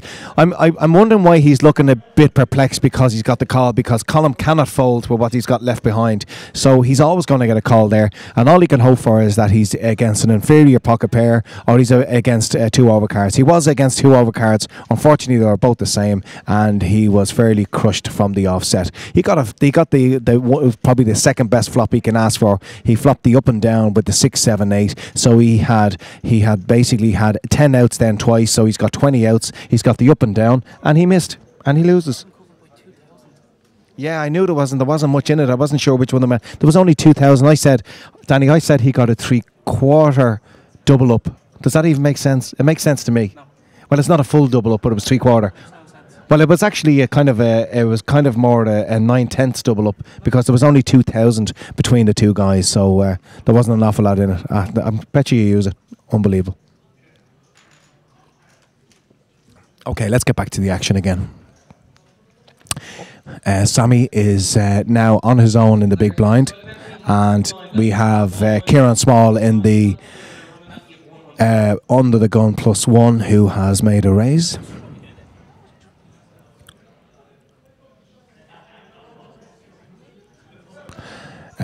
Kieran has put out 75 in chips, 75,000 in chips. I mean, any players out there who are recreational players who have who wouldn't have the greatest experience in the world in this type of play, a lot of people who are beyond a blind level of maybe 1-200, it's a big mistake with a lot of players when they come to play the big festival games, when you over bet pre-flop. I mean, a lot of people are sitting there going, well, listen, the blinds are 15,000-30,000, so the bet should be around 90,000-100,000. But this pot controlling of bets up to 75,000 is perfect poker play, in that it allows fold equity. It allows that if the third player doesn't go, listen, sometimes they've got a big hand, so you don't want them to fold, but it does allow fold equity. So when you're only raising 75k when the blinds are 30,000, I think it's a perfect play, because it allows you to fold behind to anybody who 3-bets if you're betting light. What we see over here is we see Kieran showing an ace. The fact that he's showing an ace tells me it's ace rag. He's happy to get that bet through. Big smiley face. And Kieran I've known for many years here, Kieran Small. And yep, Kieran Small, his nickname in the club is Billy Large. Now that could be a good thing or a bad thing, Brian. And so Kieran is here from the Bridge Club, and the Bridge Club are going to give him a big shout out. He's current league leader in the club. I tell you what, Bridge Club, you must have a great bar in the place, because this is the first time I've seen Kieran sober in about 3 years at a festival on any weekend. He told me that if this is the first weekend he's been sober for a long time. I gave him a hug and I said, I will be your big brother and we'll take this one day at a time. Sweet Jesus. That's an old song, isn't it? So listen, I know the Bridge Club are online and they're checking out Mr. Billy Large, known as Kieran Small, and big shout out to everybody in the Bridge Club listening to us here tonight, and good luck to you guys, and I hope the club is a big success. I know you're rooting for your boy.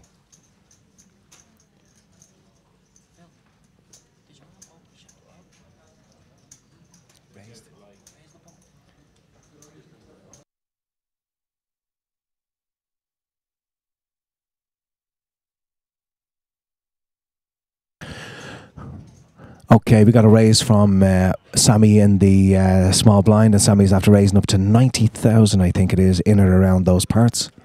Sammy has been a bit quiet in the last few hands. Sammy has his usual reverse chair jacket on chair that he likes to do.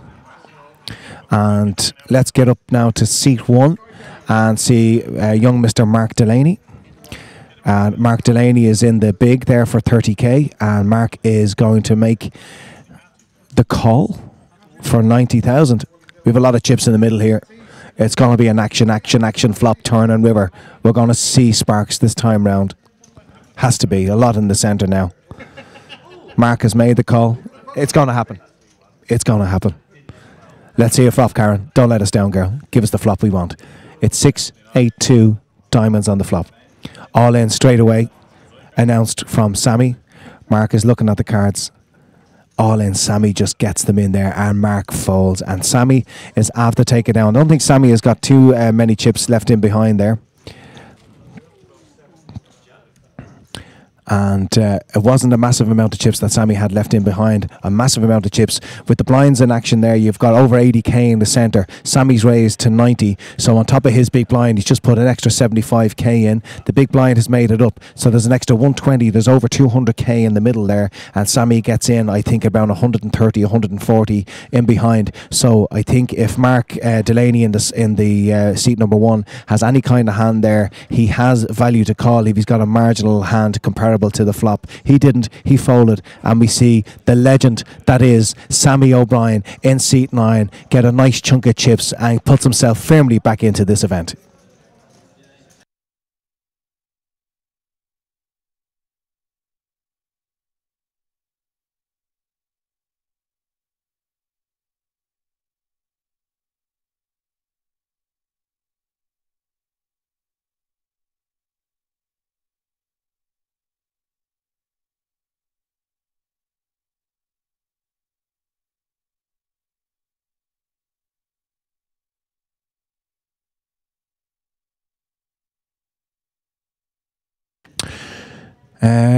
I think we have a little over 5 seconds, Nick. We've got an increase of level there now in a couple of seconds. So we're going up to 2040, and the antes are going to go up now. We're on break, I think. I think we have a 15-minute break after this hand. So the blind levels will increase to 20 and 40 with antes of 5,000 when we have our remaining 8 players back to the table. We lost the young man who I fancy to go very deep in this tournament. He has gone deep. He's finished 8th. I was impressed with his play earlier on, and Conor Blaine is our 9th place finisher here tonight. Bringing home himself a nice little sum of €690. We are looking at the blinds at the moment. It's blind on blind. Little raise goes into the big blind of the Bridge Club's one and only Mr. Kieran Small, who's laughing and giggling as he does. He's a nice guy when he's sober. Love him. As I said earlier on, myself and Kieran, we played a round of each game tournament a couple of weeks under the VPT, and he was smashed out of his head, but he was still very entertaining. Kieran has a 15-minute break now. He's going to take every opportunity to get as many cigarettes into him as he can. He folds, and Mark Delaney shows the ace rag that he raised with there. Okay, that's the last action of this segment of the 15-30 level. Are we on break, or are we going through the break? We're not actually going to do the break. I heard the laptop say break, but obviously there was a miscommunication. I heard the announcement of break there, but there was no break. I think Mark Spellman and Sammy both moved away from the table because they thought they were on break. I would assume that's the only reason the boys moved off the table. I'm going to have a chat with Nick O'Hara, and maybe he should bring it to the attention of the boys that I think the boys assumed we were on break, and that's why they've moved away. I'm going to speak to Nick about this.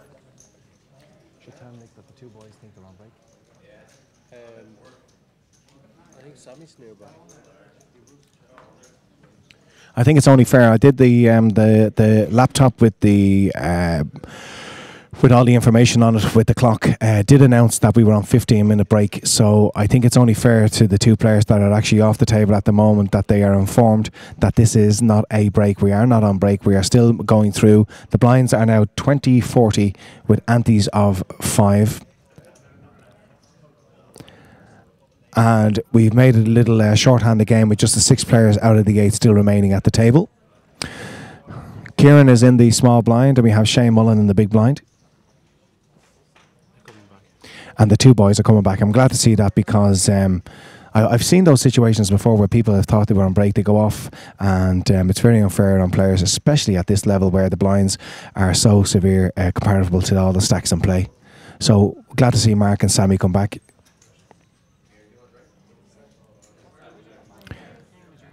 It did say break though. We've 20, 40 and 5k. We've got a raise from Kieran in the small blind who has raised into Shane Mullins. The boys are laughing and saying, here, look at my hand. My hand's fat. Go on, Shane, show him one. Oh, go on, Kieran, show him one. Do it for the Bridge Club. Go on, show him one. I showed him one. Now, Karen, show us. Karen. I can't believe he's after showing the card and Karen doesn't even show the camera. It's unbelievable. Do you know what happens when you put the dealers on? Karen's on the special money. Karen is on the real money there. And when the card is flashed and she doesn't show the camera, it's just wrong. Because I know the Bridge Club in Northern Ireland want to see exactly what Kieran had there. Or maybe they just don't give a damn. I don't know. Yes, indeed. Nick, what happened with the clock there? Did they announce the break and the 2 boys in the late seats thought they were on break? No. When they went for the final table, we took a break. So that was the break. We agreed that we were going to skip the next break. All right. Well, I tell you something, Nick. Let me tell you this. This is a saying my mother used to have. A bad tradesman blames his tools. That's all. We leave it at that. Nick O'Hara, top TD, one of the best. He is single. He has his own hair, his own teeth, his own car. And he dresses really, really well. And he is straight. And he's available. So anybody want to send in a message to Facebook, ACOP, or our website, Nick O'Hara. What a hunk. Yeah, we're after getting Mark Spellman and Sammy came back in to join us. The 2 boys thought for a second they forgot. There's Sammy waving millions around again, trying to get a drink of some description. Blind on blind action here. We have Shane in C3, who is small blind against the pride of Cork at the moment, and that is Henry Port. Henry has been very quiet in the last couple of hands. Let's get a close up at the 2 boys in question, and let's check out the flop now with Karen, and it's Queen 10 Ace, 2 spades on the flop. Blind on blind, no raise. Don't think the boys have a massive amount of this, but it ain't going to stop Henry, who gets them in there, gets a bet in against Shane. Shane quickly folds, and Henry Port in the big blind. I'd say, Henry, you are looking at Henry having a 10, maybe a queen, no chance in ace. Zilch chance. No king jack. No ace. I think he has a 10. Henry Port is here. Yeah, Henry Port here this afternoon representing the Gold Rush Card Club there. We'll see it on camera number 6. Gold Rush Card Club is a brand new club in Cork City that has quickly taken over Cork and has massive cash games going each and every night. Big tournaments, 3 grand guarantees every Friday evening, and is getting great support to all the guys down in Cork. So Gold Rush Card Club, I'm sure, are online supporting their local boy and wishing him the best of luck as he packs up the chips here. He's got a little bit short stacked. He was one of our chip leaders when he came to the final table, but he's still in there with every chance of winning that €9,100 first prize. Henry Port representing the Gold Rush Card and Casino Club in Cork City.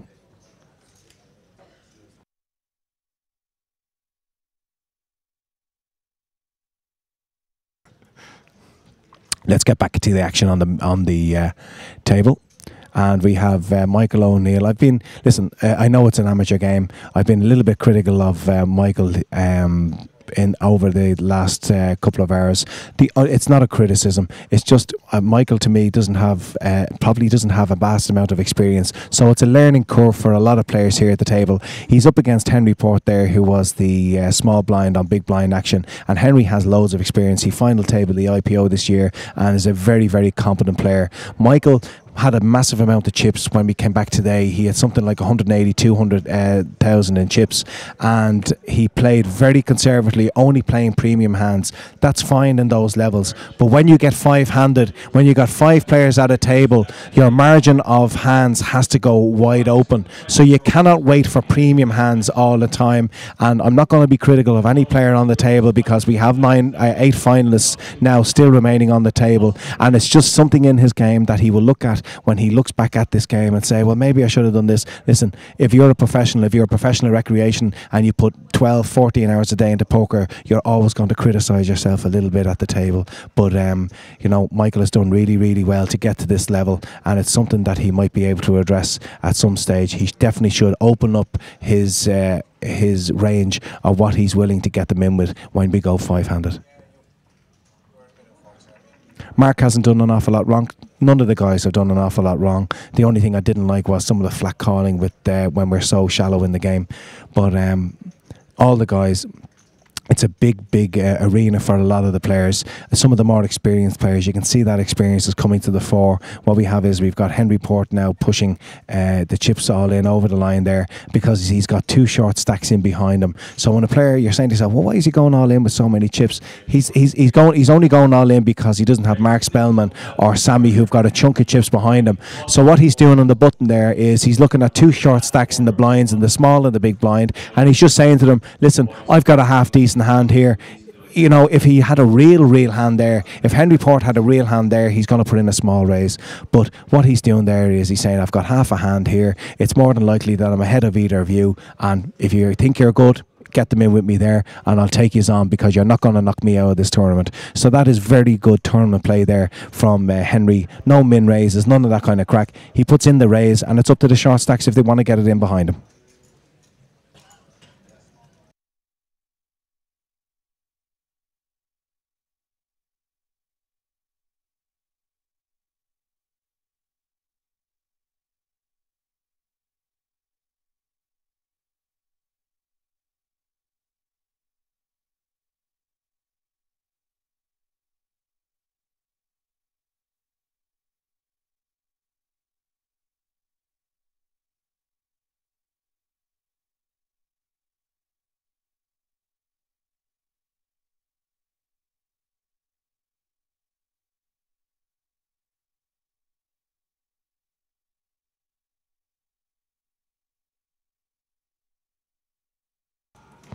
Okay, let's get back to the panoramic view. Is it a panoramic view?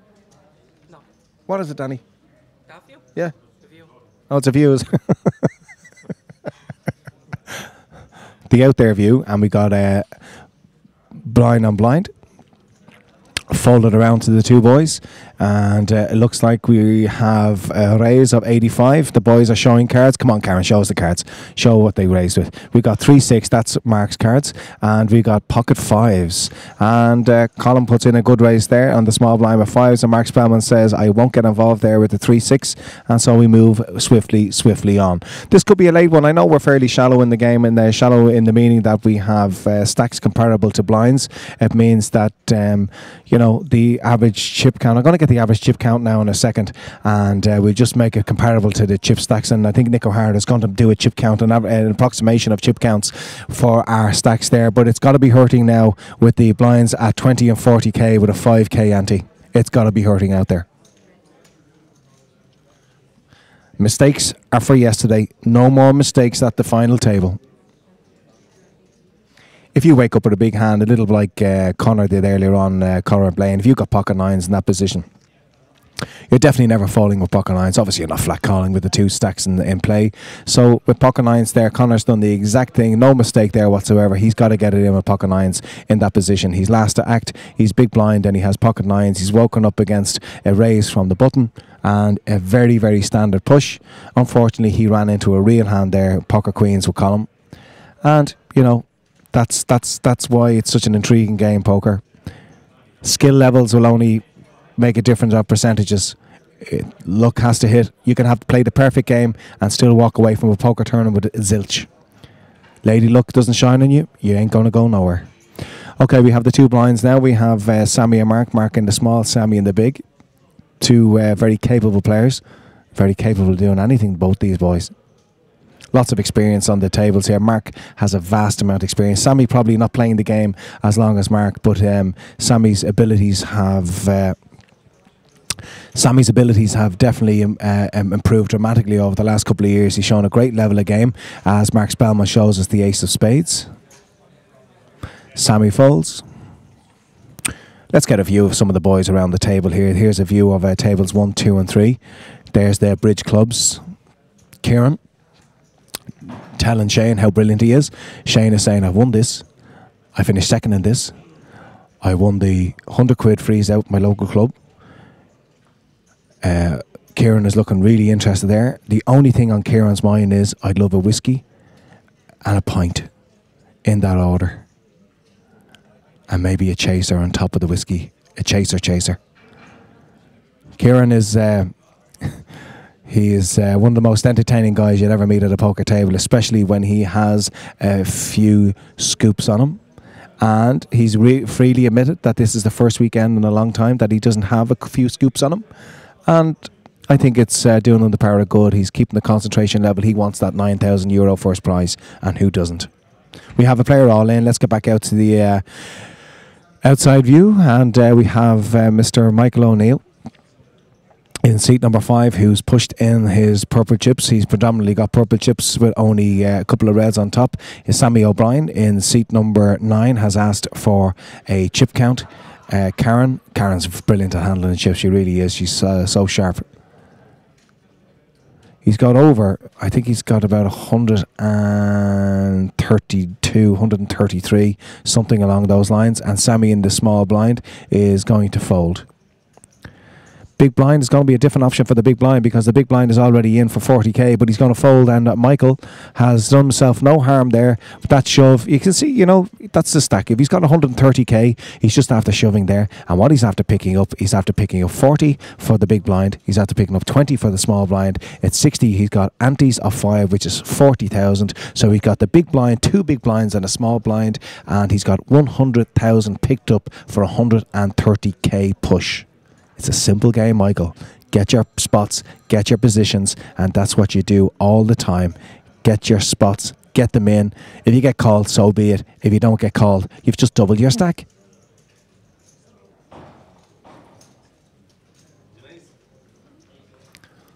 Somebody asking Michael there, Sammy asking Michael, did you have an ace? Sammy says he has ace-3 of spades. Yeah, you know what, Sammy? It's a good fold. I don't think Michael, the way Michael has played all evening, Michael is playing big hands. And, you know, Michael's marginal hand will be something like ace-10, ace-jack. He's only been playing the big stuff. And I think ace-3 is a very good fold there, Sammy. Anybody else at the table? Maybe not so. Against Michael O'Neill, it's a good fold. Here's Mark Spellman. Legend. Poker legend in Galway. Adored by women, hated by men. Folded around to the small blind in seat 1, and that is Mark Delaney. Re-raise all in for Mark Delaney in seat 1.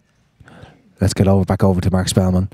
We still have an option here from Kieran in seat 2. Let's see if Kieran passes there. Kieran have to have some hand to get in there.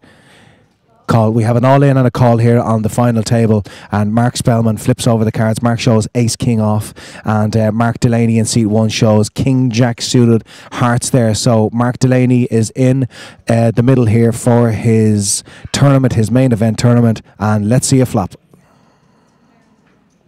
Mark Delaney has Jack-King suited. Mark Spellman has Ace-King off. And Mark Delaney is all in for his poker tournament. He's already standing, waiting to see what happens. 2 boys on their feet. Seat 1, Mark Delaney is all in pre-flop with King-Jack of hearts. And he's up against Mark Spellman's Ace-King offsuit. So our all-in player is behind. He's going to need a lot of help to stay in the tournament. And flop is... Let's see a flop. Flop is 8-4-5. No help to the King-Jack of hearts, and Mark Spellman still miles in front. Turn is a jack. He spikes that jack. Mark Spellman looks absolutely disgusted. Mark Delaney is jubilant. Let's see the river. And it's a 10 of hearts. Mark Delaney gets so lucky there. Mark Spellman cannot believe it. And you know what? There's the experience. There's the play. He shrugs the shoulders. I would be gutted. I'd be kicking the table. Danny Maxwell there to the left hand side. I'd turn around and probably kick Danny Maxwell as well. I'd be absolutely gutted that Jack has spiked there. Mark Delaney does not believe it. He blows out the cheeks. He's just realising how lucky he's just got here in the main event in the Amateur Championship of Poker. And like a true professional, Mark Spellman, there you go. He shrugs again. That's the way poker goes. And that's what the professionals do. That's what guys do who know what they're doing. Trust me, you look at the chips that are going in the middle there. That is a huge hit from Mark Spellman. That has hurt his chances of winning this Amateur Championship of Poker. It has hurt his chances big time. Mark Delaney, it wasn't a bad shove in the fact that, you know, if Mark Spellman has a marginal hand, he probably calls because it's such a huge re-raise again. It's going to cost him so many chips. But Mark Spellman had the read deal. He had the actual hand. And I tell you what, he's taken it very, very well, considering he's after getting a very, very bad beat there with that jack spiking. But our young gentleman in seat number 1, and that is Mark Delaney, is after getting a massive double up there. And he is now one of our chip leaders at the table.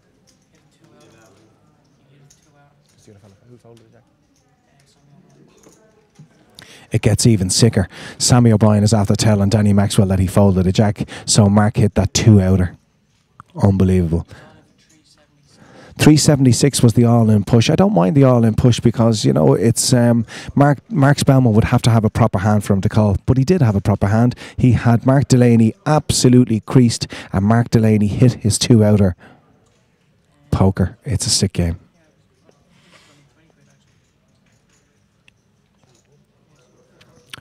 Let's see what Mark does now. Mark is going to fold. Mark is going to just gather his thoughts. He's going to regroup. It's, you know, how do you regroup on your own? This is what you have to do in poker. When you get a beat like that, when you go from being, you know, like dominating a game that you're in there with a very, very good chance, possibly the favourite to win the hand with that experience behind you. When you're in that position, what you do, you get them in so good, you're so far ahead, it's unbelievable. And then, you know, your opponent spikes a 2-outer, and when he gets that 2-outer, he decimates you. 370,000 in chips. So Mark Delaney, you're looking at Mark having, you know, the guts of 760,000 in chips there. So Mark Delaney is probably our chip leader now on the table, and Mark Spellman absolutely gutted. But he didn't show it. He showed a lot of class in how he took that beat, and that's the kind of guy Mark is. Well done, Mark. Well done to both Marks. Karen, you're a terrible dealer. How do you let the people so far behind spike? It's unreal. I don't blame the players, I blame the dealers. Blinds are 20-40 and the antes are 5,000, and we still have 8 players remaining as Mr. Michael O'Neill ships all in under the gun. Colin folds. Mark Spellman folds. Sammy folds. Mark Delaney, what would you like to do, sir? He folds. Kieran folds, and it's just around to Shane Mullen now. And now the big blind, and that is Henry Port. Henry flicks them over, shows the 2-4 off. Henry's tightened up his game an awful lot. I remember the days he used to shift him in with 2-4 off. Michael O'Neill gets another push through, and again, Michael, you see what you can do, Michael. It's a great game when you ship 130 or 160 as you had, but you went up to 200. You ship in and you get yourself over 100k in antes and blinds. So you make a profit of 95 there. You get yourself a 50% increase on your stack, and that's how you do it. There's Sammy drinking the Red Bull, I think. Sammy has the 10 euros in front there. Sammy looking for a massage, but nobody around to do it.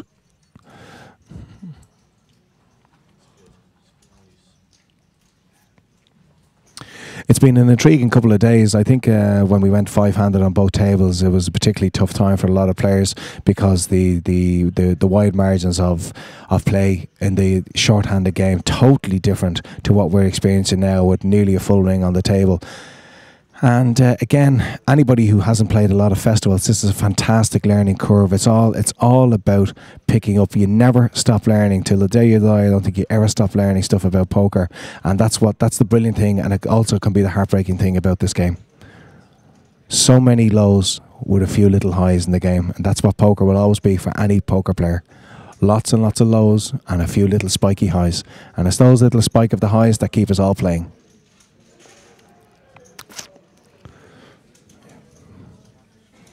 And he's got another few chips in there, has young Michael O'Neill. And Michael takes them in again.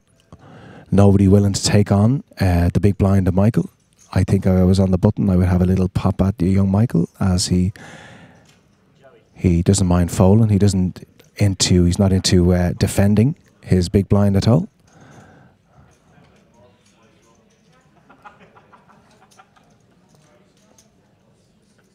Coming in.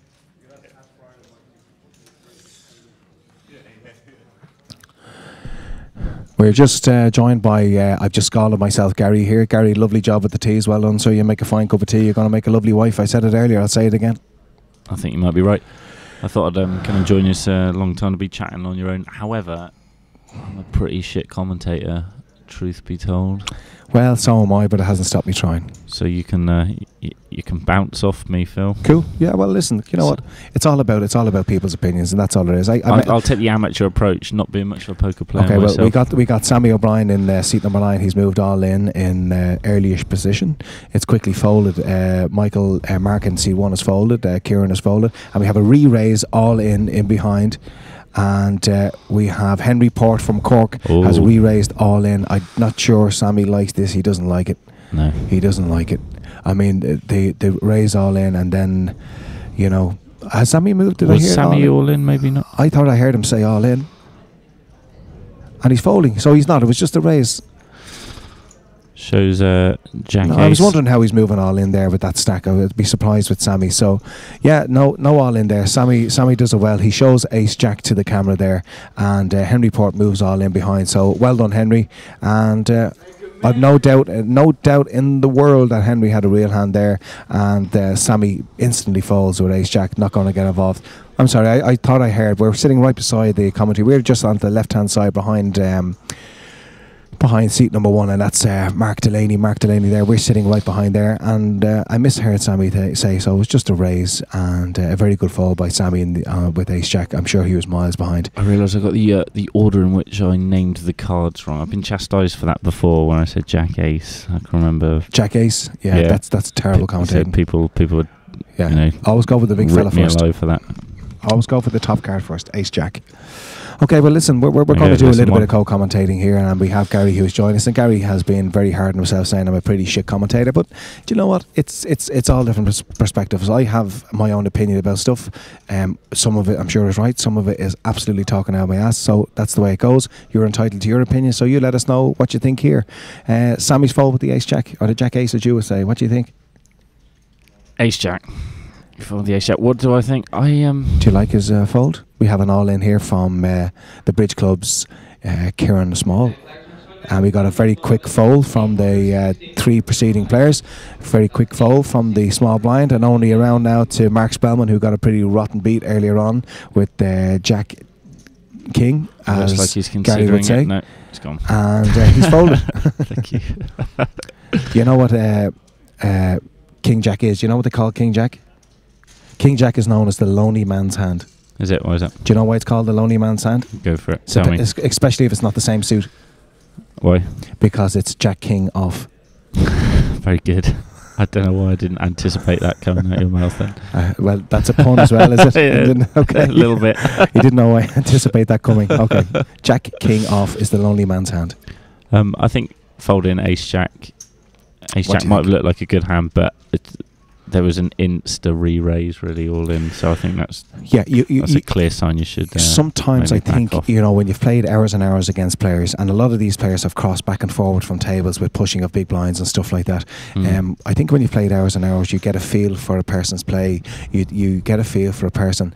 This level of game that we're playing, the amateur championship here this weekend, at the top level, a lot of guys will be very active and will be making lots of moves with hands that are very, very inferior hands. Spurious hands. Yeah. And at this level of the game, a general level, it's not quite so it's not something that you see. You don't see too many people like Mark Delaney in seat 1 made a move. It basically is a move with Jack King. You never want with the hearts there, you never want somebody who has an actual hand. You never want somebody calling you there whatsoever when you have King Jack of hearts. We have an all in from Mark and a quick fold from Sammy there, but you never ever want a player, if you have a raise in front of you and you're 3-betting with the King Jack in that position, you might as well be raising with 7-8 or 9-10, because if you've got King Jack, I'd rather have 7-8 in those positions if I get snapped off, because at least I might be live. If you get a player who snap calls you in behind, you are absolutely creased with King Jack. So 3-bet raising with a King Jack at the upper level is the same as raising with 7-8 off. Okay. I mean, the only cards that you really want to see there is pocket 10s or pocket 9s. You're up against Ace Queen, which I know you're live. You're up against Ace King, possibly Ace Jack, and then you've all the big stuff. You've got the aces, you've got the kings, you've got the queens, you've got jacks. You're in serious trouble with the majority of all those hands. So a King Jack move, I don't mind his move. I think it's a good move, and I think that Mark Spellman has to have a massive hand to call a 378,000 bet there when Mark Delaney has shoved. Unfortunately for Mark Spellman, he did have a proper hand of Ace King, and Mark Delaney spikes the Jack. But I don't mind that. That's a decent level of poker. Yeah, I don't think that these boys, on a whole, are making too many of those light 3-bet shoves, and I definitely don't think Henry. I definitely do think that Henry had a hand there, and I think that Henry's shown himself to be pretty decent player. IPO final tableist, and he always plays a decent level of poker. Mark Spellman's moved all in on the button here. Again on the button, the range of hands that you're going to call. Ace Wag, Sammy, Ace 4, I think are suited. Oh, Sammy wants to call there. Sammy wants to call. Sammy knows, I think, that 70% of the time he's ahead there. Sammy's dying. Sammy's showing the camera and he's saying, I think if Sammy is in big blind, he's going to contemplate that call. It's a difficult call to make when you've still got another player behind you. But I think Sammy's played really well. Really impressed with Sammy's play this weekend. And he's done well. Sammy always does well. He's a bit like Murta in JP's club in that he always seems to run deep in these tournaments, because these guys aren't running deep because it's a pure fluke. The variance of this game, it's not about, if you do it one year and you have a few nice results, that's a different story. But if you're doing it week in, week out, if you're running deep, if you're getting cashes and all that means you do have a level of game. And well done guys who are all Mick McCluskey special. Those of us listening who are a bit like me, novices, maybe considering coming down and playing off our sort of £5 guarantees tomorrow. Explain variance to me. Variance is just basically another word for luck. The variance of the games means that your variance can be positive, your variance can be negative, and that you're saying, right, you're in against races, so you've got Ace King versus Queen, you've Ace King versus Jackson, those kind of positions, and the variance is that, the variance of 50-50 is you lose half of them, you win half of them. Sometimes the variance can be absolutely devastating, that it would want to make you give up poker. The variance can be, the variance should balance itself out over years or months or whatever way you want to give yourself that time. Yeah, well, it's not even giving you the edge. It's just that saying, God, lady, look, just give me half. Just get me there half the time. And I'm gonna, like as I said a few minutes ago before you joined me, poker is about 96% of absolute gutted devastation and disappointment about the game, and it's about maybe less than that. It's maybe about 1-2% of jubilation about a nice big result or a big cash in some game, and you've played really well and you're proud of yourself, you've done nothing wrong and you've gone as deep as you can. It's a huge thing when you can walk away from a poker table and not say to yourself, Jesus Christ, what was I doing in the hand there, and what was I doing? If you can do that after playing 26 hours and say, do you know what, I never played anything wrong, then even if you haven't made a big cash, you kind of feel that your game is that it's playing at its top level and you haven't done anything wrong. You don't see it. It's those stupid, ridiculous things where you say, why was I there in the first place? Why did I get involved? And 90% of people will do it in the tournament. They'll regret being involved in a certain hand that will cost them a chunk of chips. So the variance basically is the balance of luck. Okay. And sometimes people can play for months and months and months. Kieran moved all in. Kieran flat call there, and then very quickly Shane showed us king queen off there, so he had a big hand there for a big blind. So the variance of the game basically is the balance of luck, and sometimes fellas can tell you, like with the variance of the game, with the balance of it, it can break your heart. It can put fellas off a live poker tournament. I can make fellas actually retire from poker and say, I'm sick and tired of it. I get them in good every single time and I can't stay ahead and I can't win a race. You'll hear fellas at a table saying, I cannot win a race, and they're standing up and they're walking away and lady luck is just against them. But the proper pros, guys like Darrow Carney, who are like machines at a table, who emotions don't get to them and stuff like that, you know, these guys just take the variance on the chin and they don't worry about it whatsoever.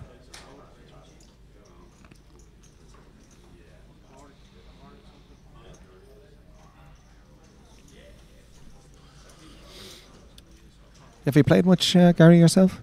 I'll tell you, I got into working this because I used to play a little bit, just friendly games at home, and played a bit online. Never really got anywhere. I'd sort of break even more or less, and that was about that.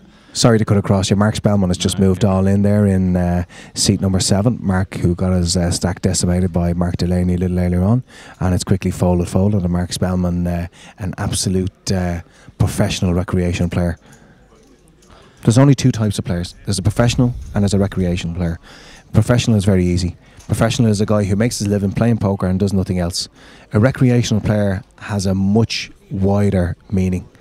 A recreational player can be anything from a guy or a girl who plays a €10 game once a month, right up to somebody like Mark Spellman, who plays EPTs and UK IPTs and the games in Barcelona and all around Europe and any big game, Irish Opens. I play a lot of big games myself.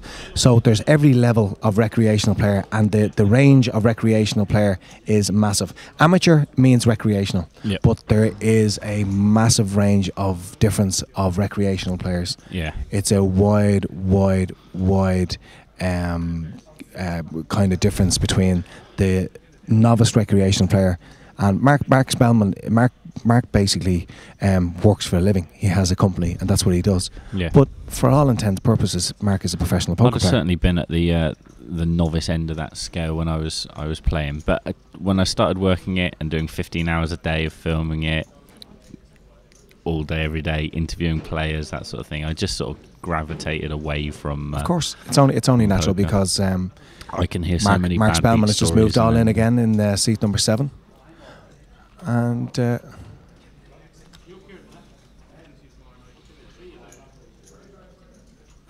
seat number 2, Kieran has moved all in. We have an all in on the call, I believe, on seat number 2, Bridge Club. We have Kieran moved all in there against Mark Spellman. And let's see our two hands in question. Kieran, Mark Spellman has ace 10 off, and Kieran has kings, pocket kings. I'm not quite sure which player is in jeopardy here. It's going to be quite close in chip stacks here, but Bridge Club's Kieran Small has moved the chips in, as has Galway's Mark Spellman. Two boys have their chips all in the middle. Don't know who has the most chips, and let's see a flop now. We're going to have Nick O'Hara make the announcement of the two players all in. So it's Kieran Small who's in jeopardy here, but Kieran has the best hand, and let's see a flop. The flop is 2, 5, 8. We've got 2 hearts on the board, so the kings are still good.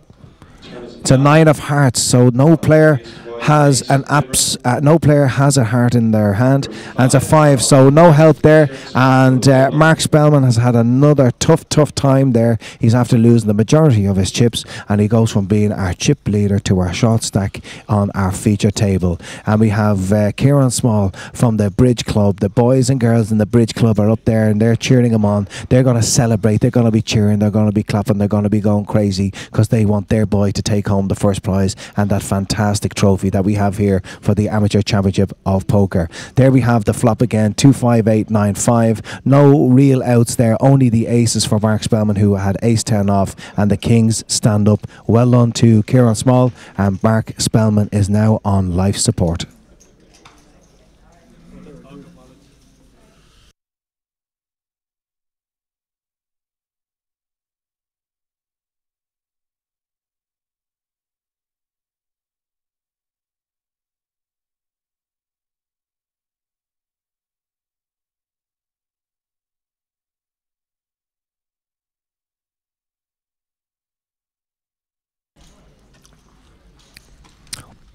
So there, Gary, we were just chatting earlier on about you used to play recreation, then you got into poker because you were working at it and you were doing hours and hours and hours. I have my business is kind of pubs and clubs and entertainment and stuff like that. And again, if I have a night off, the last thing I'm doing is going to a pub or a club. Yeah, I'll go out for a meal or I'll go to the movies, or the last thing I want to be is in a pub. So when you're working in something, you kind of want to gravitate away from that stuff when you have your nights off. We have Sammy O'Brien here. Sammy gets the chips into the centre. He's just bashed them all in. He's put the big denominations out. I assume this is a proper all in and not just a raise, because all his purple chips are in the centre there, and he's gone all in. He's got it around so far. Shane is folded, and a fold to the 2 blinds. So Sammy O'Brien, Sammy likes to stand up. It's a little thing he does. He puts the chips in and he stands up, and it's a kind of a male testosterone thing. You think an intimidation? Of course it is. You've got a guy now. Have a look at this. Right, look at that big grizzly bear. Look at him. Look at him there. He stands up and he puffs out the chest and he puts the chip in the middle. He puts the knuckles on the table and he sits there looking at every single player. And when the option comes around, when the dealer is saying to people, what do you want to do? Do you want to call? Do you want to fold? And Sammy is staring them down. It's all part of the live game. You're a combination between a poker commentator and David Attenborough here at the moment. No, but it's a true thing. When you have a guy like Sammy is a salt of the earth kind of guy, a Dublin-based guy, working class guy, and Sammy stands up, he puts the knuckle on the table, and I guarantee you, if he comes around to Mark Spellman and their heads up, or any guy on that table, and there's only 2 of them where speech play is allowed, he will start turning around and saying, "Go on, do you want to call me? Do you think you're ahead? If you think you're ahead, you'll call me. I want you to call me." He'll start all the verbal. It's part of the live game, and it's the best part of the live game. Love it. You like that part of the live game, because that's the sort of thing that intimidates a player like me who's just maybe considering trying to play a few of these games. I sat down at a cash game in Luton at a GKPT once, and I just clammed up, and at the time I considered I was a bit more of a confident player, but I was just nervous. I find sitting down and playing, suddenly I play very tight. I'm a bit nervous. People give me grief, and I don't cope very well with it. And speech play. I'm not like that. Speech play in Vegas. Speech play is not allowed at all now. Oh, really? It was over the Jamie Gold incident a few years ago at the World Series, where Jamie went over the top, yabbing away at people, and the American authorities actually decided that we have Mark Delaney in seat 1 has put in a raise here, which is. Got through, and Mark Spellman and the big blind is folded. Yeah, Jamie Gold changed the rules in America. I went to the States a year after Jamie Gold won the World Series, and I was in the hand, and actually the first game I ever played in Vegas was the $100 100-runner game in the Venetian. I ended up winning it. And I got down to the last 3, and a guy went all in, and a guy raised, and I went all in behind him. And while he was sitting there, I got up and I rabbited him for about 40 seconds, and everybody's looking at me like I've done something wrong. And next minute, there's no talking. You cannot talk to the player. Got a warning. I said, "But sure, we're heads up. I can do it." No. Ever since Jamie Gold won the World Series, he says no speech play is allowed, heads up or not, in any games here in Vegas. So speech play is a massive. If speech play a I've professional seen told you me. playing, and I've seen there's a lot of speech play from you. Of course, a lot, but speech play is only good speech play if you get the players to do exactly what you want them to do. If your speech play gets the player the opposite of what you want them to do, listen, there's only two things you want a player to do when you're using speech play. You want them to call or fold. If your speech play gets them to do the right way 80% of the time, your speech play is good. If it does the wrong thing most of the time, then your speech play is terrible, and it's a very, very, it's a very good rule of thumb to go by. I pride myself on my speech play, and hopefully speech play gets people to do exactly what I want them to do. Okay, I think we have a raise here, possibly an all-in from Colin.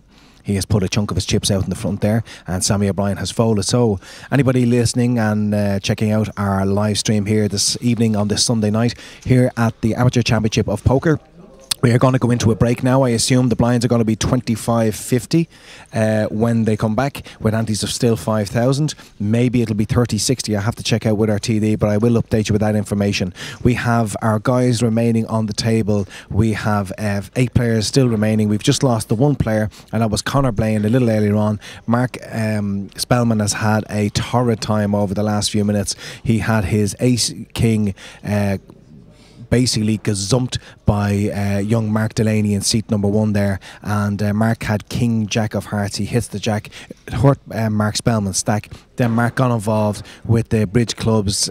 Kieran Small. Kieran woke up with the kings against Mark's ace 10, and Mark Spellman is now one of the short stack, if not the short stack, on our final table. That is the world of poker. You can go from hero to zero and vice versa at any stage. So listen, we're on break. We've got 13 minutes, a little over 13 minutes of that break, and we'll talk to you again in 13 minutes and 40 seconds as we kick off our next blind level. Thank you very much, Phil.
Blind levels, small blind 30,000, big blind 60,000, ante are 7,000. Okay, just to let our viewers know that you can see. I hope this hasn't given you vertigo or anything looking at this now. It's a bit of a spurious camera angle. No, we've changed the camera angle. Very conscious of the fact that people are on the. Jesus, moving again. Look at this, look. Ooh. We're very conscious of the fact that people have Wi-Fi here and are picking up text messages and so forth and so on. And that Sammy in seat 9, we have seen his hole cards a couple of times. So we have altered the angle of the overhead camera to allow the fact that we certainly do not want to be showing hole cards live out on a stream. Be extremely unfair and unprofessional of the boys, and they've done the professional thing. And now we have a second extra kind of wide shot there that we're going to take on board here for our final table. So yeah, we have 8 players remaining. Mark Spellman is in pretty bad shape after having an altercation with King Jack and waking up with Ace King and then getting it in. So good, it's unbelievable. And then, of course, Mark on the left-hand side there, Mark Delaney hits the Jack and it hurt badly.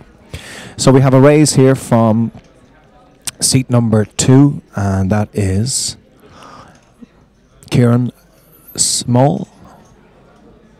And Kieran Small from the Bridge Club is now being re-raised by seat number 6, and that's Colm McCreary. Colm has re-raised. Get the chips in, Colm. I think Colm is all in. Sammy is on his feet again on the right-hand side.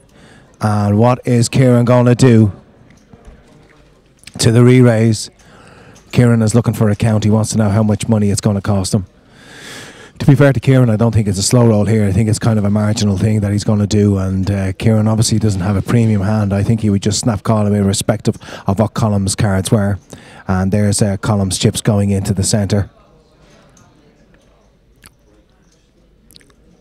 Colm's chips in the centre. He can do no more. He looks away.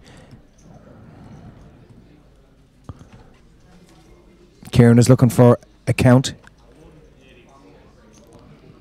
Colm is all in. Kieran wants to know how much he has in chips in the middle. Kieran raised initially. Colm has gone all in behind. Nick O'Hara in now to adjudicate on this action. Let's get that wide view again of our players. Kieran is working out the permutations of what the call is going to cost him.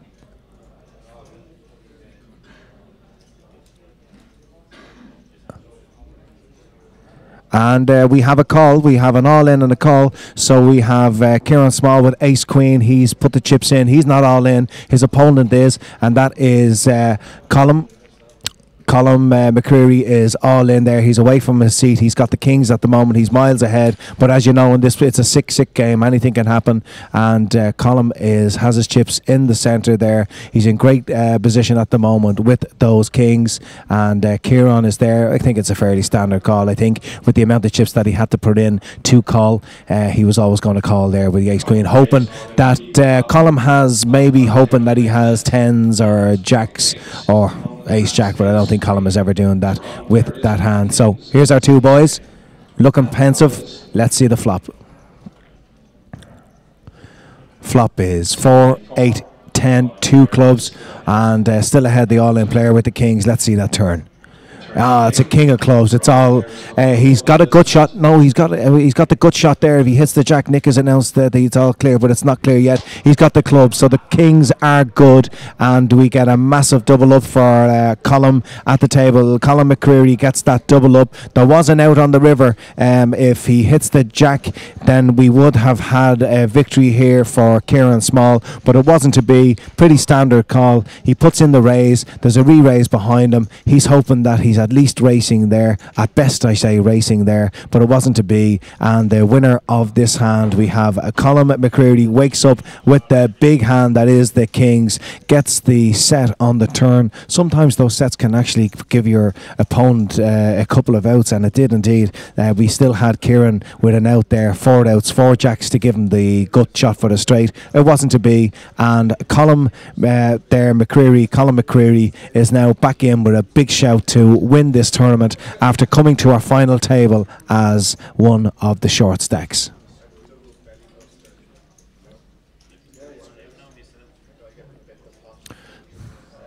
I know the Bridge Club will be absolutely devastated there for Kieran, but you know what it is. That's one of those pinnacle moments on the poker table. I think it was 50-50. I think he could have folded with the amount of chips that he had to put in. I think he was getting around 2-1, and then you have to, when you're getting 2-1 in those positions, you have to put yourself in a position of going through all the hands that your opponent might have when he shoved. You've got to put the image of your opponent also into your calculations, and I think that obviously, I think he knows he's never ahead there. He's never against. Kieran knows he's never ahead. He knows he's not against Ace 10 or Ace Jack or King Queen or any of that type of stuff. He knows he's against a proper hand there, a player who has 3-bet shoved against you, but he's just hoping it is Jacks, it is 10s, Ace Queen, but that's the way it goes. Hard luck, Kieran.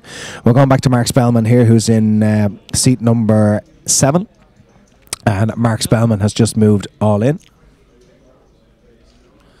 Mark has moved all in. Let's see if he gets anybody to take on the challenge. Back around to Kieran. Kieran has called. Kieran has called now 2 big actions here for Kieran. It's cost him a lot of chips the last hand. Kieran has Ace 10 and it's Ace 10. Both the boys. Kieran is actually technically ahead because he's got the better flush draw with the Ace of Clubs. Ace 10, Ace 10. And it's a 6-7-4 flop, no help. Unless we see a club on the turn, it's not going to make any difference, and it isn't. So we see Jack on the river. So it's chop for the 2 boys. And unless we see a club on the turn, there's no sweat at all for Mark Spellman. But Kieran is after getting involved in another big hand there very quickly after his previous hand. And both boys seem happy enough still to be here. Who's the chip leader?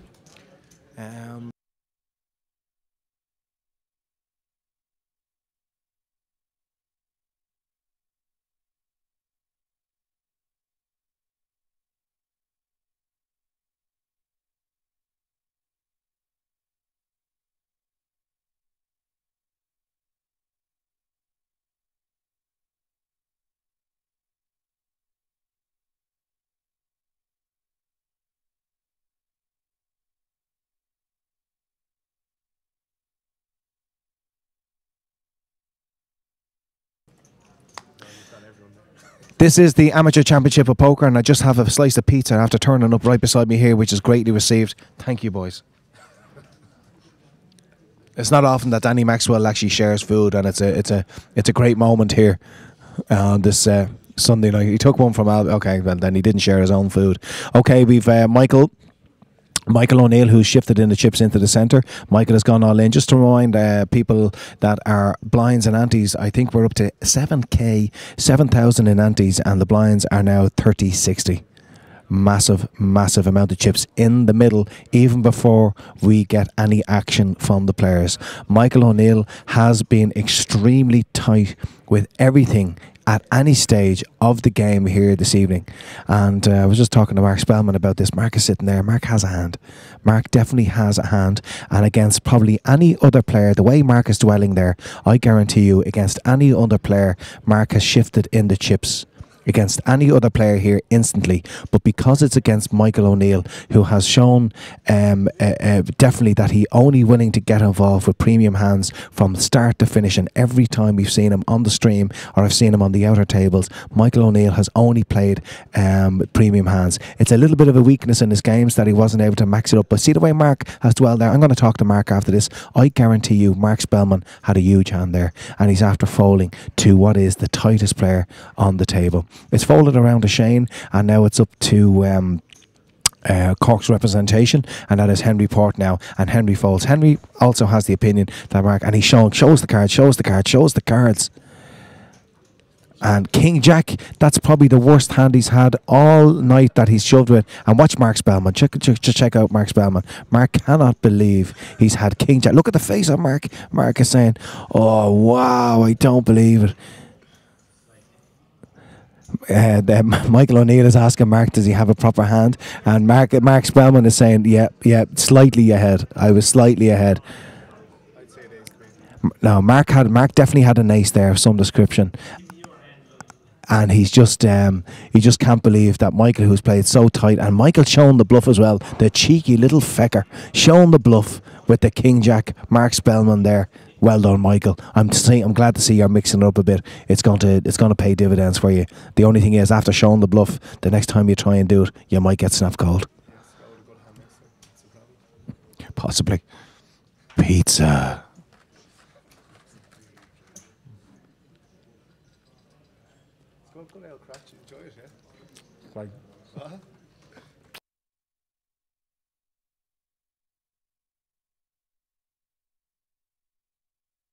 Okay, he's gone in 2 hands in a row here, and this is Michael O'Neill.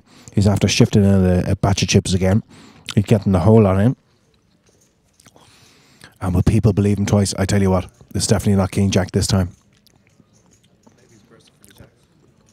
Go on, show them again. He ain't showing the bluff that time because he has a proper hand that time. So you're welcome along to our live stream. If you're not still looking at our live stream here this evening, I know I have big support here online for many of our players. I'm sure all of our players. If you have any comments to make, good or bad, we accept them all on our Facebook page, ACOP. This is the Amateur Championship of Poker 2013 inaugural event, and this is going to be definitely an event that's going to be run year in, year out. It's going to happen every year. Fantastic trophy, and not only the money, the €9,100 to be won by the winner of this tournament, but again to have the honour, the privilege to go down in the history books as the inaugural winner of this event is something that each and every one of our remaining 8 players wants to win. It's probably just as important as the money is to take this title home with you. This is our blind level of 30,000-60,000 with antes of 7,000. With 8 players, we have 56,000 in the centre with the antes alone. On top of that, we have our 90,000. So you're looking at 146,000 in chips in the centre before we see a bet. 146, and here comes Sammy. He's getting the chips out in the centre, and Sammy says he stands up. He's got the chair backwards. He's getting them in. He's holding the cards, and what Sammy does is he puffs up the shoulders and he says, "Here, my cards and chips are in there. You come and take them if you want them." Nobody wants them. Sammy gets the all-in through and takes 141,000, or say 139,000. He put 7,000 of his own in there, and by putting the all-in there, nobody calls. He takes an extra 139,000 onto his stack. It's a simple, very, very simple game. Really is. If you call him there, he's going to hunt you down. Simplest game of the world. He's a lovely fella. Sammy is going to have a big following tonight in JP's Car Club up in the Village Green there. He's one of the most popular players up there indeed around the Dublin area. Sammy is so popular and so beautiful, they have a picture of him up on the wall in the Village Green. It's unreal. They find by having a picture of Sammy on the wall, it stops the burglars getting in most of the time. We've changed the camera angle of our feature table, the overhead angle, to allow the fact that we were having glimpses of hold cards from the players. And has Mark Spellman, has he shown a sign there? Has he done the old finger forward of I'm all in? I think he has. Mark Spellman under the gun moves all in. Mark can't afford to let the blinds go through him in the next few hands. So I think Mark Spellman shoves in the chips. He is our short stack on our final table, and it's going to be a very interesting situation here. It's going to be a long way around to get those blinds too. Mark is happy enough. Come here, if everybody folds, he'd be the happiest man here in the Regency Hotel if everybody folds, and he makes a profit of 139,000 by getting the short stack through. He really will be happiest man in the world. We got a fold from the early position guys around to Henry Port from Cork, representing Gold Rush Card Club. Henry's thinking about it. You see, it's later position now. He's only got 2 more to get through, and that's Michael O'Neill, who's shown that he likes to play the big cards. So unless he wakes up with a big hand, I don't think Michael's going to be calling him. And also in this position, we have a man who got a massive double up there a little while ago, Colin McCreary. Henry's contemplating. It's going to be a close decision. You can see it in his face there. He doesn't have, I don't think he has a huge hand. I think most players in this position with 2 players in behind are going to push all in to isolate the player that is all in already. I think he's moved all in. Colm is actually sitting there like he has a decision to make. I don't know whether Colm has actually looked at his whole cards yet. Oh, hello, Colin. Have you woken up with a hand, my friend? How much is it? Is he asking for a count? Oh, Henry won't like this. Henry won't like this. Henry has moved all in. What's he folding? Has he shown us the fold there? So he showed pocket nines. Has he folded those nines? He's folded pocket nines there. So Henry, I don't know what kind of hand Henry has. I don't think Henry has a big hand here at all. And Mark Spellman probably doesn't have much of a hand either. Mark has ace-6 suited, and Henry has king-jack. Yes, I knew Henry did not have a huge hand here. The pocket nines, Colin is sitting there. But listen, Colin wouldn't want to be in that position because Colin's going to be looking at 3 overcards in that position. So it's a good proper fold. And I think, obviously, if Henry folds, I think Colin bashes in the chips. I think it hurts his arms so hard that he bashes them in against Mark's. Here's the flop. It's 8, ace, king. Ace, 8, king. He's got a queen on the turn, so we've got a lot of outs now, and it's the 4 on the river. So it's a big double up there for Mark Spellman. Believe it or not, Mark gets them in under the gun, and he gets a much needed double up there. When you're called with ace 6 in that position, and you get a call behind you with ace 6, 99% of the time you are going to be behind. And to be fair to Henry knows that Mark, because the blinds are going to be happening to Mark in the next 3 hands, I think what you know is that Henry is sitting there, and Henry is saying to himself, listen, Mark is going to be doing this with ATC, any 2 cards, because the blinds are going to hurt him so much. It's going to take him out of the game. And Henry has made a marginal call there with king jack. The big talking point is Colin. He done a tremendous fold there. Colin put a great fold in there with the pocket nines, because pocket nines is easily the best hand if you look at the cards on the table. But with pocket nines for your tournament, do you want to be sitting there looking at 3 overcards even though you're ahead? No, you don't. You'll get better spots. It's a good fold by Colin, and he should be very happy. He's even happier because he knows he would have lost had he got the chips in. And actually, Henry's call has saved Colum's, because Colum is definitely going to call. Mark Spellman with the pocket nines, and he's going to lose when Mark spikes the ace. So he's doubly delighted he wasn't involved there. So Mr. Mark Spellman, representing Galway, is now back in the game. He's still not in a fantastic position at the moment. He's still got a ways to go to get himself back as one of the chip leaders, but he's halfway there, and Mark Spellman gets a much needed double up on the final of the Amateur Championship of Poker final table.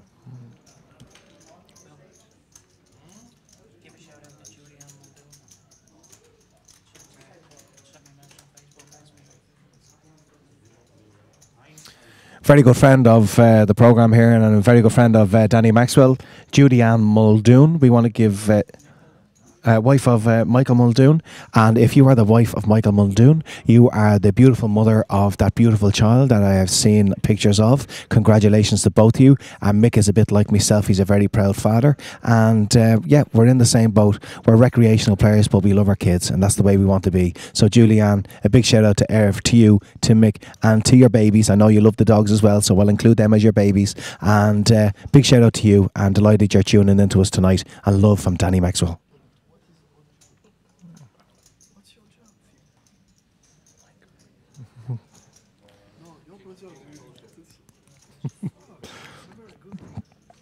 All right, we're back onto the table here, and we see Mark has put out, I love it, Mark has put out his big blind in 1,000 denominations. Well done, Mark. We have a shove here from Henry has shoved the chips into the centre now. Blinds are massive, antes are massive. I mean, it's 3-bet shove range all day long. All you're doing is raising, and all you're doing is getting shoved. That's the way it is. That's how shallow the game has now, but it has to be. It's a 2-day event. So we have Henry Port representing the Gold Rush Car Club, Carden Street there in Cork City, and he has played tremendous poker here all weekend, and he has shoved the chips into the centre to put it up to the boys on the blinds, and it's now up to Colin McCreary. Colin has gone all in. Mark Spellman will have to wake up with an absolute, there's only 3 hands, Mark, 4 possibly, queens, kings, aces, and ace king. Everything else gets folded. All in on a call here at the final table, and Henry Port has his tournament on the line now with pocket 10s against ace jack of Colin McCreary. So it's an old style race here on the table, and good luck to both the boys. Henry is in front at the moment with the 10s, and he's still in front, although there's 2 hearts on the flop. Massive flush draw, 2 overcards, and he hits the ace. It's only the 10 now, and it cannot be the 10 of hearts. It's 1 out, and he hits the nut flush on the river, and it's the second nut flush, I should say. Of course, 3, 4 of hearts would be the nuts, but I tell you what, he's played tremendously well here all weekend. He's played top quality poker, did nothing wrong. He's a finalist in the IPO, and now he's a finalist here at the Amateur Championship of Poker, and he's done a great job. Great representation for the club in Cork, the Goldrich Card Club, and well done to Henry Port. He put up a great performance here. 10s don't get home, and he loses to the second nut flush there on the river. So he 2 overcards, and also he had the flush to hit. Colin had a massive flop for somebody who missed the flop, and Colin McCreary, who came to this final table as the short stack, is now hoovering up the chips. He's accumulating those chips, and he now is turning out to be the beast, the machine on the final table, and the man to beat to be the amateur champion of poker here this evening in the Regency Hotel.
So it shows you the yings and yangs of poker. It really does. Colin came to our final table with our final 9. He came here on in poor shape with 139,000. He was the short stack to the table, and now you can see by the chips in front of him, he is the big daddy on the table. Colin is probably the only player, apart from maybe seed 1, and that's Mark Delaney. But Colin is the only player on the table that can actually take a hit of giving somebody a double up and still having a playable stack here at the final table. I think everybody else at the table is obviously all in, and we get the blind folded around with an ace high there for the for under the gun raise with Mark Delaney in seat 1. But, you know, we've got our blind levels now at 30 and 60 with antes of 7,000. It's going to go up to 40, 80, the next jump in about 25 minutes. So the next 5 or 6 hands are going to be pivotal to most of the players left on this table. We have 7 players remaining. Congratulations to Henry Port, who finished in 8th place there, and he picks up a cool €900 for his weekends. I know he was here to get 10 times that. He wanted to win 9k, but he's shown a great level of poker here this weekend. He's a final tableist on the IPO, and I've seen by this weekend exactly how he's got to the final table. A fine player he is, and Henry will always run deep in tournaments with that level of play. Our players who are remaining on the table, the shortest stack is probably, well, Sammy is starting to get very short in stack, very short in chips here. He's put out that ante of small blind of 30k. He's put 60. You have to remember that every lap is going to cost you nearly 150k if you're not involved in the hand. 150,000 with the 7 players remaining. Every time that button passes you, it's going to cost you 150. So you've got to get involved. You can't let the cards go by you. Mark is going to push here. Mark is going to push with any hand that's going to be of any size whatsoever, and it's the same situation for Sammy. Sammy is going to put in. Sammy's going to get them all in. Sammy's going to do this. The range of cards that Sammy's going to do this with is infinite. Sammy is going to do this with any 2 cards because, as I say, he can shove in there, and if the big blind, Mark is not even concentrating, he's just accumulating chips from the last hand, and Sammy knows I don't care. I'm going to get them in. If I'm behind, there's every chance I'm behind. If he's called there, he's definitely behind. And if Mark Delaney is not even looking at, he's not really worried about defending the big blind there. Sammy's getting them in with any 2 cards. And for the chance that Mark wakes up with a hand, listen, even if Mark has a proper hand, Sammy still have outs. He always got outs in this game. And Sammy has just got himself a nice little 150k pot there without seeing a card. You got to make the moves now. The cards, your whole cards, don't matter anymore. It's all about position. It's all about position. Stack size is irrelevant now at this stage. Only man that the stack size makes any difference to is our chip leader, and that is Colin McCreary. To be fair to Colin, he's done well. He folded the 9s earlier on to the raise and the all-in. And we knew that Henry didn't have a huge hand in that position when he king-jack. Colin knew that. And he made the proper fold, though, all the same. He didn't want to be taken on overcards with his pocket 9s. And we have a raise here from C3, and that is Shane Mullen. Shane has been quiet enough over the last couple of orbits of the table. What's Sammy going to do? I think Sammy has shifted. Sammy has gone all in on the button here, and he's put it up to Shane. Shane has raised. Has he left himself some fold equity? He doesn't like it. He does not like it. Shane doesn't like that raise. The reason Shane has raised and not gone all in is because he doesn't have a hand that he's confident about. Sammy O'Brien has shipped all in, and he's put it up to him. And he's called them. We've an all in and a call here. And it's Ace Jack for Sammy and King Jack, that old King Jack of Hearts that was so good for Mark Delaney earlier on. It's Sammy's got it in good with King Jack against Ace Jack. Let's see the 2 boys. Shane didn't like the call, but he's made the call. Sammy O'Brien has Ace Jack in this position. It's Ace Jack offsuit. It's King Jack suited of hearts. Mark Spellman will know that this hand cost him big time, that he was up against the last time when he'd ace king against King Jack of Hearts. 2 totally different players, but let's see how it plays out. Nick O'Hara is going to announce he's going to card call the action. He's going to card call the action here at the table, but Sammy O'Brien, Nick is going to tell us which of the players is all in. It must be very tight because Nick is doing a count of the chips. So whichever player wins this hand, it's going to put them in a great position again in the game, and whoever loses the hand is either going to be out or absolutely decimated and are going to be on life support here at the final table. So we have Shane Mullen, who made the initial raise, didn't like the call, but he made it anyway. But I'm not saying I didn't like it, I'm saying he didn't like it, and it's a King Jack of Hearts versus Sammy. Gets them in good. He couldn't ask for any better for the call there. He's Ace Jack. He has him crushed at the moment, and if the poker gods are good to Sammy O'Brien, he's going to get a double up because Sammy is the player who is all in. Sammy is all in. Shane Mullen still has chips, but he will have a decimated stack. He's only got about 50-60k in behind. Okay, boys, good luck to you. Sammy has Ace Jack. He's ahead. King Jack of Hearts. And the flop is Queen 8-8. No help whatsoever to our shortest stack, or I should say Shane. Shane turns to 9 of hearts, and again Shane wants to see a 10 here. Will give him this. Oh, he hits the straight. Absolutely disgusting for Sammy O'Brien, and Sammy has done an absolute tremendous job here, and he's hit the gut shot. That King Jack of Hearts has been the nemesis to all the players here, and here we see Sammy going around the table, the true gent that he is, representing JP's club up in the village green. He's done really, really well, Sammy. He got them in as good as you can get them in, and he gets gutter balled on the river by the 10 of clubs. What a horrible, horrible river. To have the ace over the King Jack was great. It didn't matter if the board paired because the ace still played, and if he got a 9 on the river, he's good. If he got the queen on the river, he's still good. The only cards he didn't want to see there was a king or a 10, and he spikes the 10. That's the cruelness of poker, and we lose one of the great characters on the tables all weekend, Sammy O'Brien. Sammy finishes in 7th place and takes home €1,225. Well done to Shane. Unlucky Sammy. Let's move on. Let's find out our final 6 players on who will be the Amateur Champion of Poker 2013 here in the Regency Hotel.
So once again, just to go through the action there, it was Ace-Jack versus Ace-Queen in that position. Ace-Jack versus Ace-Queen. It was an unbelievable position where neither of the players wanted to hit their kicker. One had Ace-Jack, and that was our shortest stack, and that was Michael O'Neill. The big stacker was Colin McCready at Ace-Queen. When we got to the river, there was King 10 on the board, so neither wanted to hit their kicker, because if any of them hit the kicker to the ace, that they gave the other player the nut straight. Michael was in a really bad situation there where he basically had to hit a queen, and Colin, his opponent there, his nemesis, is sitting there with one blocker, so he didn't have an awful lot of outs, and we lose young Michael O'Neill, but he takes home a very nice €1,670, and Colin McCready keeps on rolling forward, and as you can see there in our picture, he's got a zillion in the chips.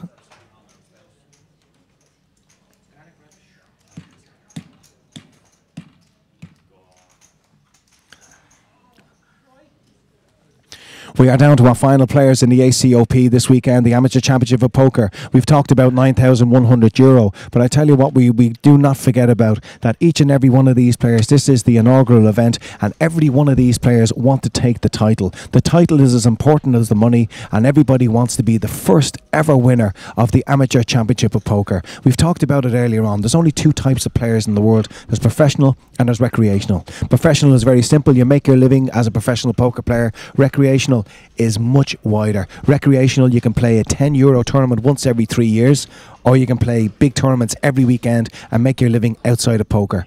So we have the whole full spectrum of the recreational player this weekend. We had winners of winter festivals here. We had a player who finished 12th in the World Series of Poker 2002 playing here, and we've people from the Black Raven and Skerries who free rolled away, 14 free rolled their way into our table here this weekend. Okay, we've an all in on the call. Mark Spellman is all in, and with massive action. 3 boys are all in on the table. We have 5 players remaining. Kieran Small pushed all in.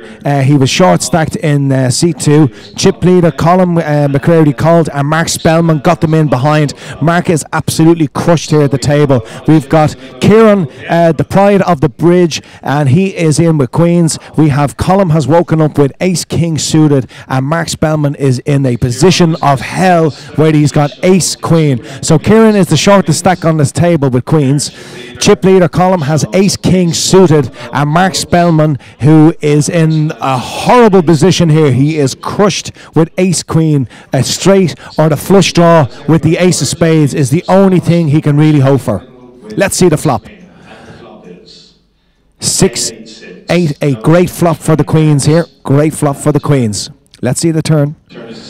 7 of spades. Mark Spellman throws away the cards. He knows his tournament is over, and the river is a 5, and we get a fantastic double up from the bridge representation here tonight. We have Kieran gets a fantastic treble up there because he had 2 players in him with him. He had queens against ace king and ace queen. Kieran could not be in a better position there because the other 2 boys were blocking each other with the aces there, and the flop came down as you can see it there. 6, 8, 8, 7 and the 5. No danger from then on in, and he has come back into this game. There he is. He's a happy smiling boy. He's got a big crowd supporting him from the north. He stayed sober for the first time in about 67 years this weekend. He's sober. He's back in the game. He's got a treble up, and we are down to our final 4 players here at the feature table. Good on you, kid. And Kieran Small, with the big support that he has in his home club, all glued to the telly. They're probably not even playing cash games. The proprietor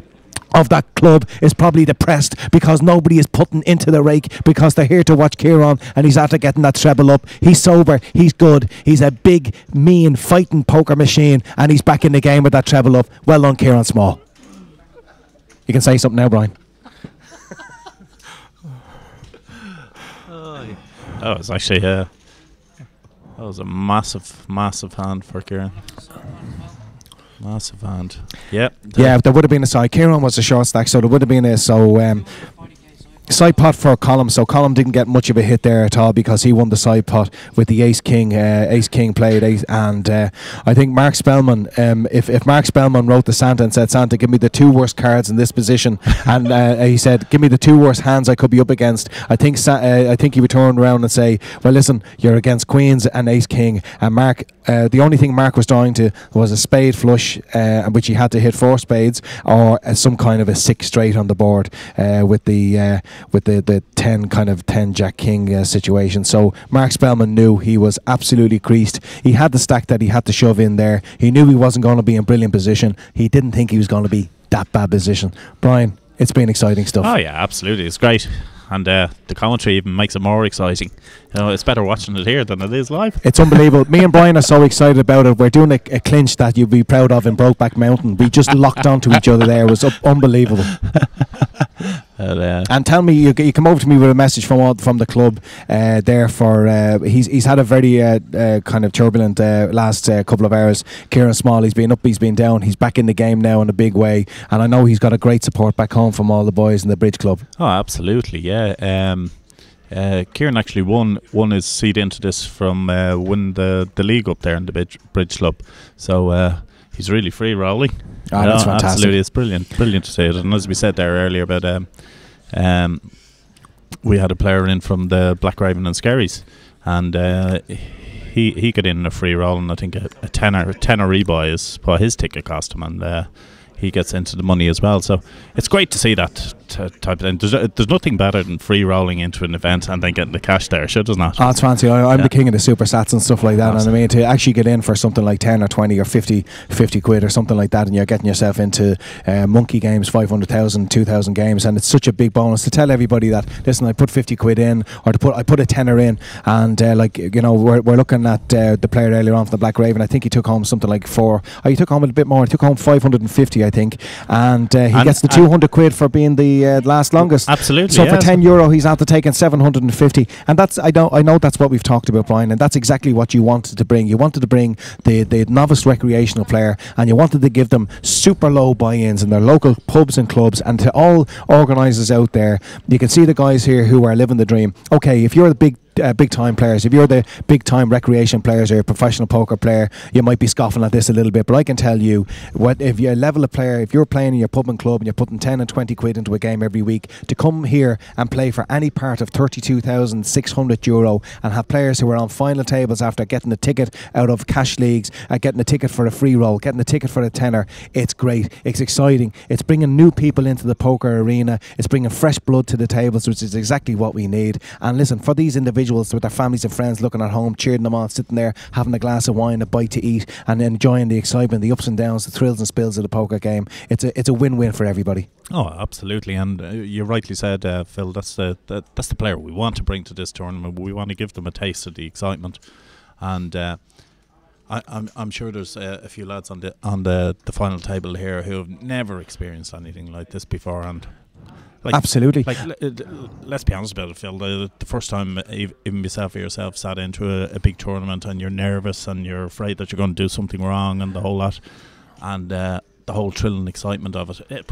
Jeez, give me those days back. Brian, I started playing in the Merrion in 1998, I think it was, or 99, something like that, and it was with the big poker boom where on Challenge TV we saw the World Series, and I think it got most people, that's when the poker boom kicked in, and most people were watching this, and the commentary of the two boys in the World Series was just different class, and it got everybody excited and it got everybody hooked. And I used to go into work and I would have to wear the tuxedo, and then I'd end up in the Merrion afterwards, and I was probably a horrendous player. I was absolute fish, and I was value for everybody, all the usual sharks in there. And I remember ever playing my first ever tournament, and it was a satellite for the Irish Open back in the day, and I think the Irish Open was around the £2,000 mark back then, something like that.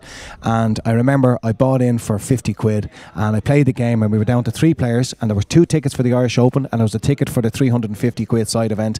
And I'll never forget it, I was second in chips. The chip leader refused to get involved in the short stack. I did. I got short stacked. I got the 350 ticket, and I wouldn't have been happier if I won the Irish Open. I thought it was the best thing in the world, and everybody else would have been saying, oh, I'd be gutted with 3 left, 2 Irish Open tickets and a 350 ticket. ticket. I won that 350 ticket, and it meant the world to me. And I went on to cash. I finished 12th in that game in the Merrion, and I got 1,900 quid. And from then on in, poker got the best value of all time because it got me hooked, and I've given away thousands to poker players all over the world. Absolutely, aren't we glad you won that ticket?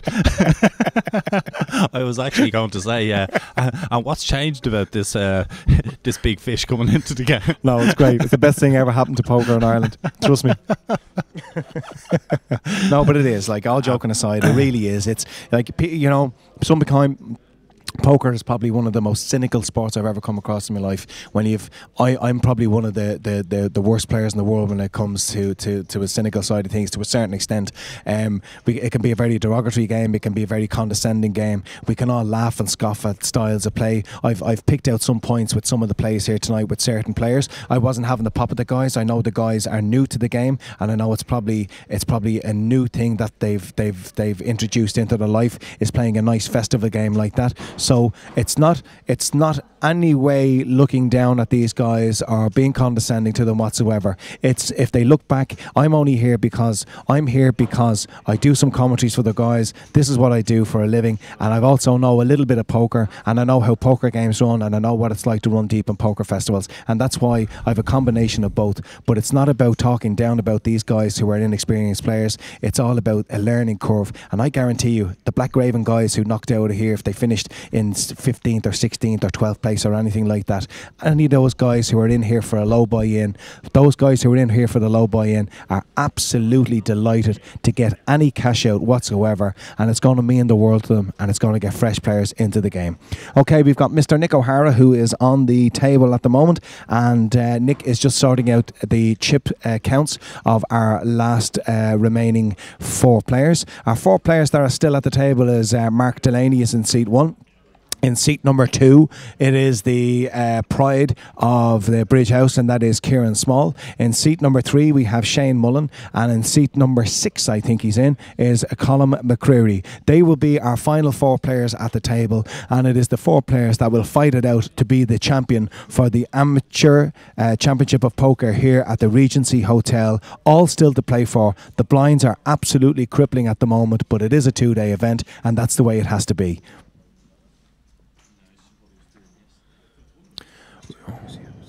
We're just going to check out Nick O'Hara there. For any single ladies out there, Nick O'Hara is bending over the table at the moment. And as I mentioned earlier on, Nick is a single guy. He has his own hair, his own teeth, his own car, and he dresses really well. So, girls, there he is. If you fancy him, give us a call. ACOP on Facebook.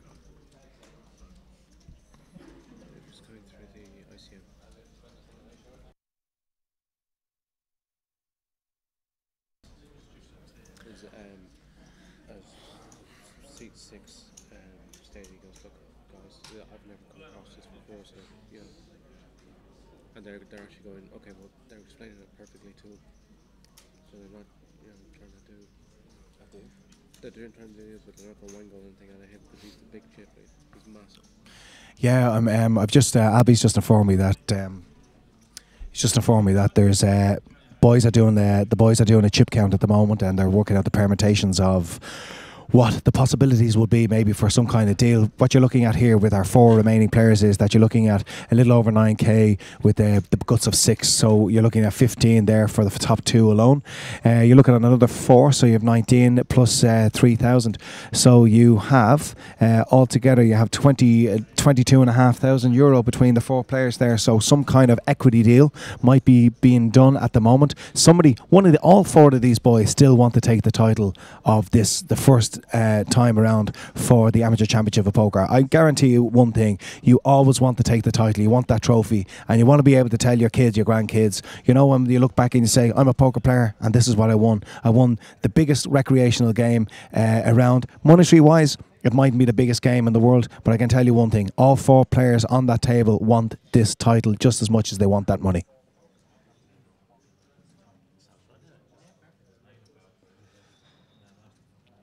So Nick O'Hara is at the table at the moment, and what Nick is doing is he's going through the chip counts. He's going to tell all 4 players what their opponent's chip counts are, and then the 4 boys will have to get together. They will have to decide on what they want to do. In a lot of positions like this with 22.5k, they might all decide to take, fourth place at the moment is getting 3k. So with 22.5, I don't know how much dealing I don't know how much dealing they can do. Will they level it off? Will everybody to get third place? Will they give everybody 4-2, something like that? If everybody takes 4-2 and then they do an equity split for the top 3, something like that, I don't know. Maybe they'll boost it up. You can't boost it up to 5, because if you boost it up to 5, you've only left 20. You've only less. I mean, they could do some kind of chop, but I don't think Colin was going to do any kind of a chop like that when he's got such a massive stack, even with the blinds the way they are. So if you give everybody 5k, you're only left with a 2.5 grand up on top. So that ain't going to happen. The smaller stacks might take a smaller equity split down the bottom end, and then, you know, Colin is definitely in a position where he is the boss, he's the daddy, and he will tell them what he's going to agree to. And unless everybody agrees, there will be no equity, or there will be no splitting of any of the funds. So, you know, it's down to individuals. I mean, obviously short stacks at the table are going to take any kind of boost. Maybe they'll do a 4 grand deal or something like that, I don't know. I think the closest thing they're going to probably get is the 3 short stacks are pretty, you know, they seem to have quite a bit of experience going through this, what's called an ICM. Looking at percentages, I reckon possibly 4.5 for the 3 shorts, and then give a 4.5. Sorry, start again. Tell us. We have Albie. Albie's after joining us, one of the production team here, and Albie, just tell us what's happening at the table. Well, as you said, Nick is going through the ICM, what's called an ICM, which is the percentages of chips in play, and what each player has in that percentage. The 3 short stacks, I think they seem to know what they're talking about with the making a deal. I think that they will probably accept possibly 4.5 each, which will leave enough to go to give Colin a 6k and then a little extra on top for the person that takes the trophy. So you're looking at about maybe 2k extra with the trophy as they play out the rest of the hand. So that's 4.5, 6 or 6.5 with the 2k extra. So what does that leave up the top end? Because you confused me. So you got 4.5 for the 3 boys with a 22.5 total. So you've got basically 3 4.5s. So you got 13.50. Yeah. So you've left up the top end. You've left well, it's basically nearly the full payout nearly 8.5, 9k. But I mean, they're not going to do that kind of speed. You're not going to leave the chip leader with 9. Colin's chip lead. No, you wouldn't leave him with 9. You give him 6. Yeah. So 4.5, 6. And then give a bonus to the person that takes the trophy. Sure, yeah. Well, it sounds good to me, but I mean, we're only talking conjecture. It doesn't really matter what we think. It's all up to the 4 boys out there on the table who are doing the deal. I tell you what we're going to do. We're just going to let things move along here. I'm going to go around the back. We're going to check out what's happening. I'm going to eavesdrop on the boys and see if I can get any feel about what they're going to do. And let's leave the camera on them. Let's take the microphone live and let's see what I can hear.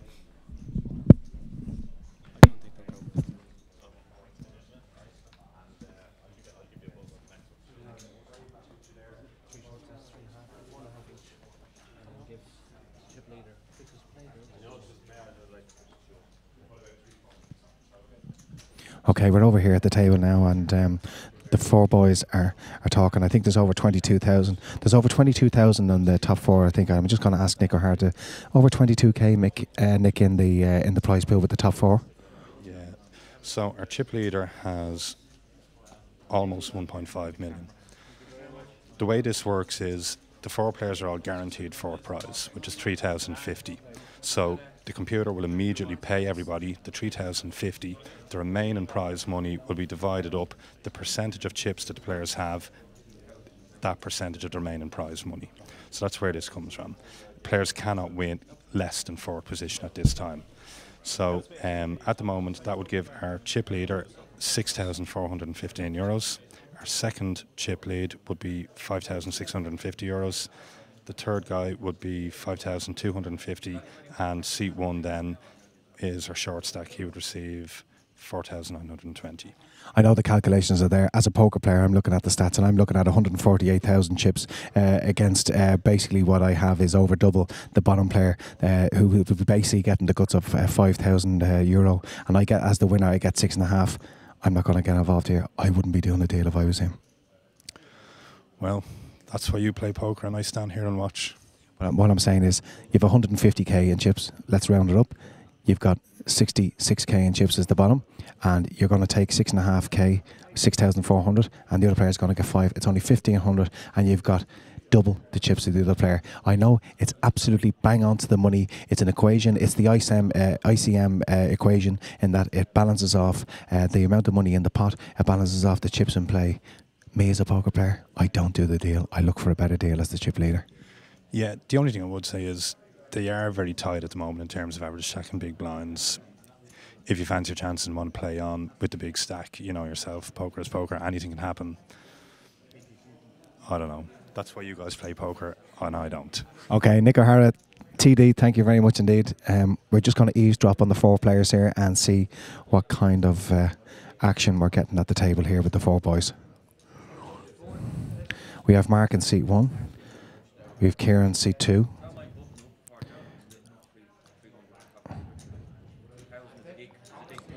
Our chip leader, Colin, is not too happy about whatever deal is being proposed here at the moment. Shane is there in seat 3.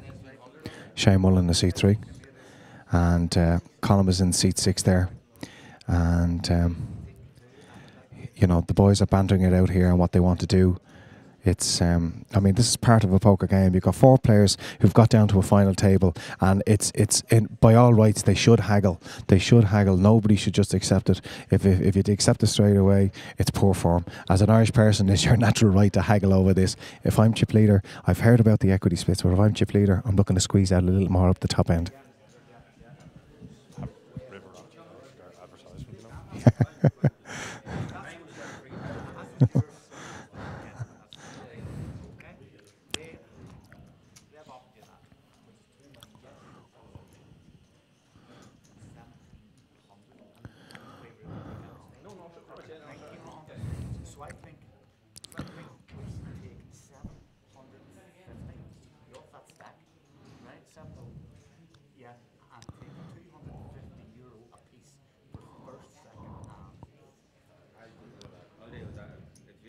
Okay, well, we have a deal agreed by 3 of the players, and it's just the last player in seat 1 here, Mark Delaney. I think everybody, I'll get you a pen now, boys. There's been, I think there's been a deal agreed here at the final table amongst the 4 remaining players, and I'm going to get Nick O'Hara. I'm going to get the boys a pen. So it seems to be Shane Mullen is in the driving seat of the mathematics about this game, and a deal is being brokered as we speak. There is €22,500 up for grabs for the top 4 players. It's going to be divided amongst the top 4 players, and we're going to find out what deal is being brokered here. I think we have a deal, and I think it's just Mark Delaney in seat 1 is the last player that has to be convinced of the fairness of the deal. Colin is our chip leader, but the blinds are absolutely creasing. The blinds, we're now into a level of 40,000, 80,000 with antes of 10,000. 4 players remaining, 40,000 in antes in the centre. With the 80 and the 40, we're looking at 160 in the middle every single hand. We're looking at most of the players will have a third of their stack basically in the middle. So it is very much crapshoot at this stage, and anything can happen. Having a massive chip lead or a double chip lead over another player is not necessarily a huge advantage at this stage, because we are on level 40 to 80,000 with antes of 10,000. So the boys here, the 4 boys, are just talking to Nick O'Hara, and we're talking about the brokering of a deal.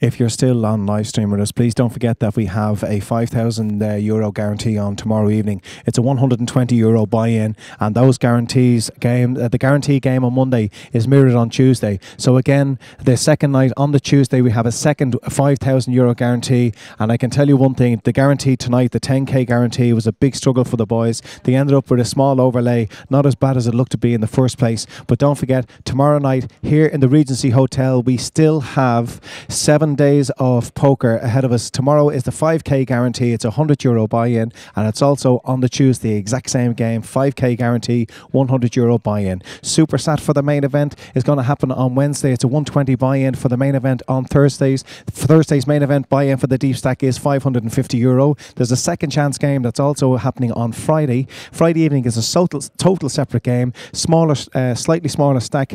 It is a shorter time frame, but it's a separate game. We're expecting big numbers for the Friday game for the second chance, and we have the high roller games and a multitude of turbo games going on all week. So join us here in the Regency. It's where poker's happening this week in Ireland, and the Regency Hotel with guarantees over the next 2 nights. Come and join us. Lots of cash action also on the go, and our main event is the deep stack on Wednesday, the 550 main event.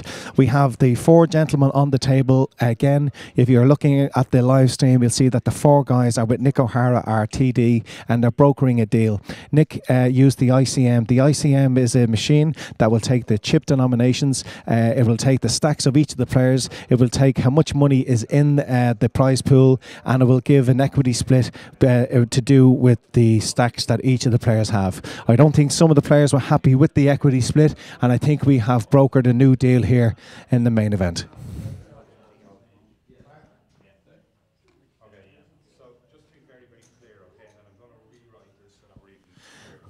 So I think we have a deal here on the main event. I'm going to leave the boys alone because the 4 boys need to talk to Nick O'Hara about this. All 4 players obviously have to agree to this deal, or we don't have a deal. If we don't get a deal, we move on, and we move on to the next level. If we do get a deal, Nick O'Hara will bring all the information across to us. We relay it on the live stream, and then we will continue. The game will not stop now, irrespective of what deal is done, because we will have to play out to find the champion of poker, the amateur champion of poker here in the Regency Hotel.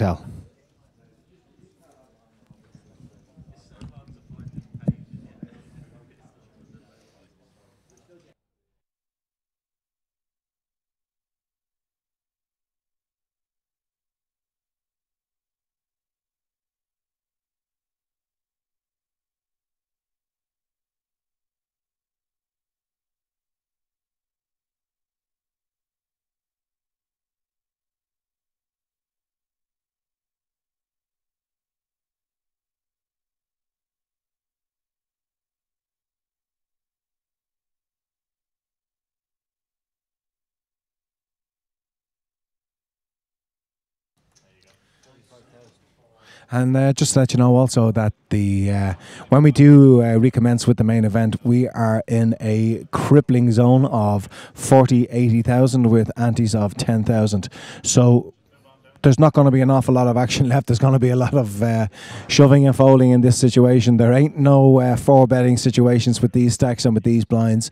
And Nick O'Hara is just writing up the deal. I am 99% certain the deal has been formed for the 22.5k that's remaining in the prize pool. A deal has been done amongst the last 4 players, and Nick O'Hara will relay that information of that deal across to us as soon as it comes to hand. This is late on Sunday night. I haven't got a clue what time we are. We are 1:10 on a Monday morning, and later on today our 5k guarantee is going to happen back here at the Regency Hotel. Brian, what time is the guarantee game kicking off at tonight? 7:30. So we have a kick-off of the 5k guarantee happening at 7:30 later on this evening. Brian, can I ask you, I'm going to ask Brian Landon to come to the table again. Brian, very, very serious question, probably the most serious question of the weekend. If I run into Monday morning, am I now technically on overtime? No. Okay, that's the end of that question. Brian, I think we definitely have a deal done by the 4 boys. Nick O'Hara is just working out. Nick is now just, what he's just doing is he's haggling over his tip. He says, just explain yeah. A lot in the way that the way it's gone down, Phil, is I don't know what they're actually working out, but I know they have to play for €1,000. Yeah, yeah. I mentioned that earlier on, that €1,000 has to be in the difference to the winner, because obviously they're going for the title as well. And yeah, €1,000. It can't be where all the players just agree to chop it up and that's the end of it. There has to be €1,000 difference, because we need a legitimate winner. We want people playing for that title. And yeah, I think a deal has been done. Yeah, I think they're just dotting the I's and crossing the T's, as the saying goes. But, I think everyone at that table, in fairness, really wants this title. I know I was chatting to Kieran there earlier on the break, and he really, really, really wants this one. I think Kieran has sacrificed more than anybody else at this table by staying sober all weekend. I really do believe that. Like, I mean, there's a man. You could have a look at him on the left-hand corner there. The big fella. He's sacrificed a lot. I mean, for a man who drinks in that magnitude to stay sober all weekend, he's gone through. He's hit the wall and come back. He's gone through some demons there. He's on the phone, and to be fair to the man, he hasn't had a bit of call credits in about 3.5 years, and he's pretending to make phone calls to his friends there up in the Bridge Club. He's unreal. He's different gravy. He's my hero. To be a terrible job. Do you know what? It's a genuine, very nice if he wasn't such a big heart, I wouldn't say an awful lot. I don't bully and I don't pick on. And if it was anybody else, I wouldn't say anything. But I had to sit beside him at the WPT side event, the round of each. And Brian, you have never seen ever seen anybody behave like that man. He was hilariously disgraceful. That's what we want at these tournaments. You better believe it. It's seriously lacking over the last couple of years. I remember going to all the tournaments there about 5-6 years ago, and hilarity was in plentiful supply. Brian, can I tell you what happened? I tell you exactly what happened, and I said this about 3-4 years ago. People 5-6 years ago used to come to poker tournaments. People who used to play the bigger games, the bigger cash games, were all self-made businessmen who had good businesses on the go, where everything was flowing nicely and the economy was good. What happened 3 or 4 years ago was you had people coming to a poker table who their businesses were going badly because the recession was kicking in hard. They were letting people go. They were under a lot of pressure. Joe Soap in the street was being asked to take less money in their wage packets, so everything was tighter, and the spare money that you had to go out and play poker was getting less and less and less. So instead of going out and playing the game and saying, listen, if I lose that 300 quid in that main event, it's not going to make any difference to my life. You're out there and you're playing the game, and instead of being jovial and relaxed and happy about it, if we were Norwegians and we'd millions of money in the bank account, we could play like the Norwegians do. We could play like we don't have a care in the world.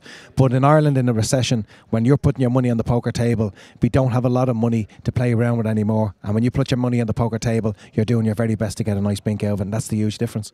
Absolutely. At the end of the day, let's be honest about it. There's money at stake, and at some stage, when there's money at stake, you have to take it seriously. Absolutely, but that free and easy money is just gone out of Ireland. It's it's just not there at the moment with the way everything is gone. And people are playing poker. People are playing poker because they love poker. But people are playing poker and saying to themselves, "Okay, I'm after buying in for, say, a monkey event and all that. And my budget for the month for poker is a monkey. That's what I have. So if I don't bink, and I do get a lovely bink, if I get 3 or 4 grand over it, it's going to open up a chance for me to play poker. A lot more poker games over the next 6 or 7 weeks. Yeah, absolutely. That's the reality of it. And there's guys out there who are playing what I call semi-professional, who are kind of reliant on grinding away maybe in cash games around the country and stuff like that. I know a good few guys like that, and it's important to them and their families and stuff. Like, I mean, people still have bills to pay, and I mean, poker, it is a fun game, first and foremost, a fun game, but on certain levels, it's a very, very serious game. Brian, just to cut across myself, which is, I'm sure everybody's delighted, we have our 4 players who are returning to the table. I now am 100% happy in the knowledge that our players have done the dirty deal. The dirty deal. The dirty deal. I'm not against deals, in fairness. When you get down to the nitty-gritty of it, everybody's pushing for as much as they can and to take the variance a little bit out of it and a whole lot. So, and a buy-in of this magnitude, like when you're talking about a 165 plus a 35, they put their 165 in the middle. Each of the guys will go home with at least €4,000 now, I assume, with a deal done. At least €4,000, possibly a little bit more. And the deal has been done. Our winner will probably get around 7.5k or something around that mark. I'm not really sure. We don't know what the deal is. We're talking about margins here.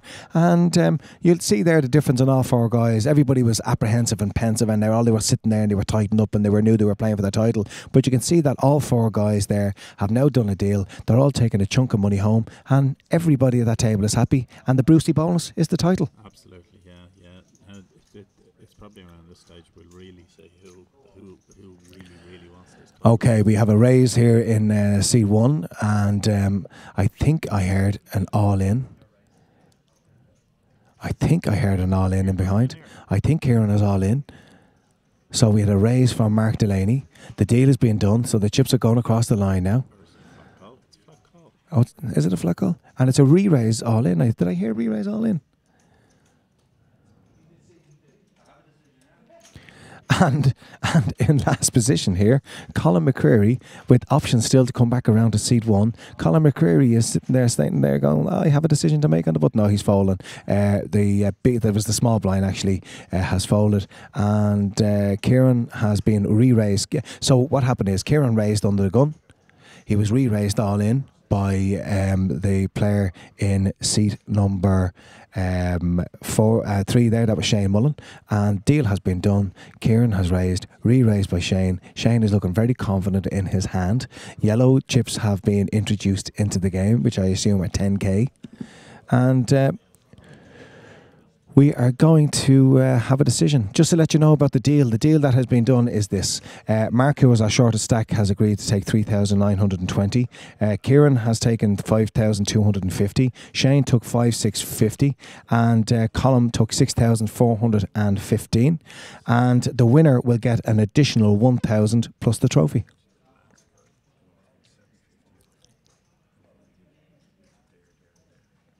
So that's the deal that's done. Okay, the two boys are flashing cards here, so hopefully Paul will show us the cards here in the centre table.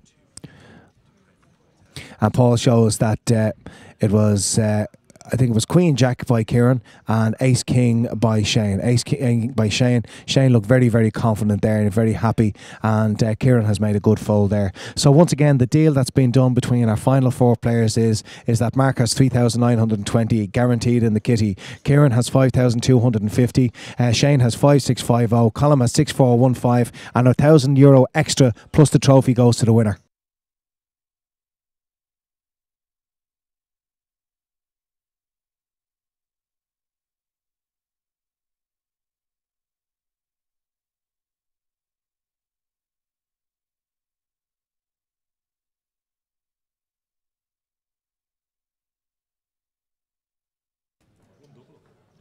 So it's an interesting deal that we've done there.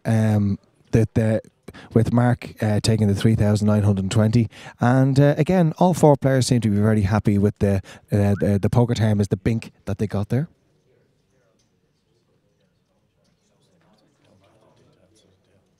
You have to give the details of the deal. Okay, well the deal is there, put in front of me. So there we go. If you don't want me to announce it, don't put the deal in front of me. I haven't a clue. Okay, listen, the deal is done. The deal is going to come out after the event anyway. So well done to all 4 guys. Big cash is here this weekend at the Amateur Championship Poker. And all 4 guys are going to take the title plus the €1,000 extra very, very seriously indeed. It's not going to get silly or anything like that. All 4 gentlemen will want to take this title. We have a fold around now to a raise, I assume, all in by the small blind. And that's Mark. Even though he didn't ship across the chips, we just saw small blind and big blind. I think he went verbally all in, and Kieran folded there. And again, well done to all 4. I have to say, I mentioned this earlier on. Brian, just get your opinion on this. I saw the final table listing there earlier on, and if I was a betting man, my favourite would have been Mark Spellman when he came in with so many chips. Sammy O'Brien would have been one of the favourites as well. Connor Blaine, I was very impressed with his play when he was on the outer table, and also Henry Port. Between the 4 of them, I thought it was guaranteed the winner, and I could not be more wrong. Not one of them are sitting here with the final 4 out of 9. That's some kind of gambler that I am. Yeah. Do you get it on bet very much, do you? No, I'm valued there as well. But talking about totally missing. Yeah, but I mean, I think that reiterates what we're saying about the game here. The 4 players that I talked about have a lot of experience on tables. Some of the guys here, I think Colin, I think Shane, I think Mark, I think Kieran has a good bit of experience on the poker table. But I think the other 3 guys, with all due respect, and it's no derogatory comment whatsoever to say, I don't think they have the same amount of experience as the 4 guys. I think the 4 guys I mentioned would have double, treble, quadruple the amount of experience on a festival table compared to the boys, and that's the great thing about poker. The €10 guys are all here final tables, and free rolls in for winning cash leagues and stuff like that in the Bridge Club. That's the great thing about this game, and particularly this game. Absolutely, and I think that's why we need more operators and pub games throughout the country getting on board for the next one and qualifying people. There's Colin on his phone saying, "Hi honey, good news for you. I've just got a lovely €1,500 win in a poker game. See, fellas never tell the full amount. You know why you never tell the full amount? Because you have to get out next time. It's not that. It's when you lose, you can't tell the full amount either. I think you have to be consistent. Oh, yeah, for sure. Keep the stash. Keep the few quid. It. Get yourself a new washing machine. Well done on getting a little bit out of jail on the side event tonight. That 10k guarantee was looking hurtful for a long time. No, we were always quietly confident behind Phil. Yeah, always quietly confident. Behind the scenes, the two of you were quietly confident. Okay. But I think we ended up with 94 on that, wasn't it? Yeah, you just got you were 6 short of the guarantee. So we see a hand shown here, and ace rag, I think it was, shown there by Com. So let's get back into the game here. Let's give the lads the respect they deserve now as they concentrate on taking home the Amateur Championship of Poker. We have our 4 remaining players. The deal has been done, so the payouts have been leveled off somewhat. We have still remaining in the game, we have Mark Delaney in seat 1. In seat 2 we have Kieran Small. In seat 3 we have Shane Mullen, and in seat 6 our chip leader is Colin McCreary. And it's all still to play for, because that trophy is there, €1,000, and all 4 of our boys, we've been talking during the break, all 4 want to win this and take home this trophy. They really, really do. See the way Colin's being segregated. He's the one out on his own. Chip leaders are always hated, and that's why he's on his own. The other 3 boys are together, and the other 3 boys are saying, how do we get this fella to lose some chips? It's going to be tough. Colin is there saying, it's in the bag, honey, I won't be long. Let's see some poker. We're going to raise all in. And we have a decision in C1.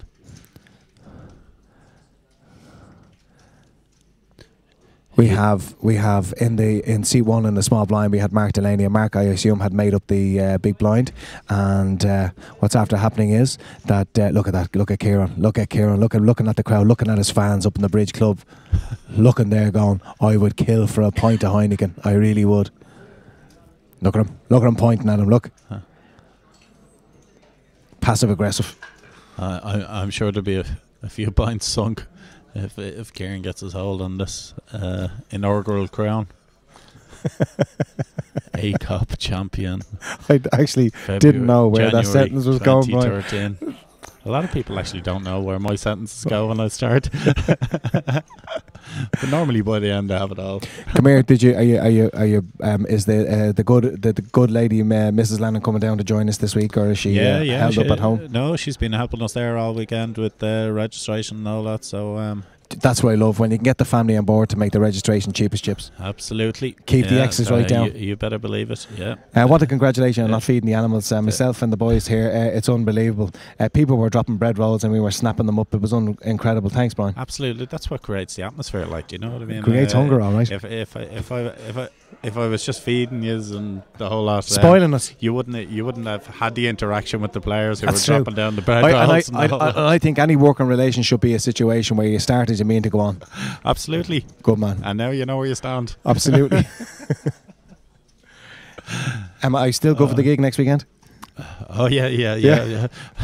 Jesus, folks, get the old ears cleaned out and the whole lot now. Another 4 days of Phil starting on Thursday. Yeah, delighted again that Brian and all the boys here, well, I won't say all the boys, but definitely Brian loves me. Brian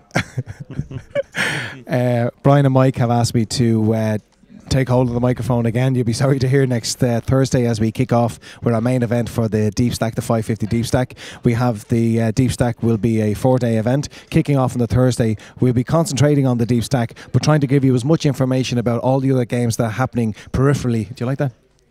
Yeah, well, I'll tell you what swung the job for you, in fairness. It was all your multilingual skills, you know. So do you think so? I'm looking forward to hearing it all. My French? And the German and the Dutch and the German. I can sing the French national anthem, that's it. Yeah, and I have a few phrases. Have you any Norwegian or? No, it's a very difficult language. And I mean, the Norwegian's English is so good, why do I need to learn? some Norwegians speak better English than we do. That's for sure. It's absolutely. That's for sure. But no, I'm delighted to be here again next week, next Thursday, Friday, Saturday, and Sunday. And as I say, a great team of guys here for the deep stack. And we've so many events on. We're going to need a strong team so that everybody can get as much information. Remember, we have the main event, we have the second chance game, we've got the high roller, and we have other games going on all around those games. So a multitude of scheduled games for next week. And again, yeah, it'd be great. Busy week ahead, kicking off on Monday. The reason I mention this is I need some players down Monday and Tuesday. Yeah. To save my guarantees. So we've €100 tournament tomorrow night at 7:30. 5,000 guaranteed.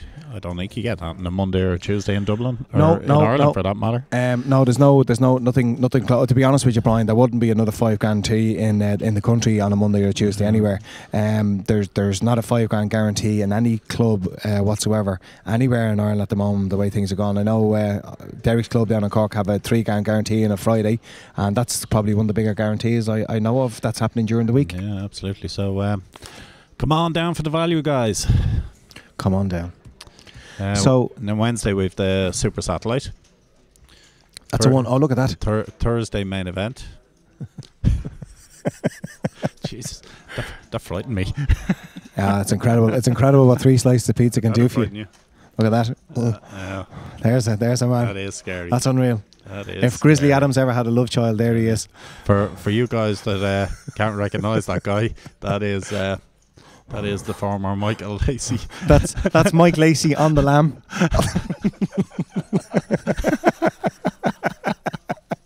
Mike is for tax reasons. Mike is not supposed to be here.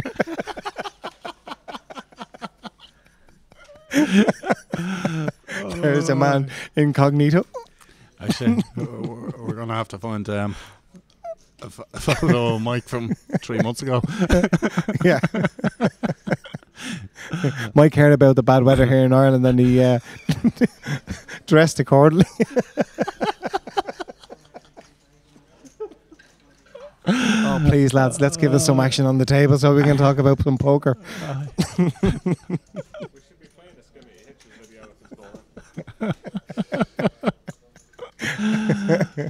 To be fair to Brian always looks the same. He's always a hairy kind of fella.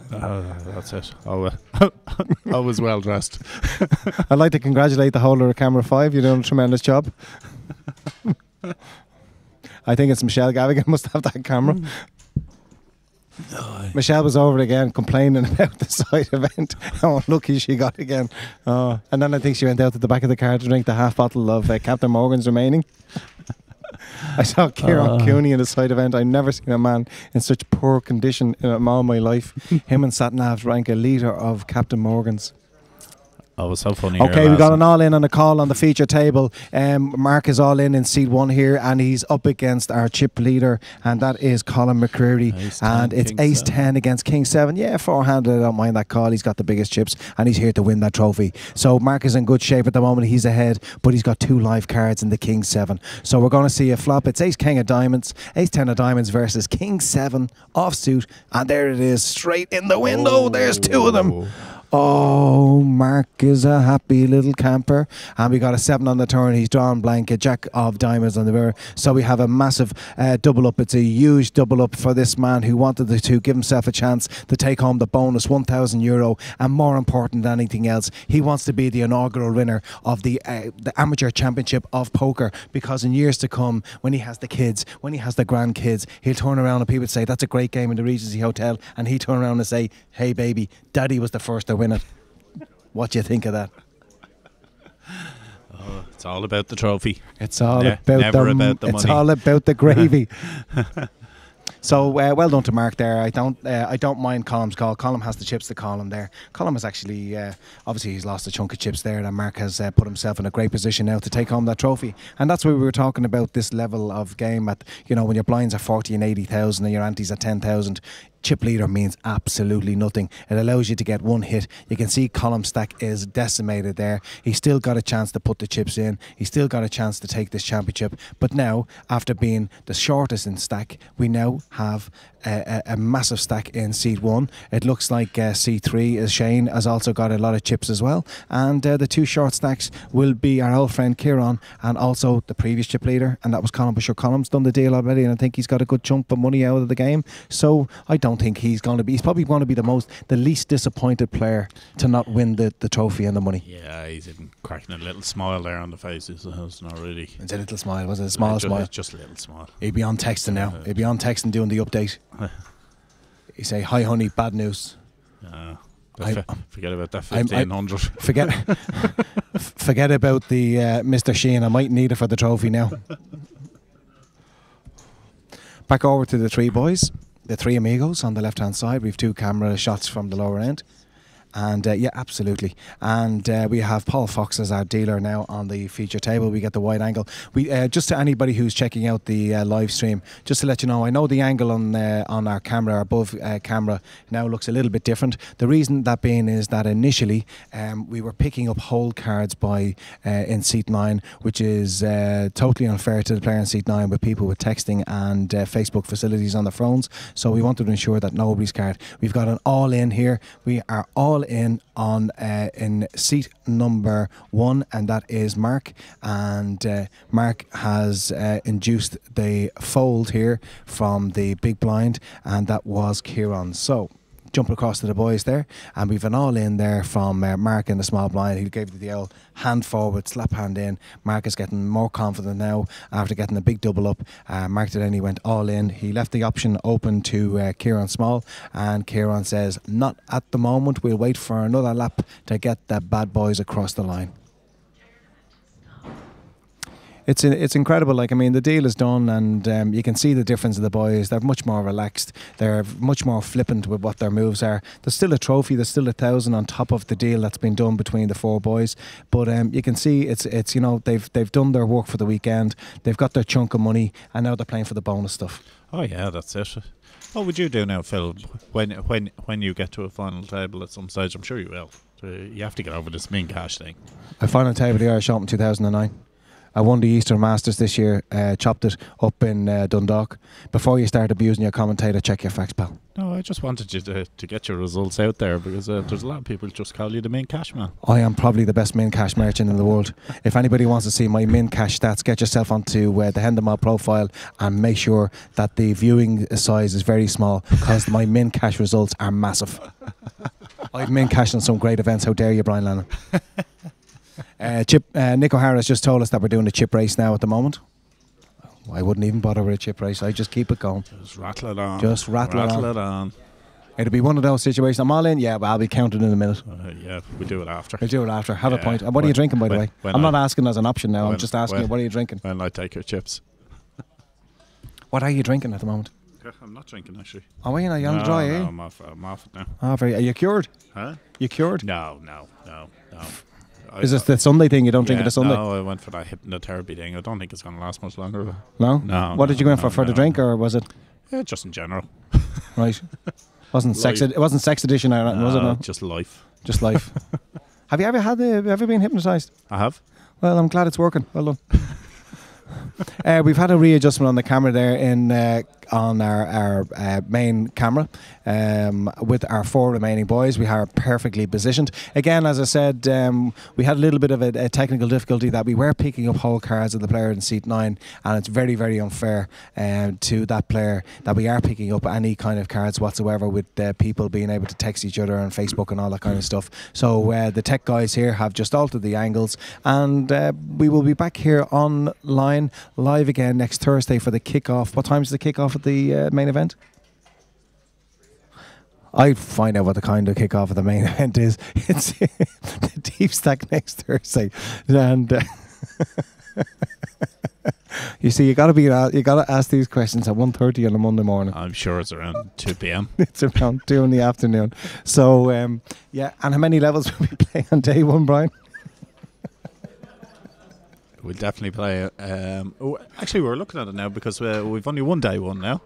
So we used to play 12 levels, which was a grueling first day actually. So I think we'll take that down to around 10, so it'll give us about 12 hours of play in total. Okay. So you're looking at bagging up around 2 a.m. About 2 a.m. Okay. And, depending on the numbers and the whole lot, we might even drop it to 9 levels or whatever. But yeah, I suppose you can peel it off a little bit if the numbers are dropping fairly quickly. Yeah, so it'll play it by ear, as they say. That's the good thing about the whole venue here, really, at the Regency and the whole lot, that we can fit it in one day. We're not under the pressure to get through the field and the whole lot. So we're actually extended the whole tournament length to the 4 days, which makes it a lot easier on players. And like with the 550 is inclusive of the reg fee, Brian. A is whole it? lot, yeah. And so what's the actual reg on the game? €50 plus TL.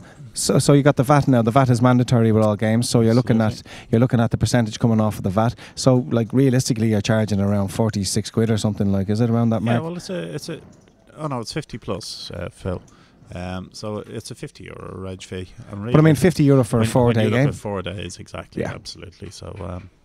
I've said it online, I've said it on Facebook, I've said it on poker boards, and I'll say it live here.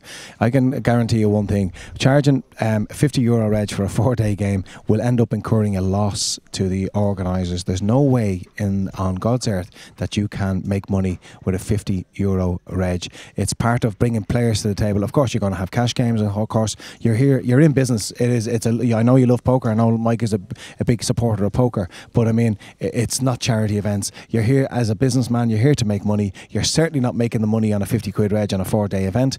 Nobody's making money on that. I know, as I said, I've run my own tournament where I had a 20 quid reg for a 1 day, and I actually lost a fraction on the game.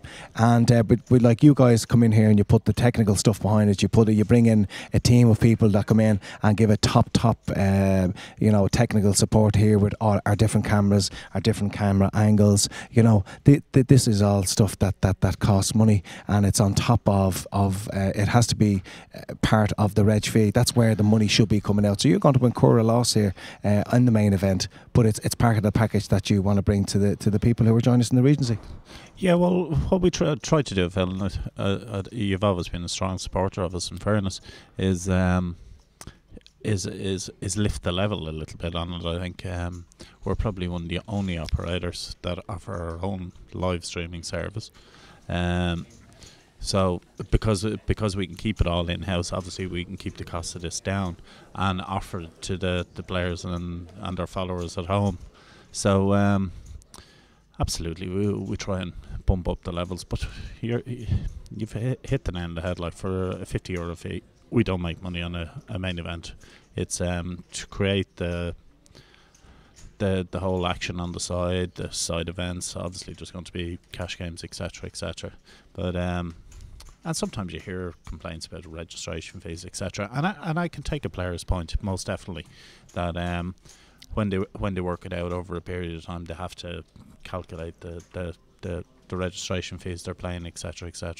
But the type of buy-ins that we do, we're not going overly high end to the full-time professional, or our market is named at the full-time professional, shall we say. Even though you get a massive amount of full-time professionals actually playing a lot of your main events. Yeah, well, a lot of it comes down to, I suppose, the professionals look for value in the game, don't they? And I think we've a lot of qualifiers that come to our events. We've a lot of amateur players that turn up and play, and that becomes value for the professionals. So of course they get in and they suffer through the 4 days as well to try and get their payday and make their living, which is totally understandable. Absolutely. Well, we're here at the Amateur Championship of Poker. We've had 2 days of fairly full days of streaming. Absolutely delighted. When I sat in yesterday afternoon, I didn't expect the standard of streaming that we have here with the different camera options, and it's my first time to ever be a poker commentator in full like this. I know I'm known as a bit of a talker at a poker table. I know I do my own job, which is more of a kind of a live thing. But it's been a very much a learning curve for me to sit here and watch players that I've played with, against over many years, and to see the different ways that they play. I think it's actually going to improve my game a little bit, just to be sitting here and watching what I call microwave poker, where I'm just getting inundated with poker information and seeing cards and see showdown cards. I've been able to see a lot of stuff over this weekend, and it's been educational for me, especially from the commentary point of things, and I'm looking forward to next week for the deep stack. Yeah, absolutely. I'm trying to figure out where you reckon your game's going to get better. You know? Yeah, I don't know what I was talking about there, to be honest with you. Yeah. Yeah, but it's not. Sorry, Phil, I'm getting into you all evening there. Nah, it's all right. We had, just getting back to it, I think Kieran put a raise in there. Well, I mean, myself and Brian are going to keep talking away here a little bit. If Brian wants to drop off, he's more than welcome to do. But I don't mean asleep. I mean if he wants to drop over to the bar, even though he's cured with the hypnotism. But yeah, we're just going to keep about chatting hypnotism. away. Were you ever hypnotised? Was I ever hypnotised? Yeah. If I was, I can't remember. I was. I remember I went for a session of hypnotherapy to quit smoking. And I think it was, at the time it was pounds. It was about £60 to go and do this. And I think a packet of cigarettes at the time was about £4 or something. I left that hypnotherapy place, walked down to the front door, gagging for a smoke. Absolutely. And I genuinely held off for it was 12 or 13 days to save the £60. Yeah. Just Brian went for hypnotherapy to get off the smokes. He paid £60 and he came out gagging for a smoke, straight into a bookies and done the whole tank in. He ended up a gambling addict. That's true. Yeah, come here. It's I could actually remember the woman's name and everything. I think that's the only thing she hypnotised me to remember. Yeah. Nicorette not back around them days, no? I just talked about this yesterday. Do you know one of my pet hates on a poker table is at the moment?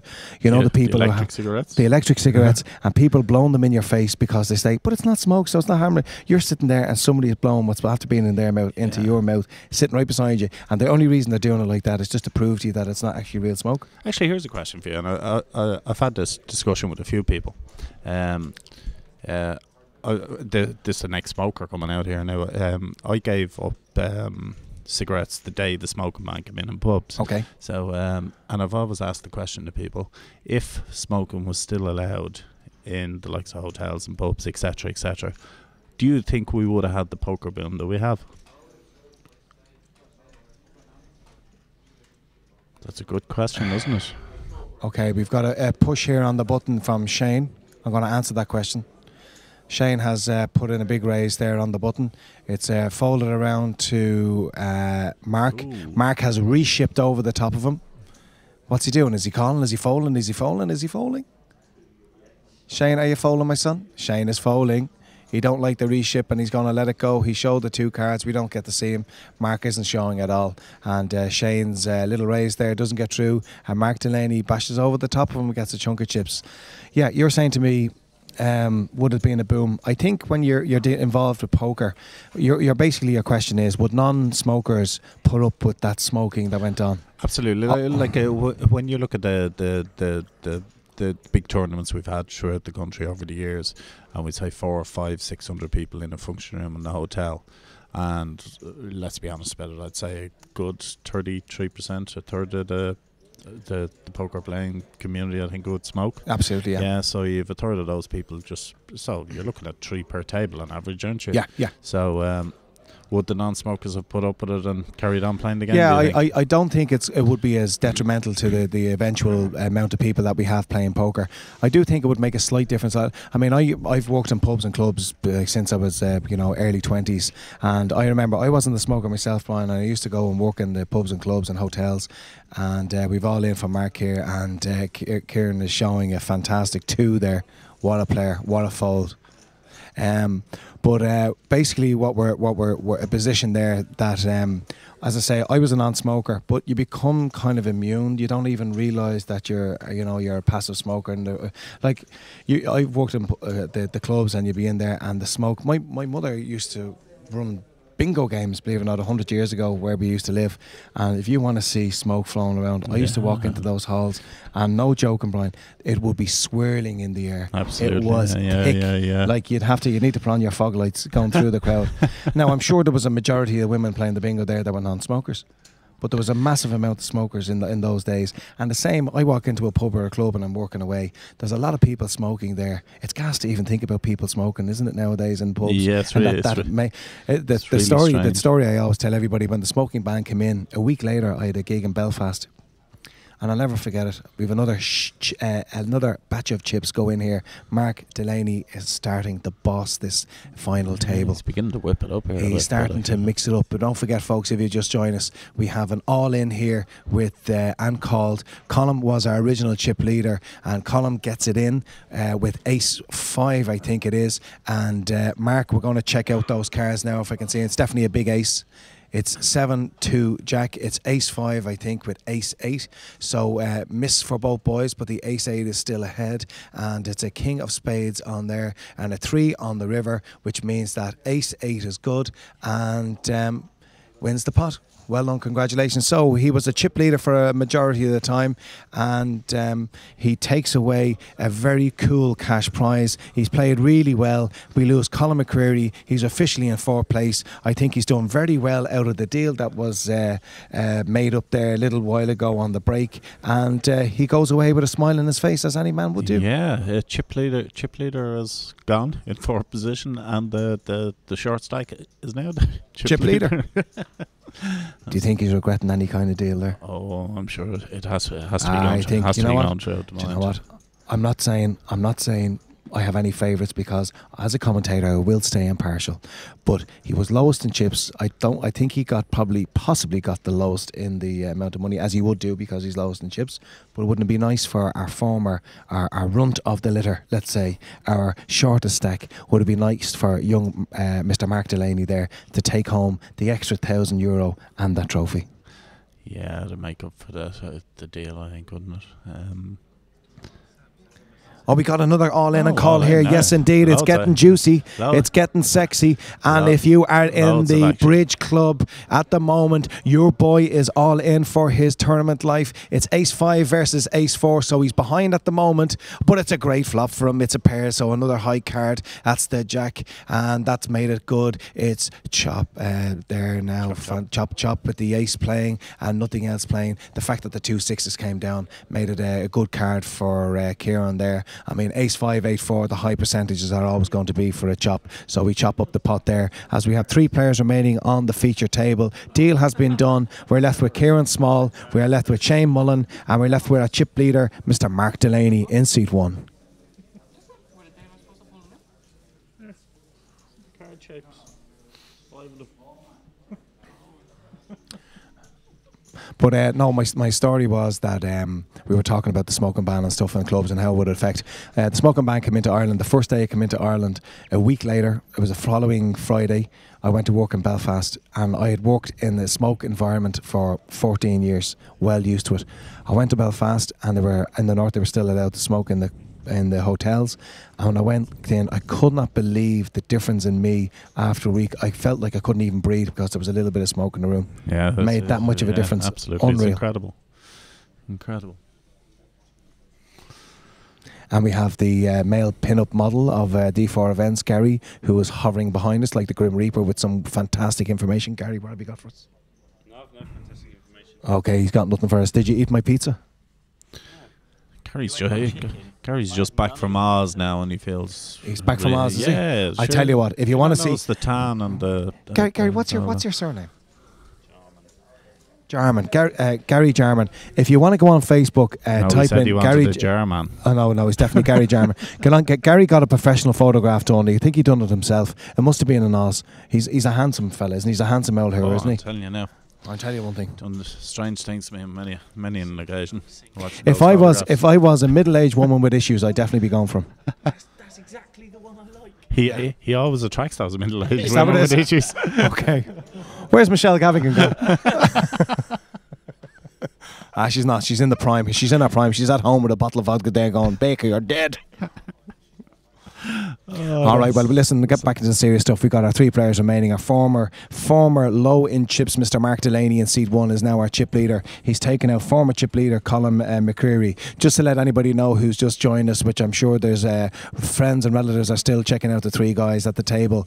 A deal had been done approximately 40 minutes ago. An unequal chop was done on the basis of what chips were remaining, and former short stacked Mark is now in the driving seat to take home a bonus €1,000 on top of the deal that was done, and also the invaluable, the fantastic, the beautiful, and the one that you will always remember title trophy for amateur champion. We call him champion of poker. January 2013. Fishizzle. My nizzle. I hope all Actually, serious question here. Actually, have you actually won a tournament trophy? Shall we say? I won. My pride of place is I won the Celtic poker game in the loft 2 years ago. Myself and a good friend of mine is Mark McKeever. Mark's a lovely fella. You must have come across Mark. Yeah. And myself and Mark, we got to the final table, and we done a little deal on the cash, and we both looked at the trophy, and the Celtic poker have these beautiful fruit bowls that they bring along to the winners, and we both turned around and we said, here, we just chop it up. And I said, well, who gets the fruit bowl? And Mark says, well, I've got 100 more chips. I tell you one thing, it was mano al mano. It was man against man. And we sat there for 2.5 hours playing heads up for a 13.50 fruit bowl.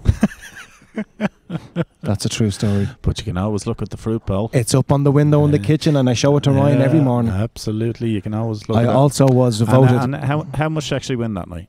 I won €1,900. And how long did you look at that for? The cash done in by the following night. That's it. Okay, we have an all-in and a call. We've got the Bridge Club's very fine player, Mr. Kieran Small, and he's got them all in with King Jack, and he's against Jack 9. He's in good shape here against the chip leader. It's 3-3-8 pairing the ball, but every chance of a chop now. It's an ace on the turn. What does the river bring? And it's a queen. So we got the chop here. I think it's a chop. It is a chop, isn't it? Yeah, Jack plays, and it's ace queen 8 and ace queen 3s with the jack kicker. So we're going to chop it up, boys. It's a chop between he's taking the shape. Let's get back over to the boys. They can see they're laughing there, and they're saying chop chop chop time again, and Mark and Kieran chopping it up. Do you think the lads are still awake up there in the bridge house? Do you think, well, I mean, it's a poker place. I mean, they're only probably getting going on the cash tables. Yeah, they're up in Banbridge there. I'm sure they're shouting and roaring. Were you ever up there? I was indeed, yeah. What's it like? Yeah, I've been up there a few times actually. It's a good club, and they've a very good membership up there and the whole lot. Mark Atkinson is after taking it over there in the last a couple of months or whatever, and Mark's a really good guy actually. And what's the situation? I know there's a lot of barriers to Northern poker. I don't think we should bring up any of those. No? No. All right. Well, listen, as a poker player, I'm sure there's a lot of people up there who just want to go out and play a game of poker every single night, and I know that's kind of what they're trying to do. So, I mean, as poker players, we're behind anybody who wants to play poker. Oh yeah, absolutely. And we, in fairness, for this tournament, we got great support from up north. We had the club there in Banbridge. They qualified. They qualified 15 or 20 players. We had a couple of bars up there that they ran a few leagues and satellites and the whole lot. So it's great to have the guys down, and I got talking to a few of them there over the course of the couple of days, and they really enjoyed the whole weekend's events, and really looking forward to the next one. So hopefully we get them all back in. Actually, I haven't been asking you, Phil, to be honest with you, but you've been chatting to players and the whole lot. What's the feedback been like for the overall weekend? Yeah, I mean, the feedback's been fantastic. I mean, I think, again, I've always harped on about this recreational player, and this event will bring many things to the table, excuse the pun, that a lot of recreational players Michelle Gavigan was asking me why is the likes of John, who won the Winterfest, why is the likes of Owen, who finished 12th in the World Series in 2002, Mick McCluskey, who's getting onto final tables in larger events, why are these people coming here? It's very simple. Let's go through all the different levels. The bottom level, and I don't mean that in a derogatory term, the bottom level is in that very novice player who's playing the €10 tournament, €20 tournament every week once in their club, and this is their first time. This is a fantastic opportunity for them to experience the big festival feel, to go into a big arena, and this game is going to bring their game forward by leaps and bounds. The mid-range player of recreation, this is the perfect buy-in for them. It's a 165 buy-in with a chance to win any part of 32,600. We've got an all-in again, and it's 8-6 all-in here with Shane Mullen, and it's King 6. He's crushed here by our chip leader Mark Delaney. Let's see a flop. The flop is 8, 9, 10. Oh. Wow, he's still got it outstairs. The 5 on the turn, so the 8 is good at the moment, and the ace, and he gets very, very lucky. He gets a double up, and he gets a chance to stay in the main event and win the title of Amateur Champion of Poker 2013. We're going to get a chip count from the lucky man, that is Mr. Shane Mullen, who's clicked that 8 on the flop, and our chip leader Mark Delaney. Mark doesn't look too happy, does he, in seat 1? He looks a little bit gutted with that 8 has spiked. Shane he's looked like a boy who's dropped a fiver and found a score. Actually, is Shane from the Bridge Club as well? I think he is. I think I heard that twang. So the two boys might be very good friends. Yeah, I seen the two boys chatting away there at the break. All right, so I just wondered. He's definitely from that neck of the woods. He will be. Yeah. He wouldn't be from Offaly or anywhere like that. Yeah, Mark is a bit unlucky there. He's lost a clunk of chips there, and it's going to hurt us. I think if he wins that pot, he's going to be about a 3-1 on favourite, maybe even shorter to win it. If he takes Shane out of the equation and he takes on Kieran's stack there, he's going to have about a 4-1 chip lead. So I think he'd be 4-1 on, as bookies would say. No, we're just getting back as they do with the chip count there. But the mid-range kind of recreational player for the 165 plus the 35, it's going to be a lovely payday if you hit big. You know, the guy who plays those £100 games. And for the professional recreational player, Mick McCluskey's, Bucky John, these type of guys, even Owen be more recreational than professional player, even though he finished 12th in the World Series. For these guys, the value of a 30 grand game with inexperienced players at a festival is tremendous value for them, because they think that their experience is going to give them an unbelievable huge edge against a lot of players at the game. So for all the different levels of player, there's something there for everybody. Oh yeah, it's great. It's great, and I'm really, really happy that this game has been so well received, because the goal at the beginning of it was to create what we've done here for the weekend, to be honest about it, and get the first one out of the way. Like we got a lot of inquiries from the players from abroad wanting to come over, and to be honest, perfectly honest with you, I told them to hang on till ACOP 2, because I wanted to make sure that we can get this one under our belt and to run successful and the whole lot. As you well know, we've a pretty good relationship out in Central Europe with poker players, so I didn't want to bring them over and without being 100% confident that we could deliver a decent big tournament. I agree. Plus, I wanted to obviously offer it to the local market. So I think we've hit our goals, and we can now make it an international event. You know, so let's kick on from here. And I know this is something that you're going to address probably after the event, Brian, and it won't be this weekend or next weekend. You decided. You've tagged this game onto the back of the Deep Stack game. I'm not going to put you on the spot and ask you, do you think this is something you're going to do again? But is this something you're going to do again? Put me on the spot, like. Oh, it's definitely happening again. To be perfectly honest with you, I'll be straight up and tell you my thoughts on it. We hope to run this twice a year, to be perfectly honest with you. I'd love to stick it on with the short-handed event as well, and make so we end up with 2 9-day festivals. If we, I can't confirm dates or anything just at the moment, but definitely within the next 2 to 3 weeks we will have a date for ACOP 2, and now that we hit the guarantee on this one, we might have to push it a little bit. You know me, Get it up guarantees. there. I like pushing the guarantees.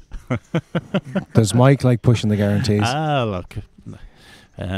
All he has to do is pay half if we miss. Yeah, that's fair.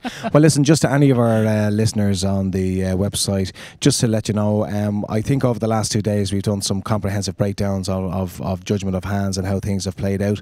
We didn't mean to be any way judgmental to any of our novice players, but I think it's important that if we do have people who want to learn the game and want to come into the game at any kind of level whatsoever, I think it's important that us as commentators, we have to give our opinion as players on how we think hands went and what way we think we possibly should play them. As I said earlier on, I could put down a scenario where we have somebody will go on to one of the forums and say, this is a hand and how would you do it? You can have 4 professional players coming on, and the four professionals would tell you 4 different ways to play it. So yeah. it's very much we're talking about basic mistakes here that some novice players might make at a table. And again, it's only about our opinion, and it's nothing detrimental or nothing condescending to the players who've been playing with us all weekend. Also, what we will do, Phil, hopefully for the next time, we might put the stream on 15-20 minute delay or something, and we show the whole cards, and then we can really get into the in-depth thought process behind it. And it'd be nice to bring in a couple of the players then, and maybe talk through a couple of hands and their thought process behind it all, because that, at the end of the day, enlightens the guys at home as to what's exactly going on and why a person is making such a move, and then we can really say, my God, that was a donkey move. I'd never say that. I'd say dubious, or I'd say unusual or unique or something like that. Just to let anybody know that, listen, we've got 3 guys remaining here. Mark Delaney, we have given comprehensive breakdowns of hand-by-hand action, of pushes, of all-ins, but what we have here is we've 3 guys. The blinds are absolutely crippling at the moment, and it's Mark Delaney was chip leader, no longer anymore. Shane Mullen has taken that, and Kieran Small is also still in the wrecking of taking the championship here this weekend. A deal had been done earlier on in the night, about an hour ago. The deal was done with our final 4 players. 22.5 grand approximately was divided unequally amongst the guys, and the boys at the table are now fighting it out for an extra 1,000 on top of their agreements, plus the title of Amateur Champion of Poker 2013. So the reason we're not talking about hands, the reason we're not talking about raises is because the 3 boys left, there's no play left in their stacks. It's basically all in and fold at this stage. The blinds are up again. I think we're 50 plus 100,000, and antes of 15,000 or something along those lines. So it's, there's no play left in the game as such, and what the 3 boys are doing is it's a game of pitch and toss for the championship. I suppose same level of skills.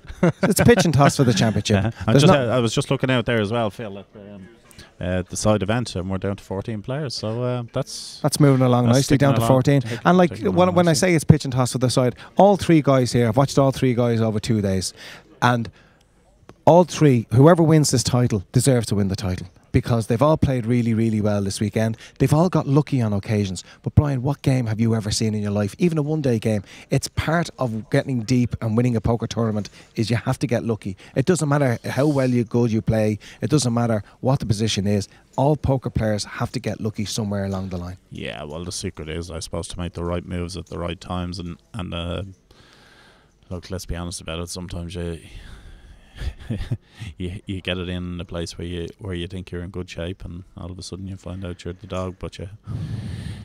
But it's not that, Brian. You think about poker and how different it is to every other thing in the world when it comes to recreation or sport or whatever your opinion is about poker.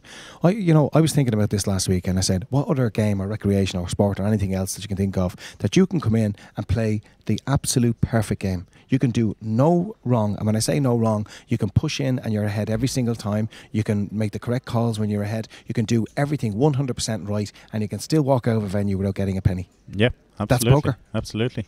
Yeah. The only thing is you can go out with your head held high and you say, listen, I did nothing wrong, and you and I both know the only thing that hurts you is when you make them silly mistakes. We've seen a flop here, and it's 10 Queen Jack. Huge flop it is. We're going to have all in here off one of the boys. Shane makes the move. Shane was first to act, and Shane has shoved over a chunk of chips, and he has put Mark Delaney to the sword. Mark is checking out his hole cards. I think Mark's going to fold. He's looking there, at that actually, flop. is he? He'll definitely fold or call. And he folds. Yeah. Good read there, Brian. Yeah. So we saw a little bit of post-flop action there for the first time since Friday. We see Queen 7, Shows a queen. top pair. Yeah, it's a good shove. No point in seeing another card in that position. No. If you're behind with blind on blind, basically with Queen 7, top pair and mediocre kicker. But if you're behind, you're behind.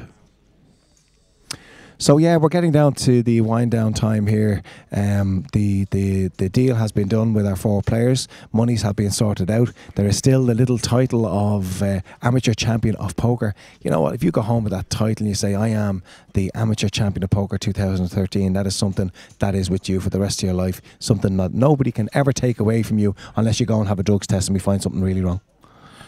Yeah, well, I've got the lads checked out now, so all the samples are sent off to the lab, so hopefully they'll all come back clear. And if we get any of the old Lance Armstrongs there, we'll let you know. Yeah, and if there is a problem, we'll get whoever it is on to. I know, to be fair now, if Oprah Winfrey interview. I think Kieran Small is probably the only man at the table that would object to a sample. Because the way Kieran drinks, I think it could be in the bloodstream forever. I don't think it would take an awful lot for the to kick back in on old Kieran. Does Kieran actually drink, does he? Does he drink? Unbelievable. He drinks through straws and all. He's unreal. I had a pint with him a couple of times. Actually, Kieran qualified with Green Joker Poker back in the day for the Irish Open. Remember that well, and he went very deep in it, if I remember correctly. What happened to Green Joker, Brian? Green Joker still runs. iPoker, in their moment of wisdom, created a lot of different rules, etc., and it made it very, very difficult to compete in the market. But yeah, it still has a player base and it still works.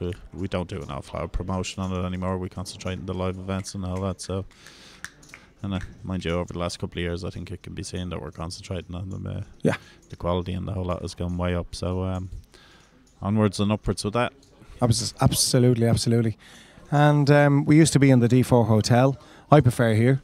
You know, it's not everybody's cup of tea, but I personally prefer here. I think it's I think a huge thing when it comes to poker. I love a lower ceiling. I think lower ceilings create better atmospheres in the room. When you've got venues like the D4 with big high ceilings and stuff like that, I think some of the better poker venues around the place is. I know it's only a small thing, but I think for me, for poker, it's a big thing. Oh, okay. Have we got some action here? Are we all in a call? Are we? Are we all in on a call? No, all in on a call. He's getting the chips. He's got ace. Is it ace 3 he has there? Ace 3 3-handed monster hand. Yeah, I know a lot of people give out a bit this. The Regency Hotel here, but I suppose little hiccups with the likes of food was a problem here at one stage. To be perfectly honest with you, I haven't seen a problem here in the last 2 events we've had here with food. Food has been pretty good. I know you're suffering from lack of seeing it or eating it. It's good. It's good to talk about food, Brian. I haven't seen a dinner in 2 days, but and as I suppose with the size of me, there's no harm in missing a couple of meals anyway. But I don't mind that too much. But in fairness, like any hotel that sticks on a decent carvery with 4 or 5 options for a tenner for a poker player, they're pretty reasonably priced with their bedrooms, their bar service, etc. Look, let's be honest about it. Can you really knock it, Phil? You know, no, you can't. I mean, if you come in, I mean, listen. At the end of the day, if you're here to play poker and if you're a social player and you're having a few scoops and you're having a drink and you want to go to bed, and that's fine. That's fine. There has to be just a basic level. It has to be a basic level. It doesn't have to be anything. It doesn't have to be a 5-star hotel. We had a game down at Kilkenny in the Ormond. It was a beautiful venue, beautiful poker room to play an event in. I could not get the manager to come down for €14 for the dinner, and I knew it was going to be a huge contentious issue. I said, listen, they're poker people, they like to pay a tenner. If you need to drop something off the menu, drop it off, but just make it a tenner. He wouldn't budge on it, and it's the one thing that people would complain about was the 14. I knew it was going to be contentious. I had to balance the fact that I wasn't asking, but the hotel were asking for €14 for a carvery against the fact that it was a beautiful hotel. And like anybody who would tell you, it's a top class hotel, lovely facilities, lovely venue, Christmas time, nice place to be. But again, poker players are incredible. I know guys who would sit at a cash table and they'd give it a very, very poor call and it would cost them 300, 400, 500 quid, but they'll moan like hell at me for £4 for a carvery dinner.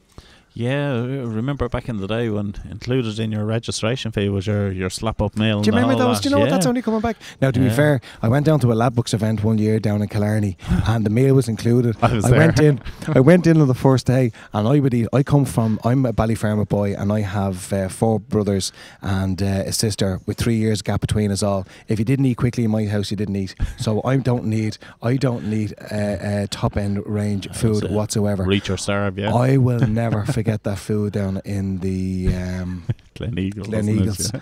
And they served it up, and the fun factor was we couldn't work out whether it was a beef stroganoff or whether it was stew or whether it was soup. Nobody could work out exactly what it was.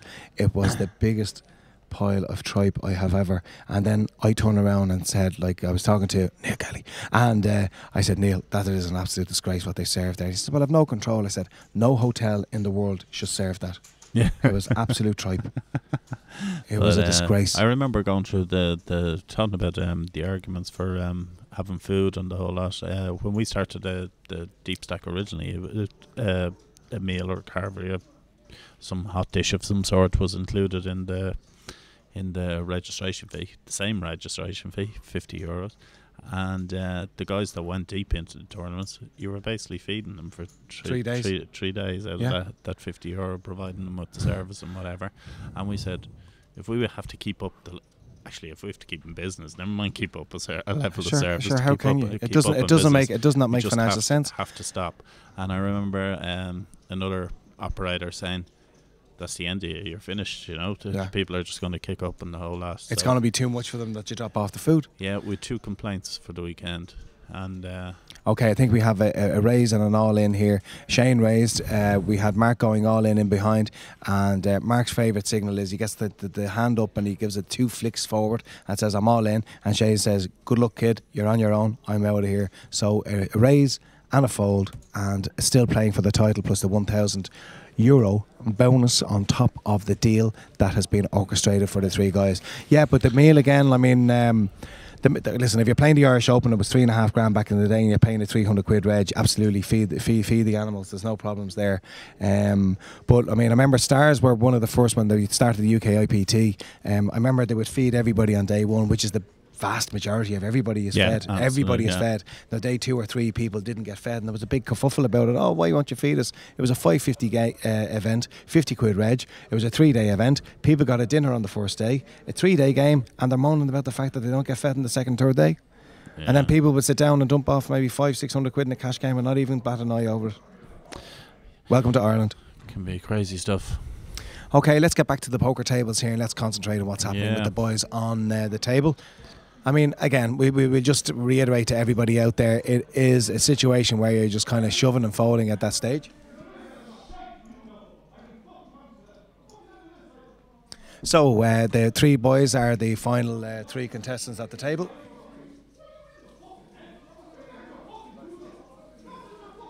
And we're going to take a little break. We'll be back in a few moments.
So apologies there, just had a little bit of a technical difficulty there, a little break in communication, and we have some action going on. What's Kieran showing? Kieran shows what cards you have there. We've got King 5, and Kieran moved in. We had Shane moving in with the King 5, we've King 9 shown, so I think Kieran has folded the best hand after Shane has reshifted over the back with the King 5. And With our chip stacks at the moment, again, the blinds are massive. I think our blinds are 50 and 100,000 with antes of 15,000. And we have our 3 remaining players. It's Mark Delaney in seat 1, and Mark has come back from being the short stack at the table to be chip leader on the final table. In seat number 2, we have Mr. Kieran Small, and in seat number 3 is Shane Mullen, our final 3 contestants. Our final 4 did a deal at the break there, and it's all sorted out financially with just €1,000 still up for grabs with a trophy. So 3 players remaining, 1 trophy, 1,000 bonus on top. I think Mark has gone all in. Mark Delaney has gone all in. And has he got called?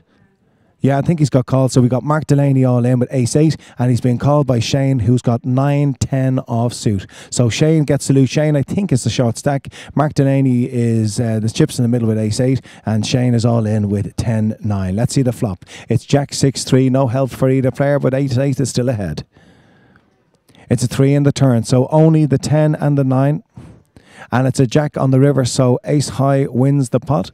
And I think we're going to get a chip count now. I'm not sure which of our players, let's get back to the tables. I'm not sure exactly which of our players had more chips there. The dealer's going to do a chip count, and it could be very close here. One player will be decimated in chips, and one player will be big favourite to take home the title now after that skirmish of ace-8 versus 9-10 offsuit. So Shane gets it in there with the 9-10. It's no help from flop, turn or river, and for the first time in a long time at the feature table, we see the best hand going in pre-flop, staying the best hand at the river. Ace-8 wins the pot. Dealer is just doing a chip count. Maybe Shane had more chips than Mark. We'll find out. If he had, he's still in the game. If he didn't, he's out of here. And we're down to heads up with Mark Delaney and Kieran Small trying to win, take the title of Amateur Champion of Poker.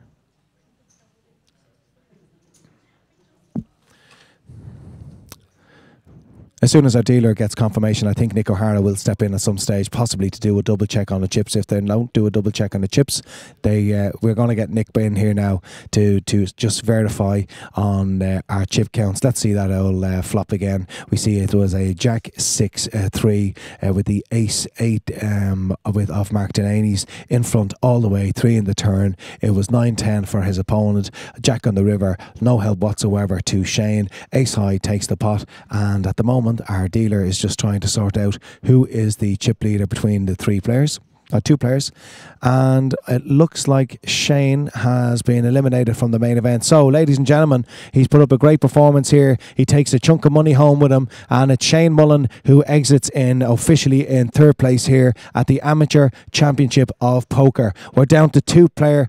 It's heads up. It's Mark Delaney, and also representing the Bridge Club, it's Kieran Small, who go heads up to see who is our champion this weekend and who puts that trophy over the head and becomes the inaugural winner of the Amateur Championship of Poker.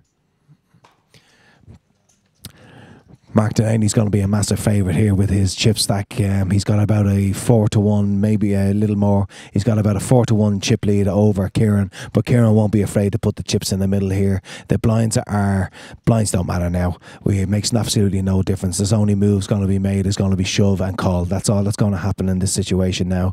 And the 2 boys heads up. Mark is a big favourite to take this title with sheer chip numbers, but Kieran has been no back number throughout this event. He's come back on numerous occasion from being short stack, and he's put up a great showing. He qualified, he won this ticket in the Cash League up in the Bridge Club in Banbridge, and what a show he's put on this weekend. He's taken home a chunk of money, so has Mark. Both boys here have made it a great financial weekend for them, but that's not even on their minds at the moment, because you can see it in their faces. Both boys want to win this title and be the Amateur Champion of Poker 2013. I guarantee you that the 2 boys are going to take this heads up very, very serious.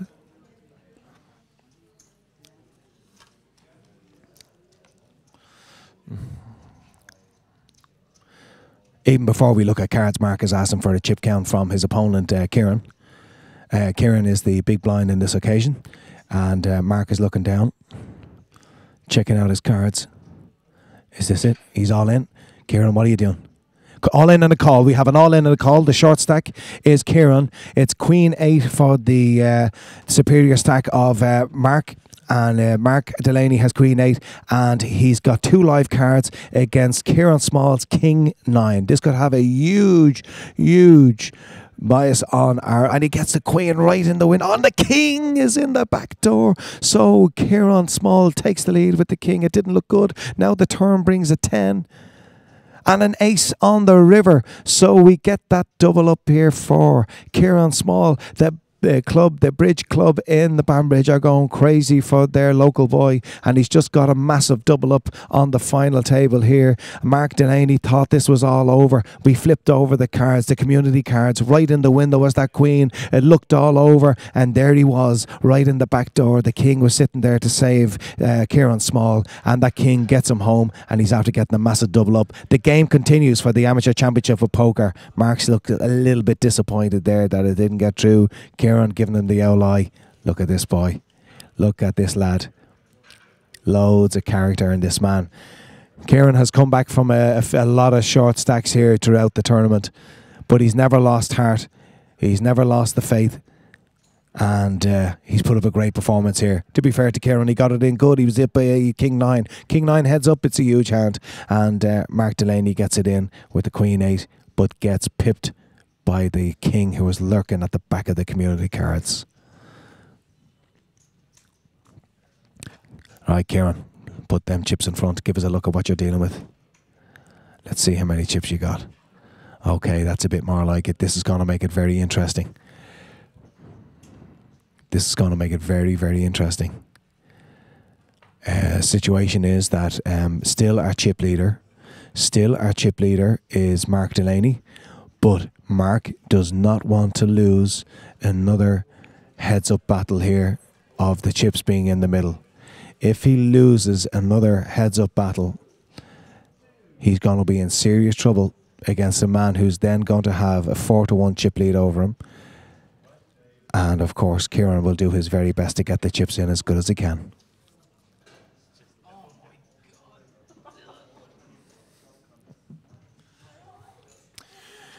Okay, the button is on, Mark. Kieran is the big blind in this position, and our dealer is going to bring the cards out, the whole cards to the boys, Mark Delaney and Kieran Small. Kieran folds the big blind there. But, you know, I know there's a lot of chips in the centre there, and people are saying, I'm not saying, you know, Kieran has done nothing wrong all weekend. Mark, he got the chips in there. He had a 4-1 chip lead, and he got the chips in against Kieran with the Queen 7 there, just jammed all in. Okay, Queen 7 is, you know, you're going to be ahead probably 60% of the time with Queen 7 on average, and heads up that time. You know, he could have waited a little longer to pick up a proper hand, and you know, he could have done exactly what Kieran done there. He could have folded and not get involved with a hand that's not necessarily. Kieran's going to snap call with obviously any pocket pair. He's going to snap call with any King Ace in that position. So you know, I know the blinds are crippling, but a little bit of patience, and Kieran's just shown pain, and he's gone all in again. All in on a call. We have an all in on a call again. The two boys. It's Ace 8 for Kieran, and Mark Delaney has pocket 3s. We have a race for the title. If Kieran misses with the Ace 8, Mark Delaney will be crowned the 2013 Amateur Champion of Poker. If Kieran hits Ace or an 8, or gets himself anything at all here, he will be in a fantastic position to win this. And he hits the Ace straight in the window there. It's the Ace King 2. It's a 5 and a turn. He has a good shot. Or the trips to hit now on the river. That's his outs. He misses with the 10. And Kieran Small from the Bridge Club in Banbridge, he has taken a massive chip lead here in the final. The underdog is coming good, and now he takes that 4-1 lead. He had a 4-1 lead, Mark Delaney. He's after losing 2 massive races, and now he's going to be short stacked for his tournament life. He came from being shortest stacked to chip leader for the championship. He would have been crowned, had he got home there, he would have been crowned our champion of 2013, as he had superior amount of chips.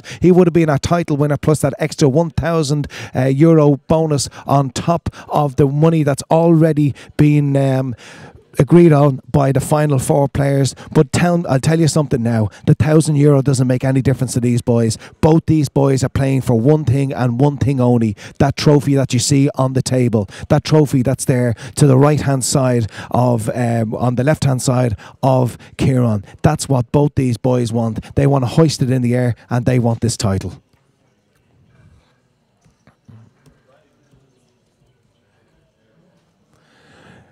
There we go again. Kieran, massive, massive chip leader now. What a reversal the last 3 hands have done. You see the little bit of patience. Kieran was in a big blind there 2 hands ago, and when he got the cards, he looked at the cards, and even though, you know what, he could have shoved there in that position. First, to act in these positions can be such a strong move, but Kieran says, no, I'm going to wait. Doesn't matter that the blinds are so crippling. I'm going to wait. I'm going to fold that big blind to you. And now we have a situation. He's 4-1 chip leader. We have the raise here from, I think he's gone all in. Mark Delaney has gone all in position here. He's got the button position. Button will make no difference whatsoever. And Kieran folds. That's the discipline. He's got that chip lead. He knows he doesn't need to push it home hard. He knows that he can wait. He can afford to let a couple of cans go before he thinks he's going to get it in with that premium hands. So Kieran, the experience of the poker table is showing through here brightly.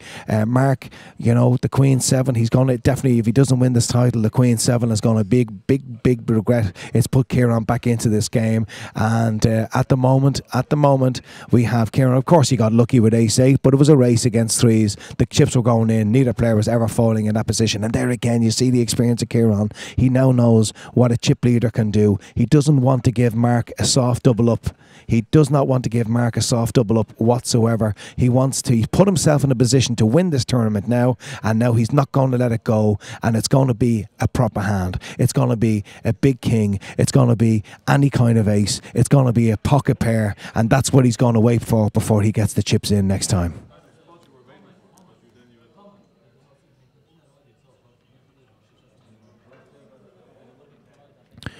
Okay, Mark is looking down at the cards again.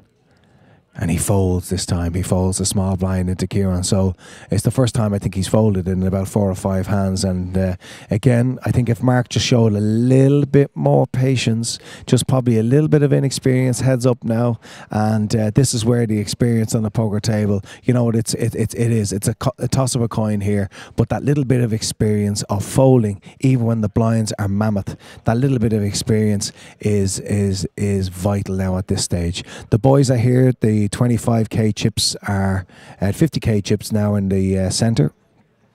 50 and 100 the blinds.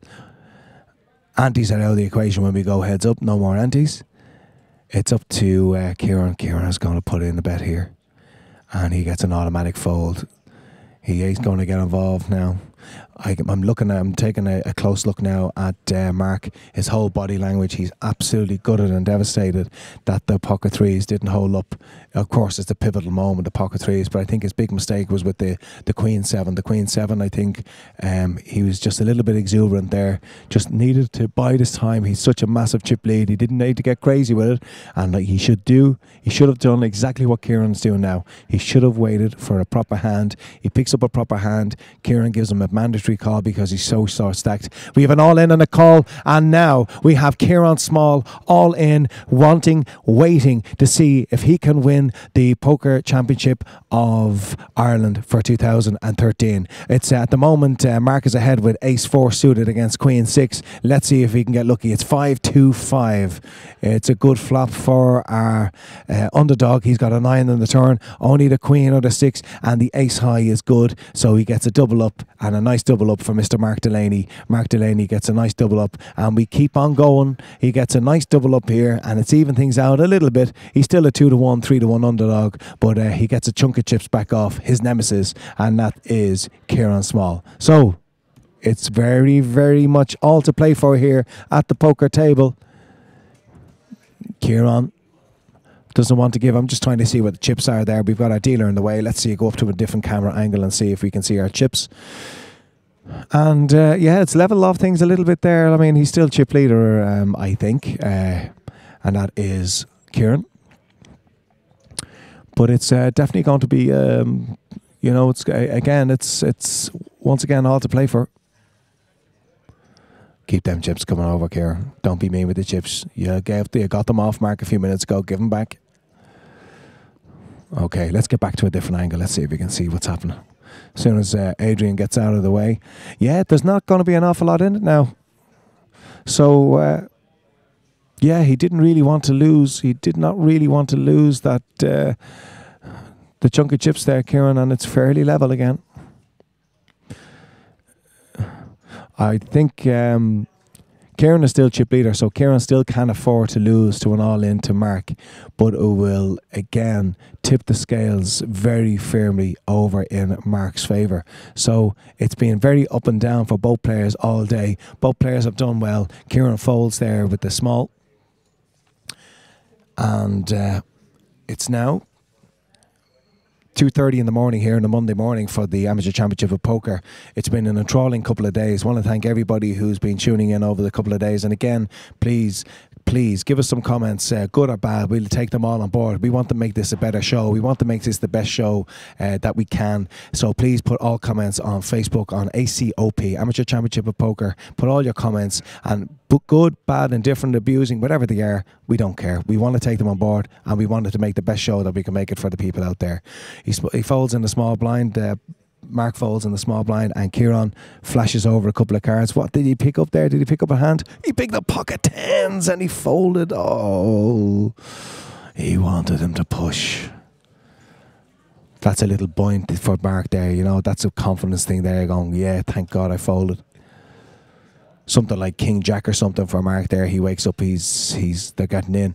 And something like King Jack against tens, it's a race, even though tens is such a massive hand. King Jack's, quite a wide hand. You know, in those situations, King Jack is good. You're at the races. So, we've had Mark with a 4-1 chip lead. We've had Kieran with around a 3-1 chip lead. And now we're back fairly level. Kieran still has a little chip lead. It's fairly level. I think Kieran made a move there of pushing all in, putting it up to him. And Mark has said no, thank you very much. So our two boys at the table, the deal has already been done. The two boys at the table are now fighting it out for a 1,000 units top-up bonus on top of the money they've already done the deal for. And more important, and most important of all, is that little trophy that you see to the left-hand side of the players. That is the ACOP Championship Trophy, and it is going to put the boys into the history books as the first ever winner of this championship here in Dublin 2013.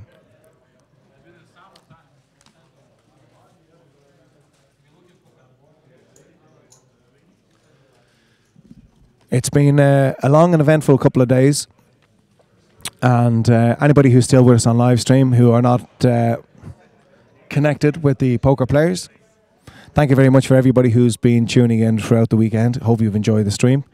We're back here again next Thursday for the Deep Stack, which is going to kick off. It's a 5:50 main event. Don't forget our two satellites tomorrow evening, and also on Tuesday evening. There are 5,000 guarantees with €120 buy-ins. You got to get down here, possibly overlays. There was some struggle today to get the overlays. We have all in on a call, and we have Mark Delaney is all in. It's being called. Mark Delaney has ace-3. Kieran has king-5.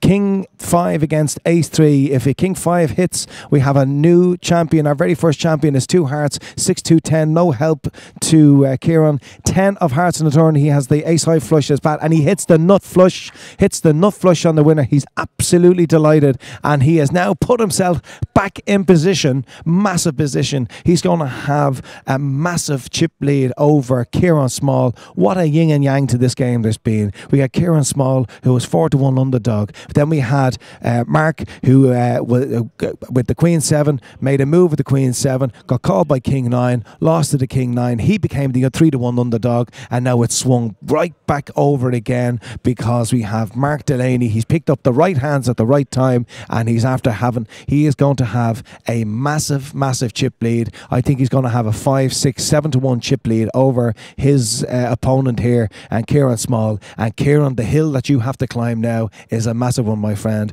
because Mark now has a massive chip lead. I think he'd be nearly in there with the blinds this time round, and Mark Delaney has once again put himself in a fantastic position to be the 2013 Amateur Champion of Poker here in the Regency Hotel.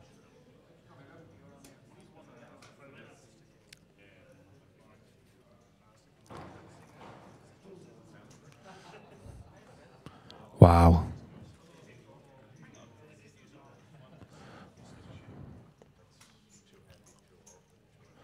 I think Kieran has around 400 and about 420 in total. I think he's around 420 in total.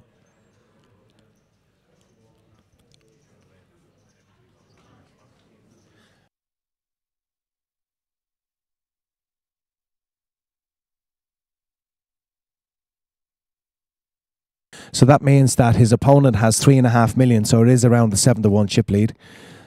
All in and call. All in and call.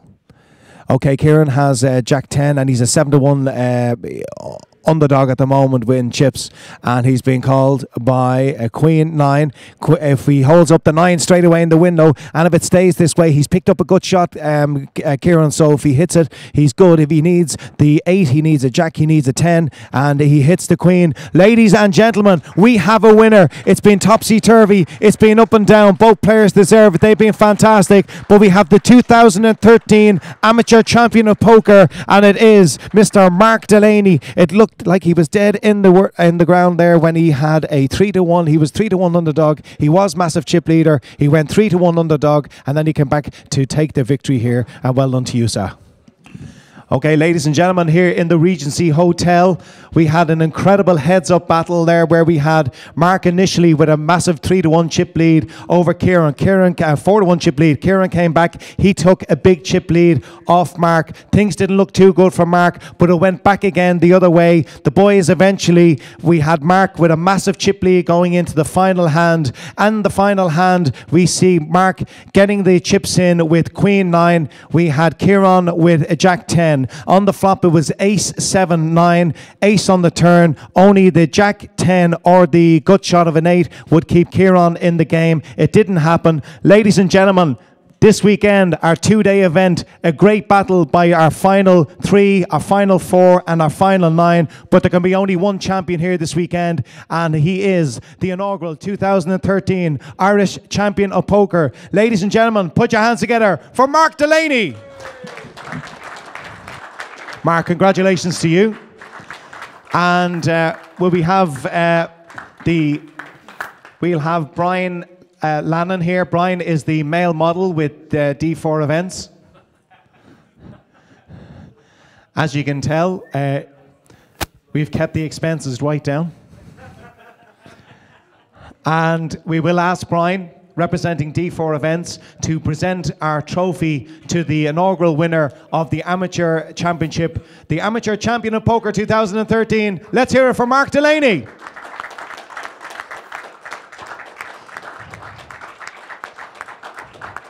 Mark also receives, the deal was done by the boys earlier on. Mark gets the bonus 1,000 that everybody agreed to. He is the champion of poker, our first ever champion, and that is something that you will have forever. Congratulations to you, Mark. Ladies and gentlemen, what a battle he's put up with this weekend. Not only a battle on the poker table, but it's the first time in 14 and a half years that he stayed sober for an entire weekend.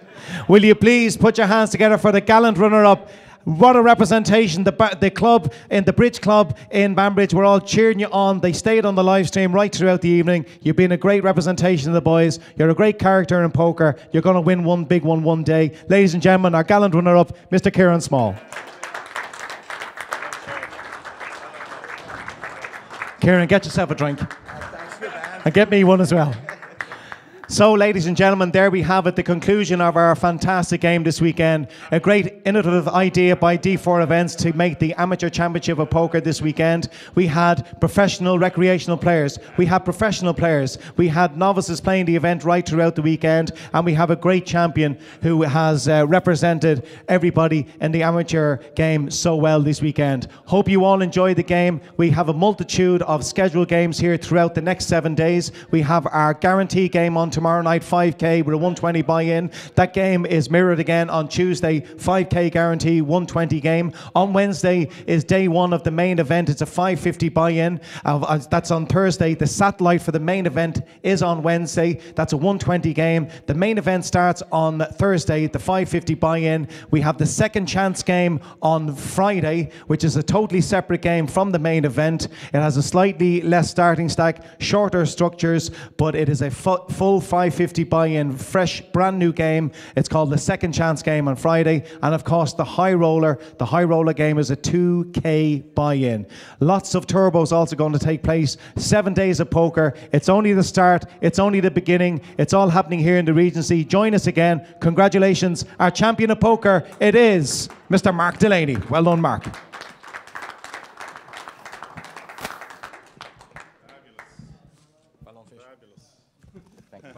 Thanks very much, Vince. Thank you. Thank you.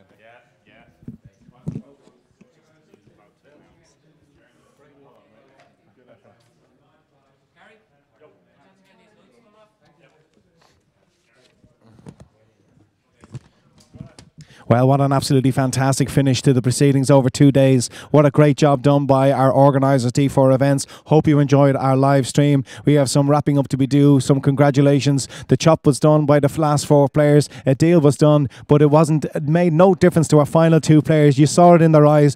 All 4 players, particularly our final 2, when they got that close, nobody wanted to let this championship go too lightly. They gave it their all, and their all was fantastic. It went one way, it went the other, and after a protracted battle between our final 2 players, Mark Delaney has taken the Amateur Championship of Poker for 2013. On behalf of myself and from Brian and from Mike and all the crew here, we hope you've enjoyed the live stream, and we'll be back to you again live on Thursday with the beginning at 2 p.m. in the afternoon of the Deep Staff Championship. It's a 550 buy-in, and you can qualify for this with the Super Sat, which is happening here in the Regency on Wednesday. We've got 2 satellites happening. We've got 2 guarantee games happening tomorrow and Tuesday, both 5K guarantees, 120 buy-ins. So get yourself to the Regency, because we'll probably have another overlay tomorrow. So if you want value, it's going to be Value City. It's like an all-you-can-eat. It's like a 2-for-1 special. Come to the Regency tomorrow for our guaranteed 5K, also on Tuesday. Super Sats on Wednesday. And that wraps up our show for this weekend. Thanks to everybody on the stream. Again, we want your comments, good or bad, indifferent. If you hate us, if you love us, let us know